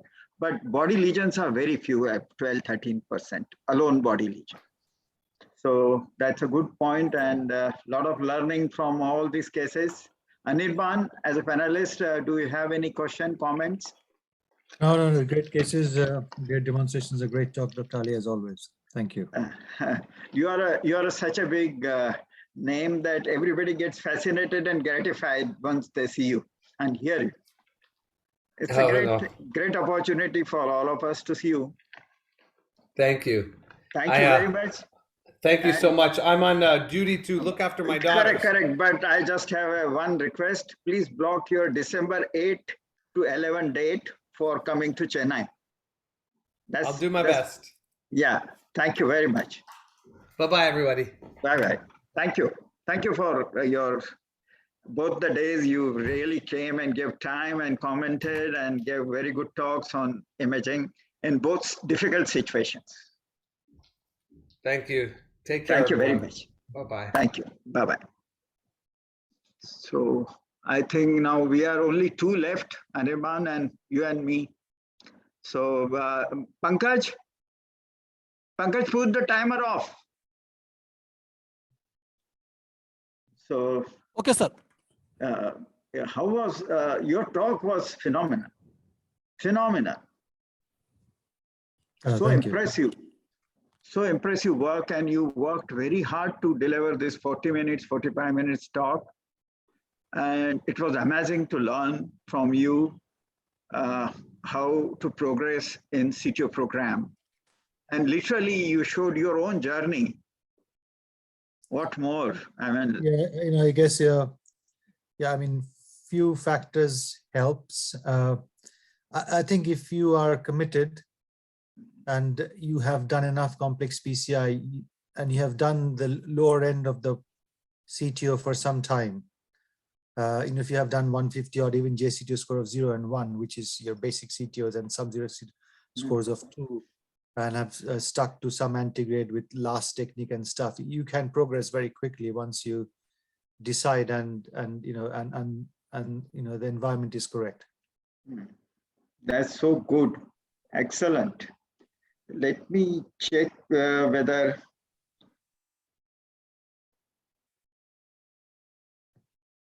whether we have Sripal Bangalore coming up.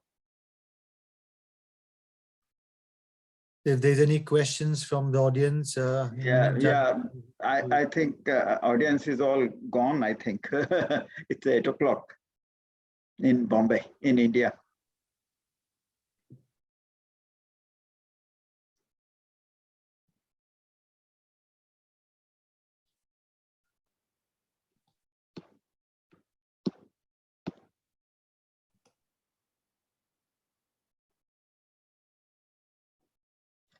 I think Sripal is ended up with some case. He wrote a long message, emergency case, and would have to love to be part, but I am passionate about CTOs. Had a very complex CTO yesterday and got great results. That's his message. Yesterday he had a CTO case. So interesting. Now CTO program, it's really wonderful to have us because that's really skill level. Good. We wanted Sripal to guide us about the appropriateness of the CTO. So CTO cases by evidence. I in fact took off that part from my presentation because Sripal was supposed to cover it. Okay. Okay, some other time we'll listen to you on that part. No problem. Thank you very much. Very kind of you. And thanks for organizing it. And hopefully we'll meet each other again at some point. Absolutely, absolutely. We'll keep in touch. Take care, Dr. Thank you very much. Thanks.